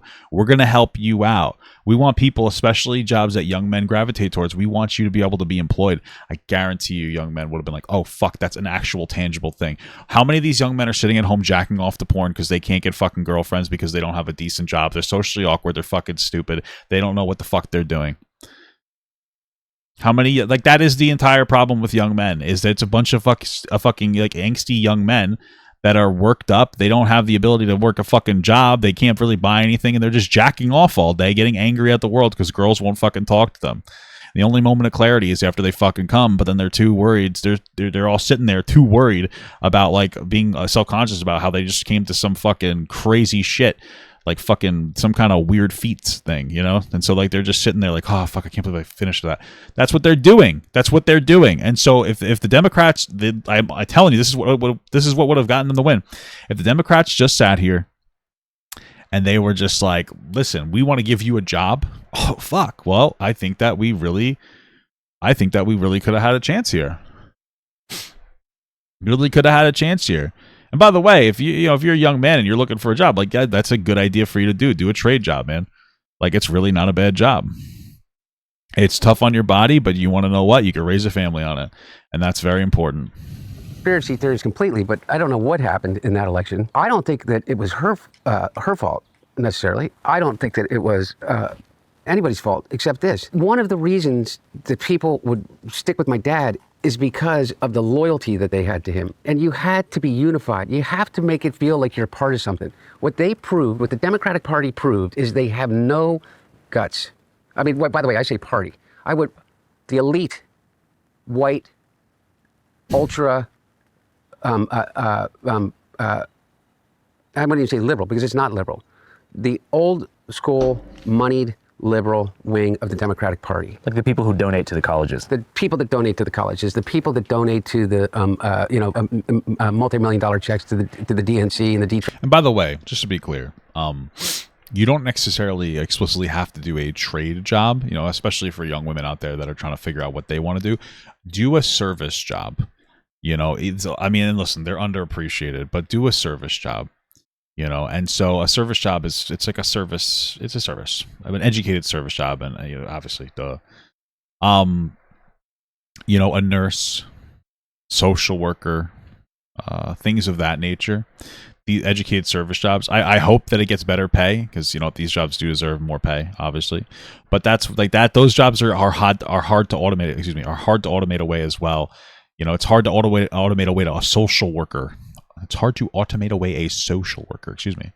And by the way, women, get into HVAC if you want. Men, get into fucking, get into nursing, get into social work. There is a big demand for male social workers, especially when it comes to younger autistic men that need the support because young autistic men are difficult. They are very difficult because sometimes men in general can be very violent, and if you give somebody with an intellectual or developmental disability, it can be difficult to deal with, and men are very appreciated in those fields. Just that male presence can be a calming thing almost because as a man you're probably less likely to fuck with somebody if they're more capable, or at least you feel like they're more capable of putting up a fight. So you can be a calming presence, and plus even people in the IDD community can use a really powerful male role model, and you never know how difficult it can be for a young man. I mean, I would imagine fathers are the first ones to give up on their kids, so which just seems to be the case. And if you're offended by that, I mean, I don't know, blame fathers for sucking dick. So you can be very positive and productive being a social worker, and you can be very valued, and you can get a lot of meaning out of your job. Triple T and the DSCC, the Schumer people and the Pelosi people and those people, not the rank and file of the Democratic Party, not the Black Caucus, not the Hispanic Caucus, not the Progressive Wing, not the people that came out for AOC and Bernie and those people. I'm talking about not the heart of the Democratic Party, but the controlling interest of the corporate side of the Democratic Party. Right. They proved to America that there is no loyalty in the Democratic Party. 81 million votes in 2020 was all about Donald Trump and nothing about Joe. I mean, this is a really smart thing that he's saying here. First of all, I think it's true. Second of all, it's a good a strategy to separate the institutionalized Democrats from the well-meaning Democrats, we'll say, which I generally agree with. I think that Bernie Sanders and AOC are well-meaning. I think that they actually care about what's going on. I don't think that the establishment Democrats give a fuck, and I think that there could be a productive fracturing of parties there. I'm not seeing any part of the Republican Party that is well-meaning or actually cares about the truth. I think that someone like Mike Pence is absolutely a representative of that because he wouldn't go along with Trump trying to insurrect the government. That's why he's not running. That's why he wasn't able to run with Donald Trump. I think that Mike Pence is a great example of probably a well-meaning guy. He assassinated his political career just to do the right thing. I mean, you really regardless of the fact that I do not like his politics at all, I fundamentally respect him for not selling out America. Frankly, I think that deserves something. Joe Biden. I'm asking this question: if that's the truth, then what? Did people become more comfortable with Donald Trump after 34 felony counts at January 6th and a civil lawsuit in the E. Jean Carroll case? I think a huge issue too, especially in my generation, was the post-October 7th Israel-Palestine situation. I think there was so many people that felt like that was kind of the BLM 2.0, with the campus protests and where are they now, Andrew?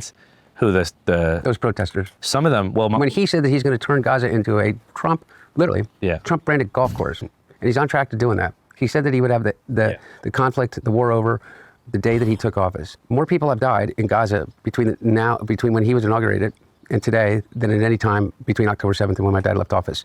And where are they now?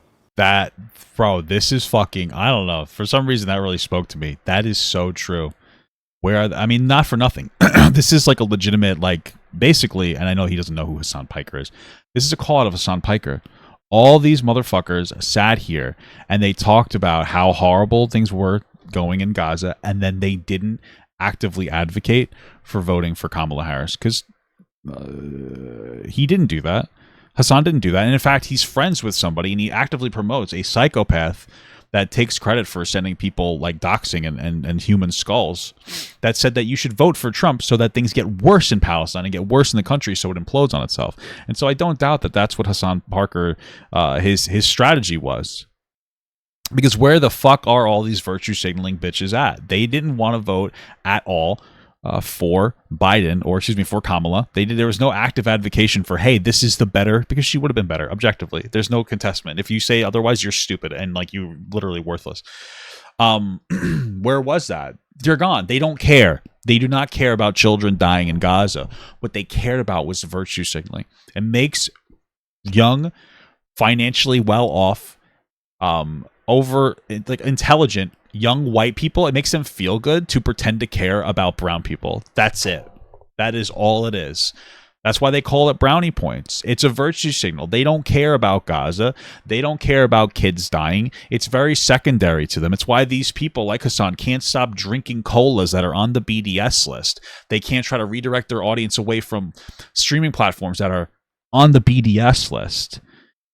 They have the means to make their own streaming site for themselves. People do it very, very successfully. They have the ability to route people to those services instead of they obviously stream on Twitch, but they have the ability to route people from those services to something else. They don't care. They don't care. It makes them feel good. It makes them feel nice. Pretending to care about politics while raking in millions of dollars a year feels really good for them. They don't care. They don't care. And that's what it boils down to, and that's what Hunter Biden is talking about there. So, I mean, I think that's great. The protest? You don't think that's what brownie points means? Well, I was making kind of a joke, but yes. Yeah. They're still active, but not as active. I think part of that has to do with just the fact that the conflict's been going on for longer. But I'm saying this made a lot of people not even vote. Oh, I agree with you. You know what I mean? Not for Trump or Harris. They're just like, you know what? Because you talk about a media market. Like, I had a lot of friends who were just so buried algorithmically in the Hamas-Israel conflict that they're just like, that's all they're seeing. And so if they're only seeing these, like, and the images are horrible. The videos are like nightmarish. So if you're consuming this all the time. I'm in that algorithm. I understand what you're saying. And then like you just see this, you're like, all right, well, if this huge issue is not going to change, then why would I even participate? And that's the sort of, they call it the black pilling. It's like the nihilism that's setting in. And I'm glad that you don't have that. And I resist it all the time. And I think that our generation will learn. I'm glad my wife doesn't like that, because shit, dude, I can't compete with that. I can't compete with a black pill like that. For next election. Because Trump wasn't able to do that many destructive things between 2016 and 2020 in a lot of our lives compared to what's happening now. Oh, yeah. No, of course not. Situation in LA, there being no taco carts in Los Angeles on the streets, not seeing one multicolored rainbow umbrella in anywhere in LA, that's something you can feel in the streets. And so I think a lot of the crowd that said, nothing will change. It's just going to be two sides of the same coin. It's just the establishment. And I fell victim to a lot of that thinking too, especially because I was only around both probably Antifa and like the Proud Boys for like 4 years. So I'm only seeing, radical, fronts on both ends. And now I'm looking back thinking, damn, it would be a lot better right now if Trump was not in office. Just straight up. Like, I mean, I think that I think Trump is like a wake up call for people to realize how much of a terrible decision this was. In general, I think it's a wake up call.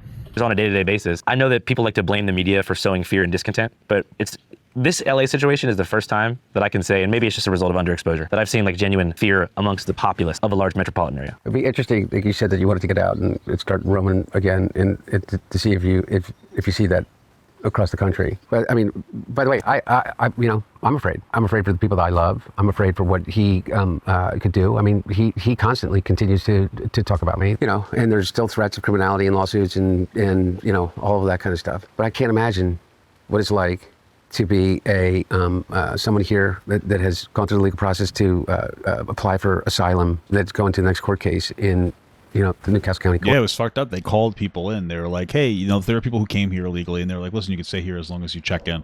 And they called them to check in, and then they arrested them all. It's fucking disgusting. Like, what kind of a message does that show you when you can't even hold to America's word? What the fuck? Courthouse here, and wondering whether you're going to end up in a prison camp in El Salvador, and legitimately believe that that's a real possibility. How long do people put up with that, I guess, is the question. And friends and neighbors. One of the things that shifted the post-Reconstruction era, Dred Scott era, into the Civil Rights Movement was the Fugitive Slave Act, and watching community members literally being ripped out of their house by people in masks, in hoods, and taken away and never seen from again. How do you turn back the clock here? I don't think there's turning back the clock in the trust of our allies that will trust us on anything for a long while. But here in the United States, in terms of the guardrails to democracy, like what will it take? Do you think the Democratic Party's dead? No, I don't think the Democratic Party's dead. I think that there's some really I think it needs like a bit of a rebranding, we'll say. incredible leaders in the Democratic Party.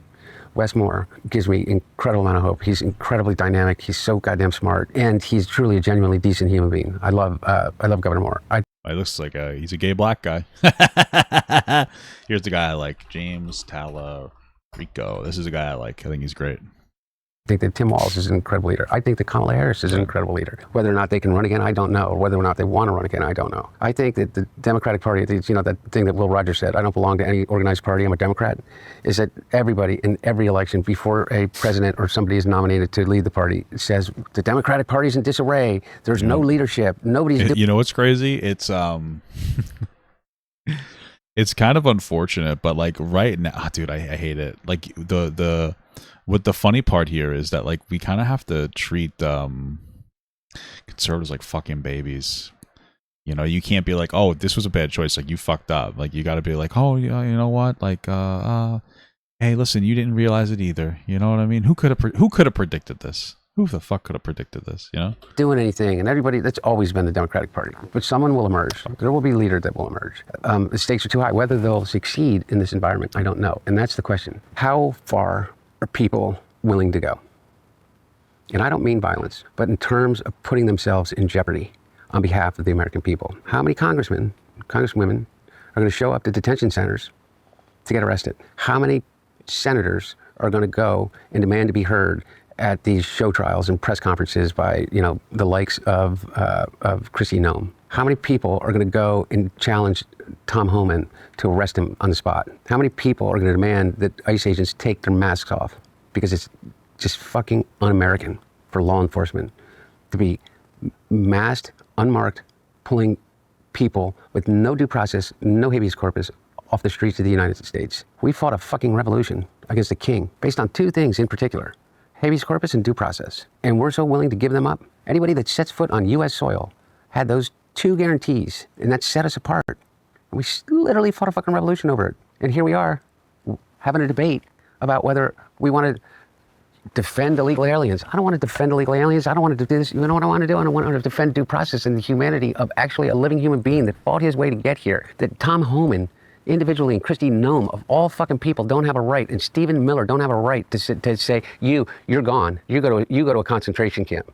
Because nobody's going to give a shit about you. Do you think that kind of coming full circle, your experience with addiction and having those kind of lows has helped you feel more sympathy for people who are being disenfranchised and being dehumanized by the press and by politicians? I think I don't know about it from. I'm certain that my own experience, yeah. But I think more than anything, it comes from watching my dad, who has given his entire life to this. And by the way, you can have. I understand generation to generation, from political party to inside the party to progressives to you can criticize my dad for some of the choices that he's made in terms of the things that he supported. Sometimes I do too. I don't agree with everything that my dad has supported, but I know this. Is that at base, the one thing that you cannot challenge about Joe Biden is that everything that he's done was with the intent of making people's lives better, not enriching himself. Yeah, sure, I can believe that. Not doing it for his friends and donors, is to, actually impact the lives of people in a way that, as you always talk about, the people that he grew up with, the neighborhoods where he came from. Just make it a little bit easier to make it through the day, understanding that people sit around their kitchen table, if people sit around their kitchen tables and have time to do it anymore with their family and eat dinner and talk about, how are we going to pay for college if you get into college? More than that, how are we going to pay for groceries next week? How are we going to pay for groceries? How are we going to pay for, how are we going to pay for baby formula? That's what people are fucking worrying about. 90%, nobody's sitting here talking about whether, what George Clooney wrote in the New York Times editorial. He's really fucking pissed at George Clooney. It's so funny. Or whatever. On a totally different note, you mentioned baby formula and babies and stuff. Mm-hmm. You know that there are some adults who identify as babies. Okay. Some days I identify as a baby. I didn't tell you that.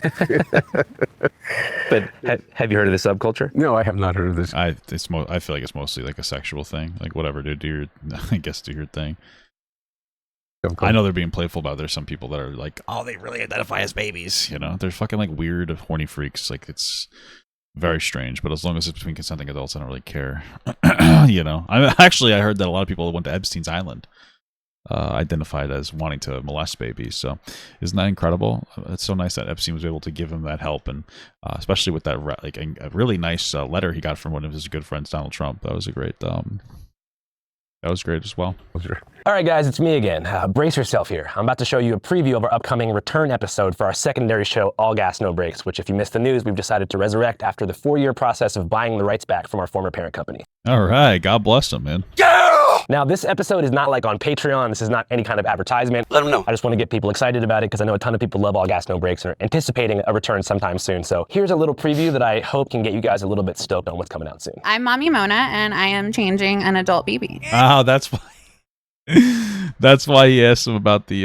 That's why he asked him about adult babies. That's silly. You know what? I appreciate. You know, he got me better than he gets me on when Willie Mack does his fucking ads. You know, Willie Mack's been getting too good at that shit too.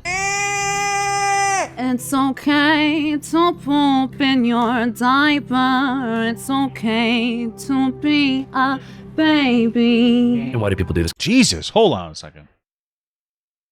It's okay. All right, I understand it now. I understand adult babies now. I get it. I understand, dude. These people are they're misunderstood. These people are misunderstood. They're so misunderstood. It looks like AOC. Look at how misunderstood these people are. Are you understanding how misunderstood these people are, dude? Holy fuck! Oh, I'm an adult baby. Oh fuck! I need to get some milk. I need some milk. This is so understandable. By the way, I was before when I said this was sexual, I was kidding. This is actually so valid. This is so valid. It's just like I feel like now I totally get it. It's a philosophical thing. You know, all these people they've gone through their life in such a way. It's art. You know, these adult babies, they've gone through their life, and they've probably, in many of their instances, they've lived as an adult for longer than they should have. You know, they were working jobs far too. I started working when I was like 12 years old. They were robbed of some form of their childhood. Their fathers were probably not there. They're probably fatherless children. They crave just a moment a day of going back to a better time when you got to suck on your own mother's tits. And it's not sexual, by the way. This is not sexual. It's just about reverting. It's about preserving mental energy. It's about living your truth. It's about being born again spiritually. It's about the existential fear of dying and what comes next. But none of these things matter to a baby. Right? It's about getting praised for simple accomplishments. So many things that we lack in society, and I think that I think adult babies are beautiful. I think it's a beautiful. I think it makes so much perfect sense. It's very valid, guys. It's valid. Chat, it's valid. It's okay to be a baby. Oh, that's crazy, dude. You know what this reminds me of? There's this TikToker here. I don't know what it... Oh, dude, I shouldn't even say this. I'm a degenerate. I can't remember the name of the TikToker, dude. It reminds me of this TikToker here. You see? I have to show you guys something. Okay, and what she would do is she would do these creepy videos.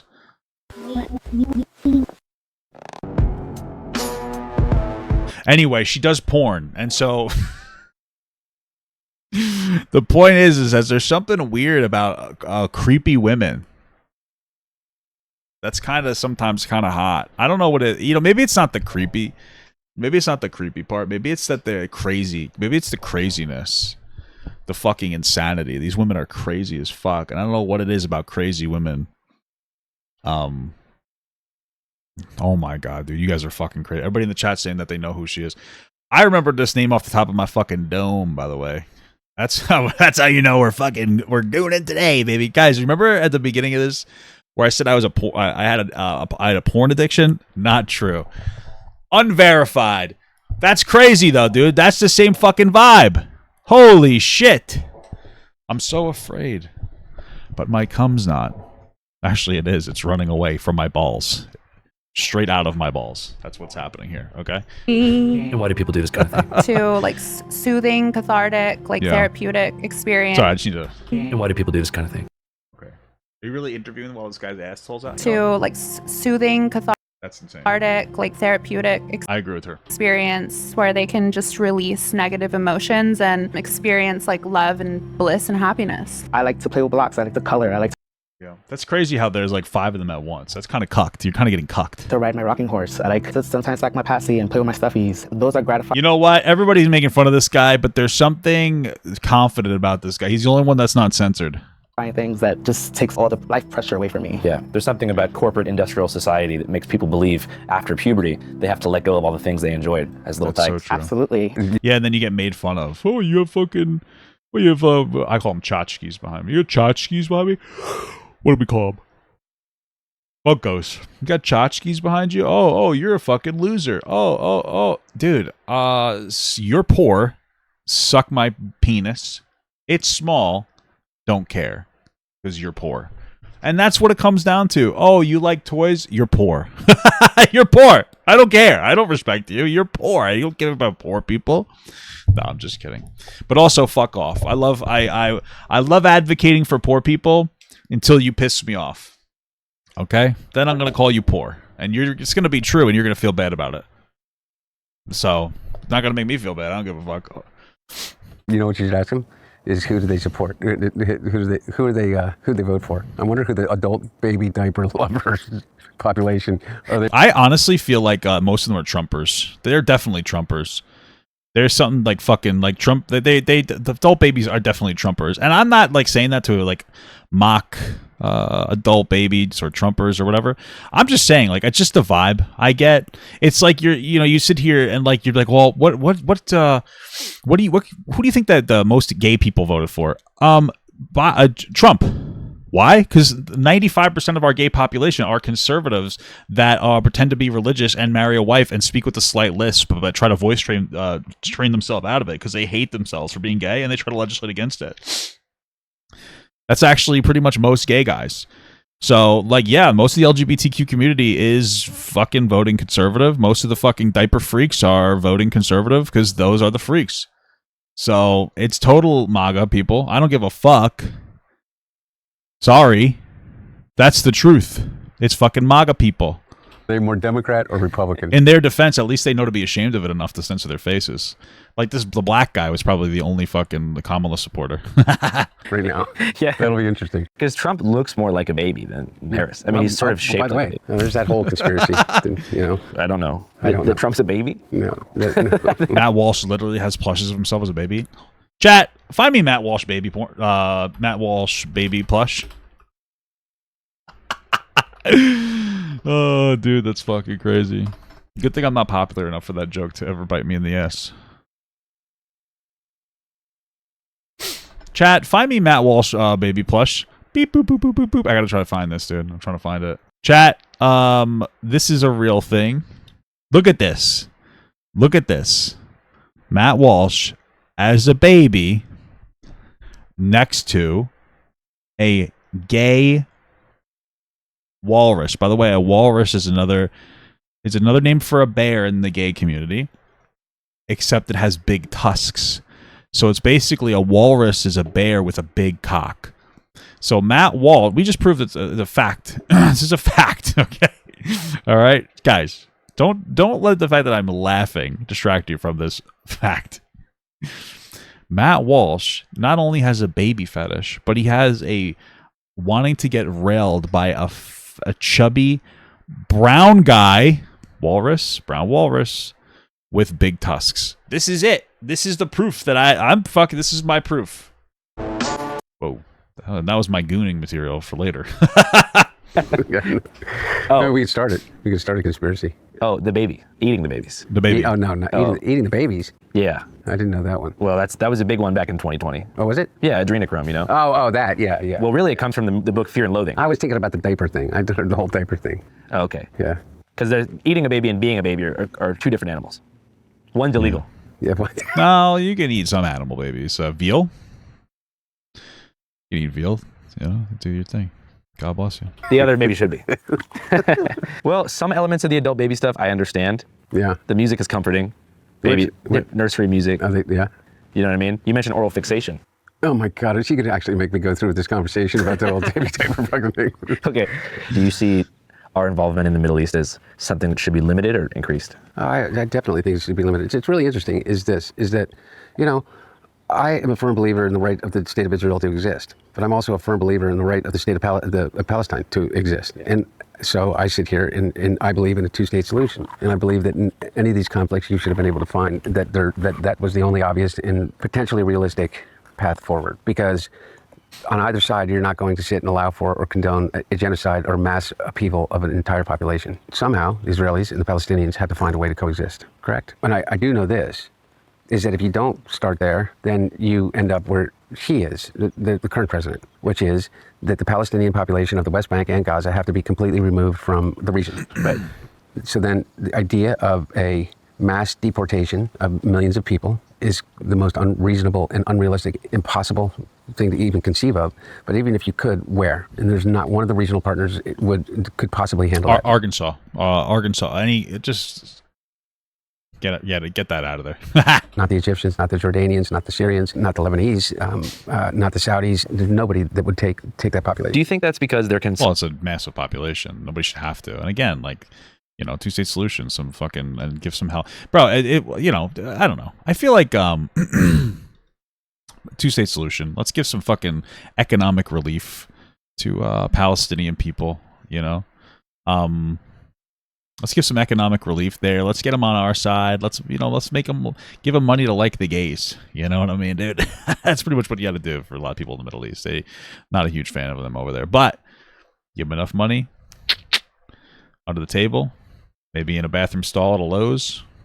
They might be willing. Concerned with their trade relationships being threatened, or they just don't want their country to become a hotbed for Israeli bombardment? Oh, I think that they don't want it to become a hotbed for poverty unrest. I think that they look at the lesson of Lebanon, in which the Palestinian refugees settled in Beirut, and Beirut has never been the same, and Lebanon has never been the same. It's completely collapsed. It collapsed, by the way, because of pressure from the Israelis, because of pressure from regional partners, because of pressure from internally, because of the political pressure, because of the Shia-Sunni split, and then you have this situation in which nobody wants the Palestinians, but everybody wants to protect the Palestinians, but nobody wants to take the Palestinians. And they don't want to move. It's their home. Yeah. So what do you do? And the same as this. If you're an Israeli and just a citizen, not a part of this government, not a supporter of Netanyahu, you are somebody that is sitting there and you watch what they did on October 7th and you go, how the fuck can I possibly live this way? How can anybody live this way? How can you live this way without eradicating the threat? And that's humanity. I know that there's no way about talking about this without really offending so many people. Yeah, it's what I call a can't win topic. There is no win in the topic other than to say this. There's only one way forward, and the only way forward is a two-state solution and a diplomatic solution. Bombing the shit out of whatever remains of Hamas in Gaza and turning it into a golf course, like Donald Trump said, is not going to work, no matter what, unless you literally kill every single person that inhabits Gaza right now. You would have a generation upon generation that would... Let's just make Palestine part of America. Let's make it like the 51st state. We'll trade Puerto Rico for it. No, I'm just kidding. No, but for real, like that would be, I mean, like imagine we could pull it. I mean, Israel would be really pissed off at us, but you want to know what? That'd be a baller ass play. We can give them some welfare. We can build them back up a little bit. They can vote. That'd be a cool idea. Let's do it. Let's make them American. Let's just conquer them as a country. Let's come in and be like, listen, are you okay with a bunch of white people being part of us? Boom. Done. They're like, yeah, we love white. They love white people over there, by the way. I know that because every single person in America who supports them is white, like Hassan and Denims and Frogan. They're white, but also Muslim, I think. I don't know. One of them has the hat, which is pretty cool. So obviously they love white people. Everybody loves America. Get them over in America, dude. Let's do it. Justifiably haunt Israel. And then put a Disney over there. That'll be the second Disney that America, the second American Disney. What a fucking awesome idea. I would go there. That'd be so cool. Let's do it, dude. And haunt the United States. And haunt the United States. And haunt any of the Western allies. 9/11 every weekend. Yeah. And white people can't understand that. Same goes for Iran. The Iranian people, the Persian population, that is not a part, which the vast majority adherence to the Ayatollah or a supporter of the dictatorial government that rules Iran right now. They don't support their government. But I tell you what they also don't support. They don't support being bombed to the fucking Stone Ages by the United States and Israel to rid them of the leadership that they have not risen up to rid themselves of. It seems to me that's up to them. And Bibi Netanyahu has been promising us that Iran was on the verge of a nuclear weapon for, 22 years now? Longer than that. I think he first wrote it in a book that they were months away from a nuclear weapon in 1996. And then he said it again in 2000, and then he did it in 2004, and then he did it during the Iraq War, and then he did it a few months ago, and then he did it a few weeks ago, and then he dropped bombs. But he's been wrong every time, but he's the boy who cried wolf. And one day the wolf is going to, the wolf is going to be pushed. They have no other option. If they do have the fissile material to be able to create a crude weapon, which according to Secretary Moniz, former Secretary of Energy, they have enough uranium to create basically a crude nuclear. Well, listen, you guys are giving me shit about this whole idea of putting a Disney in Gaza or Disney in Palestine. The problem that is that if there was a Disney in Palestine, then they could have their own Iron Dome. They call it the Disney Dome, and they would be protected against any attack that Israel would commit onto them. Because they would have this, they'd have the Disney Dome, and it would be better, frankly. I mean, capitalism does wonders. You don't think people are going to go over there? Oh, hey, we have a Disney in Gaza. What should we do? Oh, let's make Disney Dome pins. Oh, here's Mickey riding an anti-missile missile. Here's him riding a missile. You know what I mean? That's fucking crazy. It would work perfectly. You know that Disney has eliminated mosquitoes from the parks? Have you ever been there before? They figured out a way to unnaturally make sure all the water around Disney is constantly moving so they can't have mosquitoes. You don't think that they can make a fucking Disney Dome and protect the Disney Gaza? I mean, that would be fucking crazy. Listen, you guys can go as crazy as you want, but that would be fucking wild. And you could put Aladdin over there. And you're like, oh, Papa got Aladdin's from some other I don't care. It's all this. I'm racist. Like, you know what I mean? So you put it over there. That's a fucking awesome theme. It's incredible. Bomb. They could be transported by rail car or tractor trailer. Now, the ability for them to deliver that payload into Israel would be almost near impossible with the intelligence capacity and capabilities of the United States and Israel, because you would not have safe passage through Syria now. And then, we're going to keep going with this idea. Then Israelis would love Palestine. They're like, dude, there's a fucking Disney in Palestine. This is amazing. Because who the fuck doesn't like Disney? Come on. Give me a fucking break. Everybody loves Disney. All of a sudden, you got all these Israelis going to fucking Disney all the time, spending money over there. Massive economic surge. What? That's insane. Wow, what an idea. It's a good idea. You can boom, massive. It would be massive. It would be a huge economic booster. It would be good for everybody. We would all be so happy. And then I would finally visit a Middle Eastern country and I'd have a desire to go there. Okay? I would have it would be fucking awesome. It would be fantastic, dude. It would be fantastic. That would just be beautiful. Tatooine and real, dude. Are you kidding me right now? Tatooine, Mos Eisley? You could do fucking Mos Eisley. By the way, I'm just assuming that Palestine is very dry and kind of like I have stereotypes. I'm sorry, I operate on them.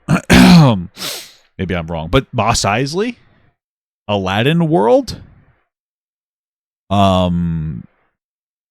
something else, maybe. I don't know, but it's cool. Without Assad. So even if they could do it, their ability to deliver is almost zero. Yes. Does anybody think that Bibi Netanyahu is not doing this to save his own ass so that he doesn't end up in jail? Because he has a favorability rating inside of Israel of about 22%. That the Knesset is completely in disarray. Look, here's a real question I have, and it's got me in trouble. Not to relate to anybody but Bibi Netanyahu. If the Mossad had the plans for the October 7th attack a year before it occurred, why were you not prepared? Why did you not have soldiers in the southern part of Israel where the attacks occurred for like up to 7 to 12 hours? Maybe the same reason they didn't capture Osama after the Kenya bombings. Maybe, but I don't know the answer to that. But no one has been able to actually ask that question in earnest because we have still been in the fog of war. Because that's a fucking crazy question, dude. Holy fuck. Up to 7 to 12 hours. Maybe the same reason a year before, if the Mossad had the plans for the October 7th attack. Hold on, dude, that's crazy. So I'm looking into this, and that apparently the Mossad, the Mossad did have these plans for over a year. They'd brush it off as like never going to be able to happen. They don't have the resources, et cetera, et cetera, et cetera. What I find so funny here is that like this the implication of what he's asking is pretty intense, and it's something that a lot of people that are very like pro-Palestine, pro-left would eat up, because what he's saying is like, hey, if Israel had the plans for a year, why didn't they stop it? It could be because they didn't take it seriously. I mean, there's threats every day in America. It doesn't necessarily mean they're going to get followed through with. It's totally possible. So there's another explanation that I'm not going to elaborate on, and I don't think is correct, but I imagine a lot of Hassan supporters unironically would agree, they would definitely latch onto. You know? And again, I don't believe it. I'm not going to elaborate because I'm not trying to get in any trouble, but it's very interesting. A year before it occurred.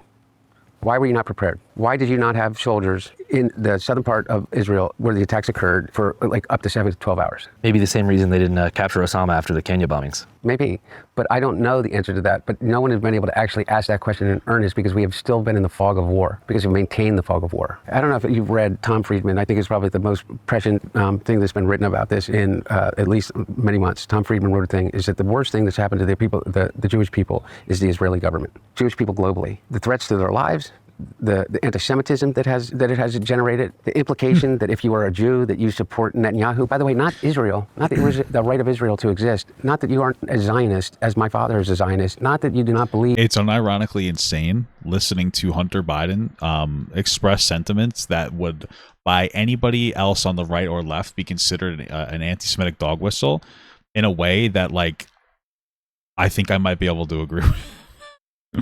Because anytime somebody on the left or right says this, it's because they hate Jews and they just want to push this idea of like Jewish hatred. Because nobody else who would ever say this ever said that Israel has the right to exist. They all say that they don't, or they'll say something cheeky like they don't have the right to exist in this way, because they know that they can't say what they want to say because it's going to be considered anti-Semitic, which it would be, by the way.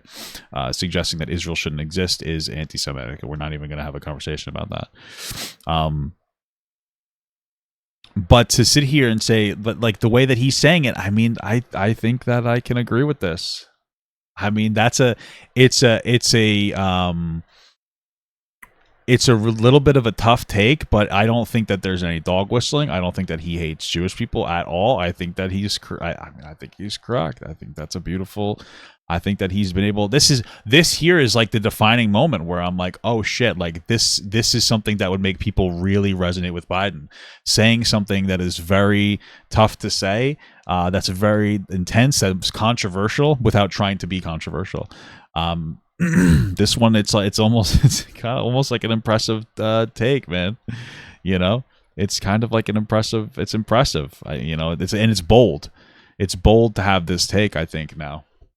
Honestly, that Israel and the state of Israel is sacred, but that you are associated, almost implicated, with the horrific acts of Bibi Netanyahu, of a man who last night went on TV and said about the awful sacrifices that he's had to go to because his son has had to cancel his scheduled wedding twice now.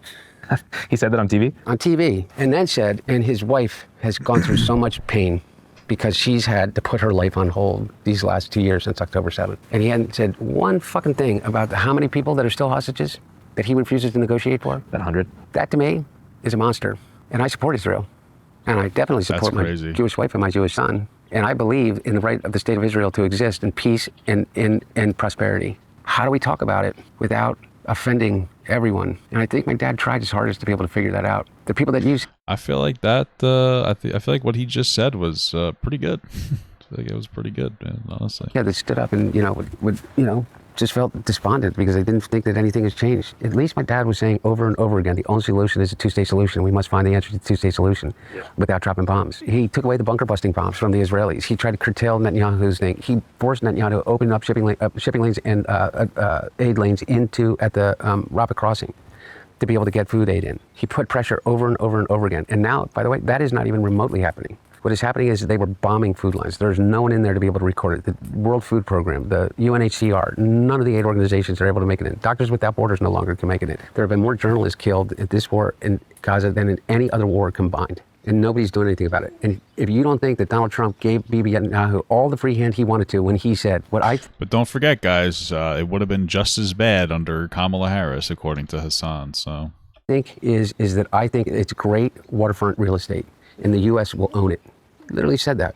And so I do really ask you, where are all those young people that I saw? Which I find so funny because, like, not for nothing, do you really think that, like, anybody, even Israel in the Middle East, would want us to own that? Like, I was joking before, obviously, about, like, making them an American area, which, by the way, I'd be fine with making it a state. I don't care. But, like, that's not something that would be accepted by any other country, even, like, our allies, because we're trying to garner more power. So, like, it's an unrealistic, stupid thing for him to say. But you know, nobody really has enough respect for Trump to even, like, care to respond to it, because he's just so fucking embarrassing. So these other world leaders are like, yeah, sure, like, that's okay, yeah, you're gonna vote. They don't care because they know it's not gonna happen. And they think he's a fucking idiot. Show up en masse on campuses in front of the White House every single day. There were hundreds of people outside of the White House chanting Genocide Joe. Where are they today? Because it's 10 times worse than it was, and the end is near. And so I think that the one thing that we all have to do, your audience, those people that you're talking about, those people that became despondent, the Muslim Americans, Latino Americans that all said that they're going to vote for Trump because they believe this, that, or the other thing, that are now in ICE detention centers, or we're facing a world conflagration in Iran, in the Middle East, you know, at the scale of which we haven't seen since Iraq. I think that we all have to fucking unite. And what they did to my dad in 2024, and the reason I think that we failed in November of 2024 is because we showed the world that we did not have the one thing that is required to lead, and that is unity. That there was a purpose to us getting up in the morning and being together. That there was a purpose for the Black community to trust the Latino community, to trust the gay community, to trust the Jewish community, to trust the communities that were at risk, for transgender people to not be embarrassed to say that they're transgender, or can be concerned about whether they're going to get beat up. One thing that we all have to do is just unify. I mean, there's so many more of us than them. I always point out to everybody, and I talk too much, I'm sorry, but I always point out to everybody that Donald Trump garnered 75 million votes, okay? That is, out of 350 million people, it's pretty much the West Coast. 28% of the entire population, okay? And that is who we're being governed by now. 28% of the population. That is not the majority of Americans, you know? Yeah. It's not. It's the majority of people that voted in the last election. We just have to convince normal people of what's at stake. I think there's a lot at stake. Maybe not if they watch this podcast. If we're counting on us, man, I think we're in trouble. Oh my God. Well, look, either this podcast or the one that you're doing tomorrow with the baby diaper wearing. Yeah, one adult of the two. baby diaper lovers. One of the two. And there's a big division. The guy did crack and became a sensei. That's wild, but maybe true. Dude. That's fucking crazy. In the community. Yeah, I swear to God, I can't do it. But you can probably guess. I'm sorry that I even brought it back up. Brought it back up, but you can imagine what the division is. What do you think it would be? I'm not going to guess. Well, I mean, the division that I thought is angry baby versus happy baby. Yeah. Because babies are, you have a young child, they're not always happy. Yeah. And an angry baby has very different activities than a happy one. Yeah. Happy is laughing, they read Goodnight Moon, they like milk. And then angry baby, yeah, you know what they do? Scream, throw stuff. But they also... I swear to God, stop. Oh my God. So the term for shitting your diaper in the adult... I knew you were going to get there. Literally, I knew you were going to get there. Stop. Okay. Stop. What is it? He sounds just like his dad there. Messing. Is when you do number 2. For me personally, I don't Damn, look at her tits, dude. That's crazy. allow poop. No poop. That's a big no-no. Oh my God. I won't tell you, but everyone needs representation. You have any message to the... Strong. I like that she set boundaries at no poop. She won't do poop. So that's a beautiful thing. I'm happy that the woman who gets paid to watch adults pretending to be babies has some fucking boundaries. People out there, not adult babies, but just people who might be struggling with addiction or have an uncertain future ahead. Yeah, I do. I feel like people who are adult babies, they might actually be struggling with addiction, just to be clear. Some kind of fucking addiction. I don't know. I mean, maybe it's to that girl's tits. I have no fucking idea.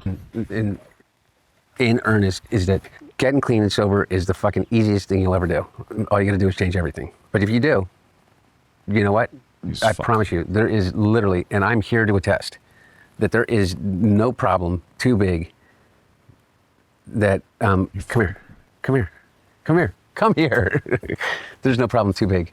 Maybe they sent that kid out now just to just for like an op opportunity, like some kind of a photo op. Being clean and sober doesn't make it 1,000 times easier.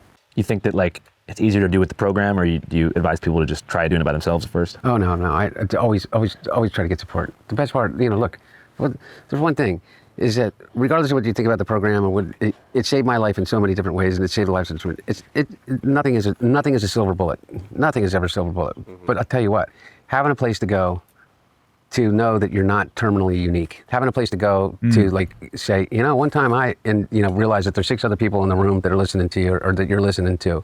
They're like, hey, me too. I'm not. That's interesting. I didn't think of it like that. But that makes perfect sense, though. If your problem is very unique, it probably seems like it's much more difficult to actually deal with. But if your problem is something that other people deal with, it makes you feel like a little more normal. So not so awful. Or I'm not so unique. I think one of the things that addiction does to us is that regardless of how many people may be around, it isolates us in the most awful ways. It isolates us and makes us feel as if that we're completely alone. And one of the things about being in the rooms it gives you is a knowledge that you're never alone. A different piece of advice to somebody out there who might find themselves in the midst of a scandal of any kind that involves media attention, whether it be warranted or unwarranted. What's your advice to them? That's a great question. I don't know if I have any advice to give other than this. No matter how awful it is, always remember that you are in control of your life. I mean, what somebody else thinks about you can't affect you unless you let it. Whatever it may be, or whatever being said about you, whether it is true or not true, or whether you need to make amends for it, or whether you need to be able to stand up for yourself about it, is the fact of the matter is that the only people that matter in my life, the ones that I know at the end of the day, the only thing that I can rely on is what I think about myself, based upon what the people I love the most in the world think about me. And the only way that I can garner their esteem is to do esteemable things. So one of the things that we learned in the program that part of it is just try to do the next right thing. That's all you can do is just try to do the next right thing. I don't know if that makes any sense. Yeah. Super good. Yeah. So prioritize like acts of service and kindness to the people closest to you. That's what I tell everybody about that. Or you can do the reverse and just take away the old people and children's healthcare. That's really great too. Program is that at the end of the day, there's only one thing that you're told that you will achieve, and or that you need to continue to do over and over again, is to get to a point in which you will have the ability to be able to serve those that are still sick and suffering. And the only thing that takes you out of yourself, the only thing that ever takes you out of yourself, is to be of service to somebody else. Whether it's somebody that is in need in the program, or whether it's your family. There's that great quote from, I don't know if she actually said it, but Mother Teresa, if you want to save the world, go home and love your family. You have any advice out there to, Irish Americans from the Philadelphia area who have a hard time with vulnerability and are scared to open up to their friends and family? The only advice I have is to fly, Eagles, fly. That's it. Would you sponsor Jake Tapper? Would I sponsor Jake Tapper? Of course I'd sponsor Jake Tapper. I don't think Jake Tapper has that problem, though. And he's got one good thing going for him. He's an Eagles fan, so really he can't be that bad. Yeah. All right. Well, thanks so much for the great interview, man. I really appreciate it. Yeah, thanks, buddy. All right. Well, you know what? That was it. I really hope I love the gay bar, the Eagle.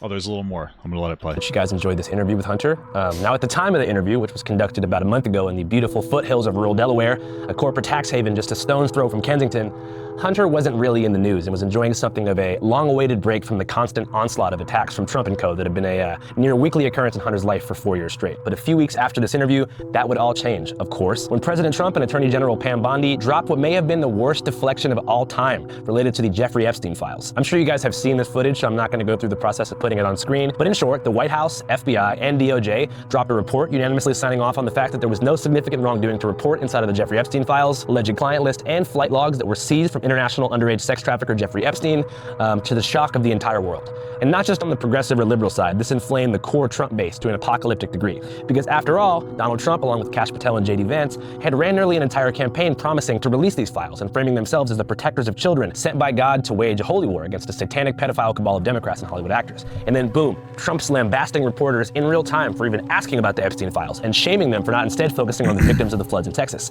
And of course, evoking the Hunter Biden laptop conspiracy once again in a desperate attempt to divert attention away from himself and back toward his former adversaries, pleading that MAGA supporters stop asking about the Epstein files, which by the way, are simply an Obama and Bill Clinton false flag, and instead focus on more important things, like the contents of Hunter Biden's laptop. It's so interesting. I see people talking about how like the new and I wonder if this is actually going to happen.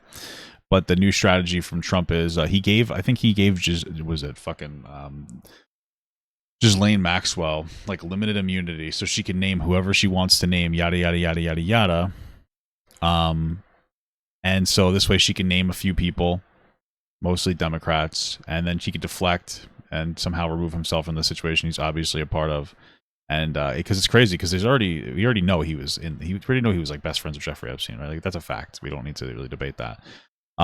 He said so himself.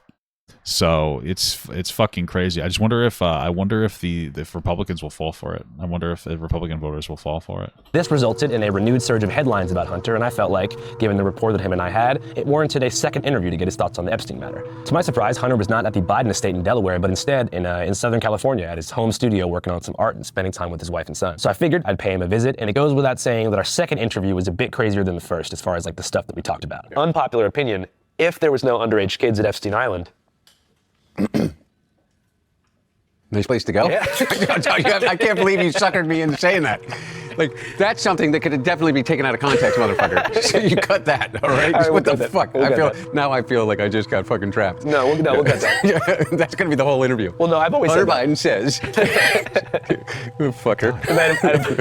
Fuck you. If you'd like to see a complete, unedited cut of our second interview, which revolves around Epstein, artwork, and an upcoming trip to Ireland, head to our Patreon now at www.patreon.com/channel5. As I mentioned early on, we are an almost completely crowdfunded, totally independent documentary filmmaking and news gathering platform that is only able to remain free and uncompromised by corporate interests due to the loyal monthly support of our Patreon base. So if you want to see the Hunter Biden interview and support us while doing it, I'm going to put the link in the description and the pinned comment of this video along with the others. Again, that's www.patreon.com/channel5. I appreciate each and every one of you guys and hope you have a great weekend. Channel 5 Live Worldwide, Hollywood Advice. Fuck the authority, Channel 5 News. Channel 55. We don't fuck with clusters. And 5 is the best number. Well, that was a good interview. I liked it a lot. I don't know what else to say. It was great shit.